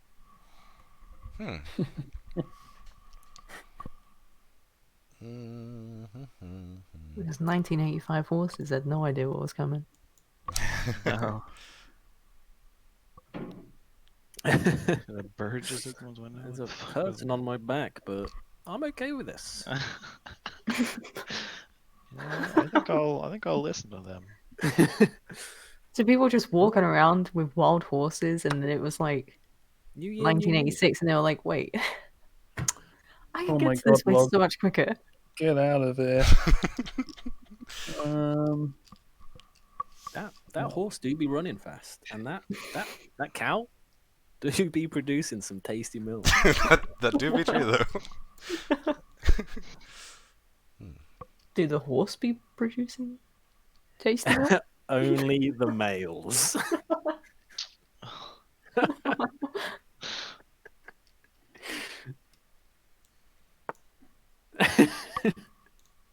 I mean, let's get back to this again. Let's see what's going on here.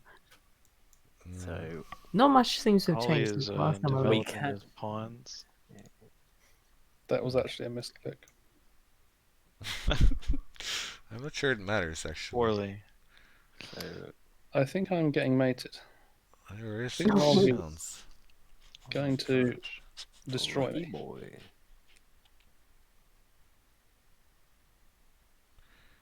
I think I just do this. Holy boy. What's I going like how on? Log is just so nonchalant about every move he makes. He's like, I'm not sure this is a good move. I think I'll do this. Yeah. Log, what's going on here? Explain yourself. I mean, hey, look, a free bishop, but it's probably just a bear trap. I don't want to take with the queen. I'll take with the pawn, and I'm gonna die. If you take with the queen, I can take back with the queen, but it's just not going to be good enough, is it? There's a lot of women going on. The fatal mistake by Ollie was not developing that other rook. There's definitely shenanigans that Log's going to go for here. Both rooks on the back line, somewhat blocking each other. Makes it very hard for Ollie here. I am terrified. And he has only got one horse. So. Both players down to one horse. It's really anyone's game. Horse the most effectively. In that game, Maddie? Well, this is chess. Well, this is chess. Now that's pod chessing.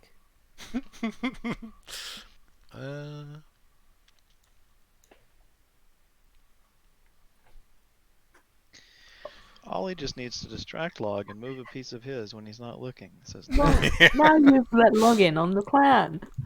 Oh my god. Great idea. Lannister. I'm only seeking a fair match. There's so many scary things here, but I feel like my king can escape, but Yeah, I'm just trying to I think he can too. Trying to find the right move. There's a couple moves I'm looking at. I'm not sure which is the right one. Go into the move store tonight. Pick up some new openers.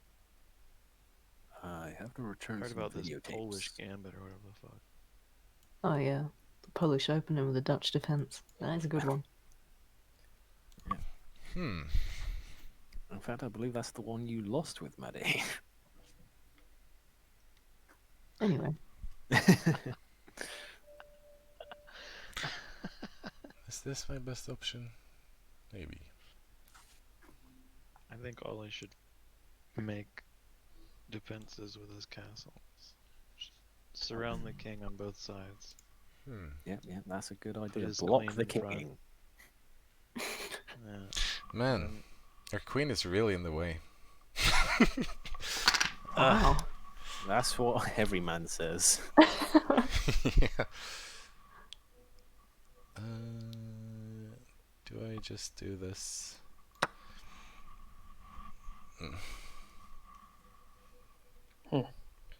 So, when you were thinking of which pawn to take with, what was the main decision there? Was there a reason for that pawn and not the one on the other side? Or? Well, the other pawn is in front of my king. Okay.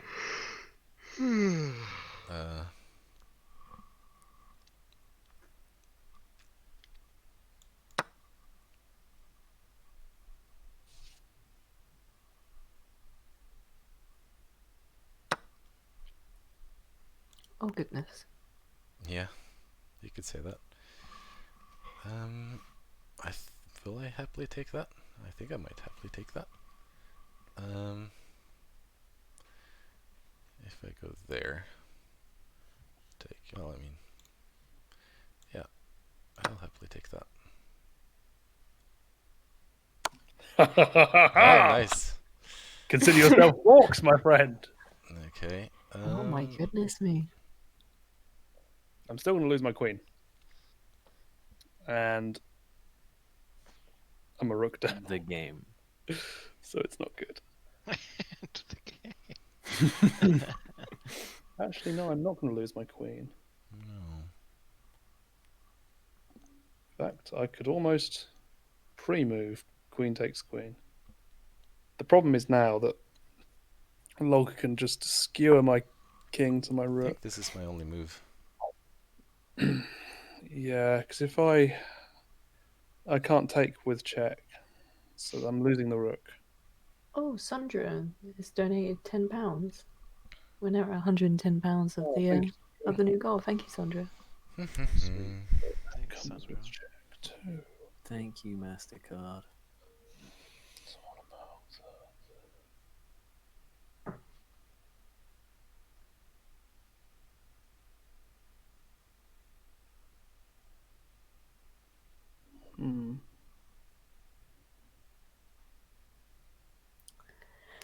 Well, Luba, what would you do in this situation? It is quite a win pickle. the game. I would simply win. I've got 1.5 minutes left. Fuck. Something in my previous games, which was a tactic I went for, was when I was on the back foot, I went full offense on another part of the board. So what can... That is actually not a bad strategy. We can combine strategies with mine, which is confuse them. So just go for like a piece, and they're like, "Why? Just have a Have you done that?" I have no fucking clue what to do. Just start with flailing, like the equivalent of just windmilling your arms and hoping that you just clap onto something. That's a good idea.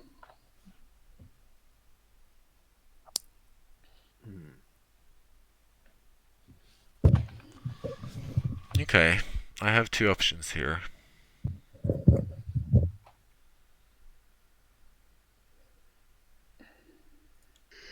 Yeah, I think I actually only have realistically one option here.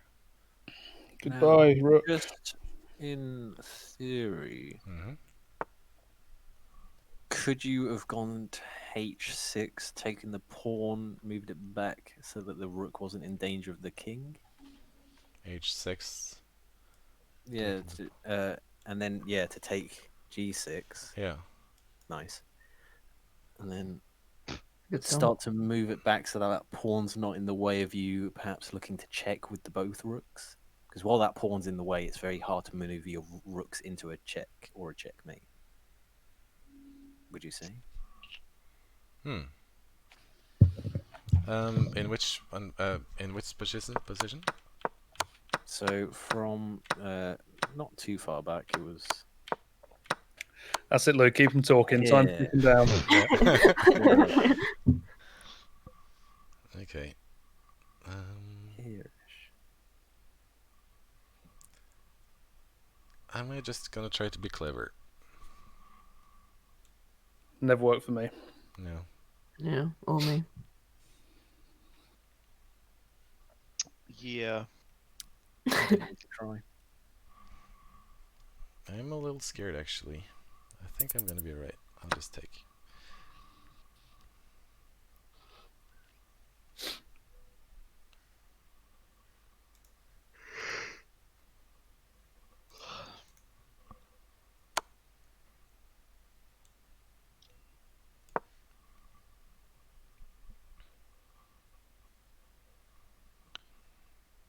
I have no idea who's winning.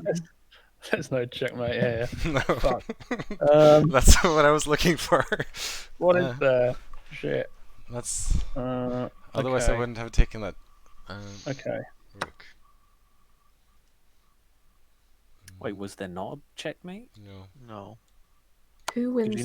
Could you not D1 and then next turn A1? Who wins when time runs out? The person whose time runs out loses. Could you're low on time? I'll wait until after.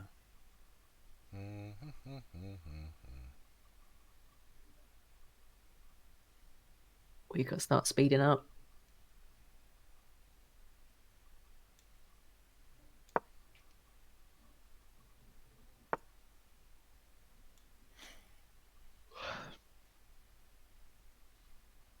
Oh.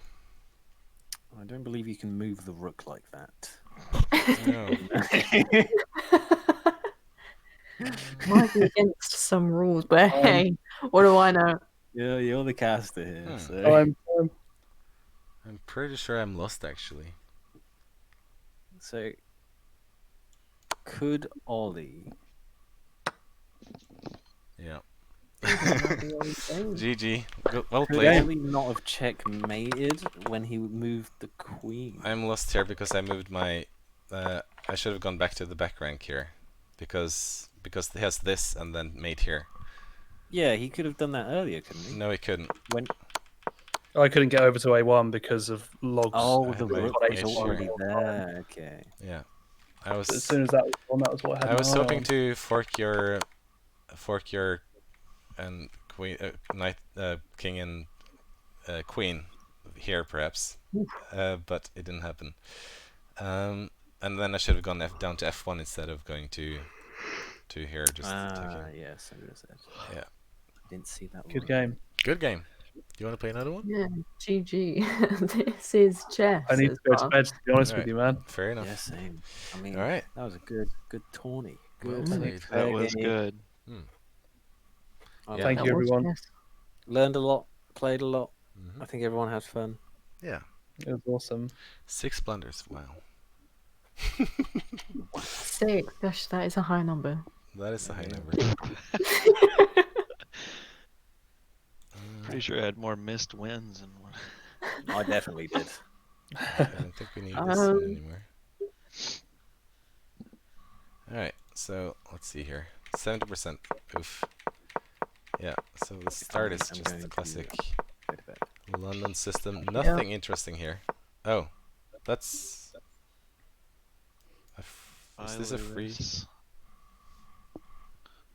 Take. What's the idea? Oh, Log, you had 4 missed wins, apparently. Yeah, I know. Bishop, yeah, Maddie Bishop Parth takes. is chanting your I know. your chant. I told you to catch on. When you're right, you're right. This is chess. It's undisputed. No, Bishop takes E4. You. Oh! No one is saying it isn't. Oh, I missed this. Just like Rocket League. I missed it was this. Rocket League. Bishop takes knight. Bishop takes knight, and then if you take back with the bishop, then I have this. If you take back with a pawn, that's not a. Oh. Yeah. No. So if so if you take back with the pawn here, you're lost. If you take it there, what do I have here? Bishop takes H7 is winning.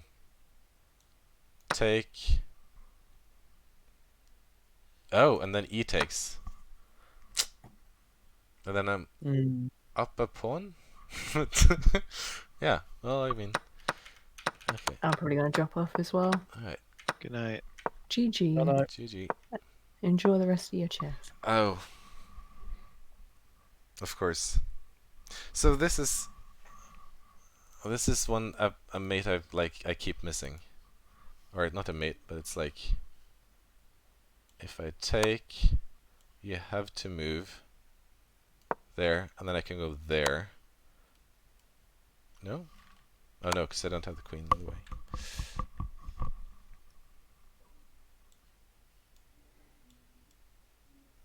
Damn, it was really spiky at the end, man, when my rook came in. Yeah. Man. Yeah, it did feel like Ollie came out of nowhere, because I thought it was pretty solid for log. Yeah. No, so, yeah. Here's my issue. I wanted to sacrifice this because I missed this queen. I was looking at if he takes, then I have a queen here and mate. But he has his queen here, so he can just take back. Why did you never challenge the queen with your knight by moving it to c4? I mean, e4. My bad. He could move there or somewhere else. Yeah, and then to challenge is but didn't you want it to move at one point when you were trying to challenge with? Yeah. So yeah. Okay. So so there, and then yeah, I took back best move. Yeah, this is what I was waiting for him to play. Like this just like saves his position because I can't go up, and I can't take that. He didn't go there though. That was losing. Queen here. Is this thing you're doing like part of the paid subscription? No. I think the report thing you have to pay for like a certain death or something, but just like normally, just like this analysis shouldn't be. You can do that. Okay. So this is losing. What is the big idea? Check. I'll go there. Sure. Why is he not moving this?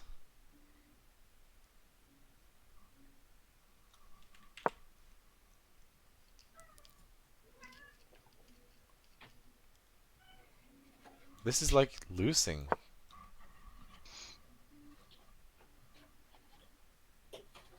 What is this?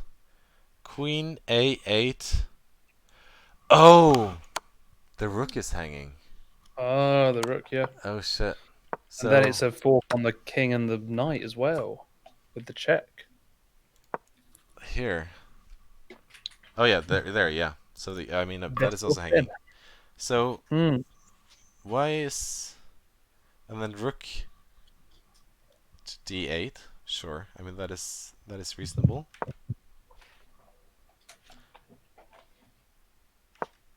I'm just like completely ignoring this bishop. Yeah. So this was a move I was thinking about. So I could take here or take here perhaps. I mean I would lose. I would take there and then you would take this. So that doesn't really work yet. But I was like thinking about like somehow taking like getting in here and getting this like away. Like taking there and then if you can't take this because I'm checking your queen. Yeah. Yeah. All right, and yeah, and then that picks that up, and then you go for a queen trade, which is fine, and it's like a completely even position. Yeah. No, I was a bit too ambitious with this bishop sacrifice. I thought I had more leverage here than I actually did. Nicole, it means that your king is in line to be attacked at the end of your turn, so you have to break line of sight, or you have to take the piece. Yeah, so it's where a piece is attacking your king, so that if you made like a random move, your king could be taken. Yeah. Which obviously you can't let happen. Yeah, it's not really possible anyway, because it doesn't let you legally make the move online. But a lot of people play in real life that if you miss it, then they just get to take your king. That's how it's done, man. A lot of like That's a good way to do it. I mean, I would miss that so often. Oh yeah, but I mean, every time I've played it, the rule was you had to say check out loud. Yes. And then if you missed it, then it was like I guess they could capitalize on that somehow. Or if you couldn't find the move that defends. Yeah. Well, if they say it, if they miss saying check to you, then I don't know, they forfeit or something. I mean, there's a lot of moves where you just mate without. Well, you can't. There is no move to uncheck. Well, I guess that's but yeah. So this is the move. No, this knight move. I was looking at this and I was like, there's like nothing good I can do here. If I go there, then you just like fork my. I mean, this is like a terrible position to be in. Then your queen picks up all these pawns and stuff. And then I was so happy when you didn't see knight takes.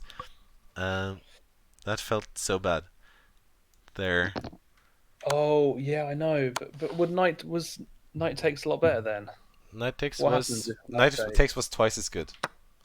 Jesus. Yeah. What would happen? What's the line like? Knight takes is there. And this is. I mean, look at this queen move. Yeah, that's wild.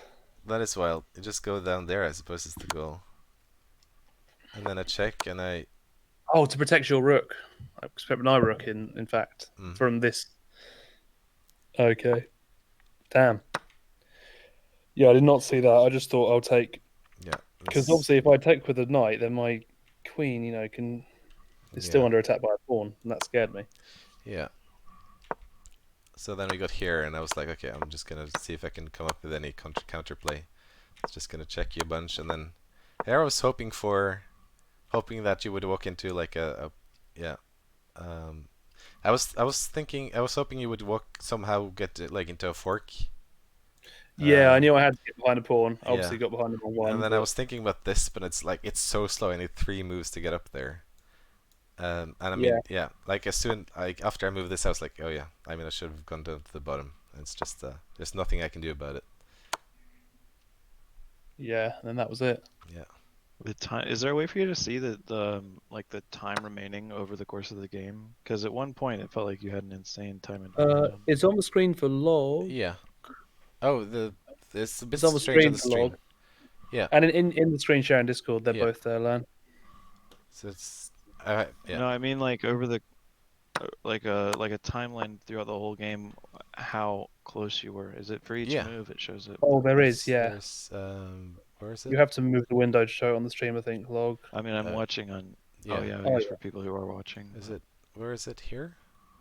No, there is some place to see that.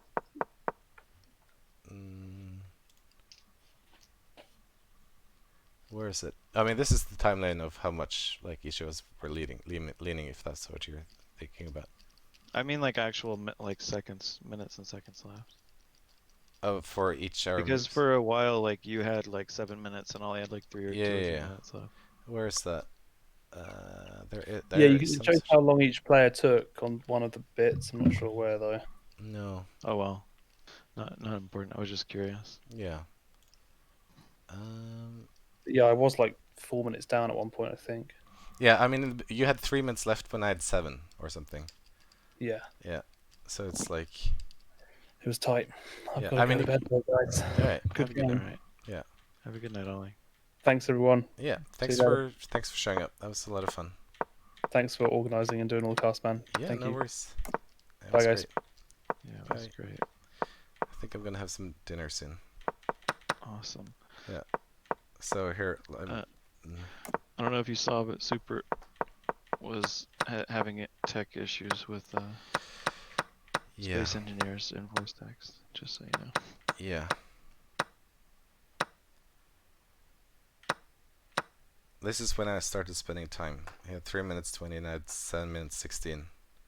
And I spent spent 20 seconds looking at this sacrifice, and clearly didn't spend enough time. There's just nothing. So why would it have been a bad move for you to move knight to force his queen to move. Keep going back. Move my knight here. Yeah, like right here. Right, I don't know, any time now, I guess. Whenever you needed him to move his queen. Yeah, so to stop protecting his. I mean, I can't go there because that's defended. I can go there, and then we can see.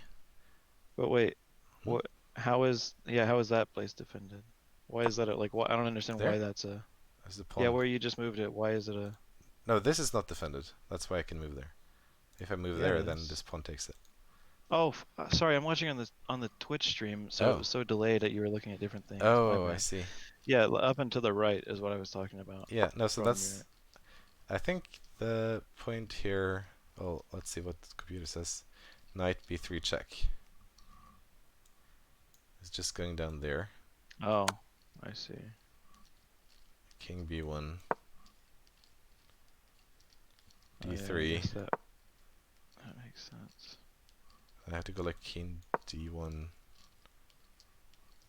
Can't take this. Queen takes. Oh yeah. I mean, the best move here is actually just sacrificing your queen and taking the knight. Yeah, I was just curious. Yeah. When I was watching that, I didn't understand. Like. Yeah. Like I would have made that move because I wouldn't have thought that far ahead. Yeah. No, I was. Yeah.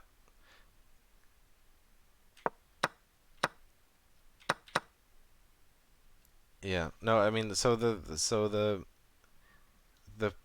thing is, like, when you sacrifice like this, you have to like attack like immediately, because what you do is you give up material to get a position where the opponent's king is weak. So if he has 1 or 2 moves to defend it, for example, if I went there, and then he just went like,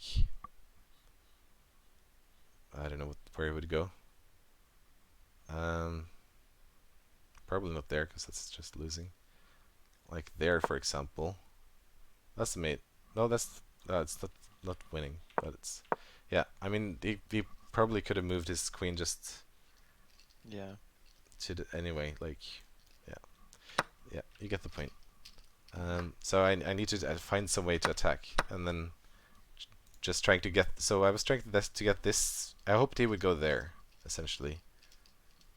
Yeah. Because if he went there, then I have mate. Yeah. And then but he didn't fall for that simple trap. And then I just went for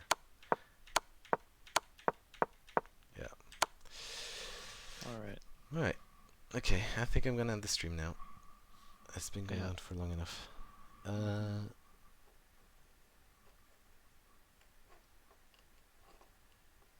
Thank you, Nicole. That's very nice. Oh, sorry. Yeah. Okay, you got that question answered. Nice.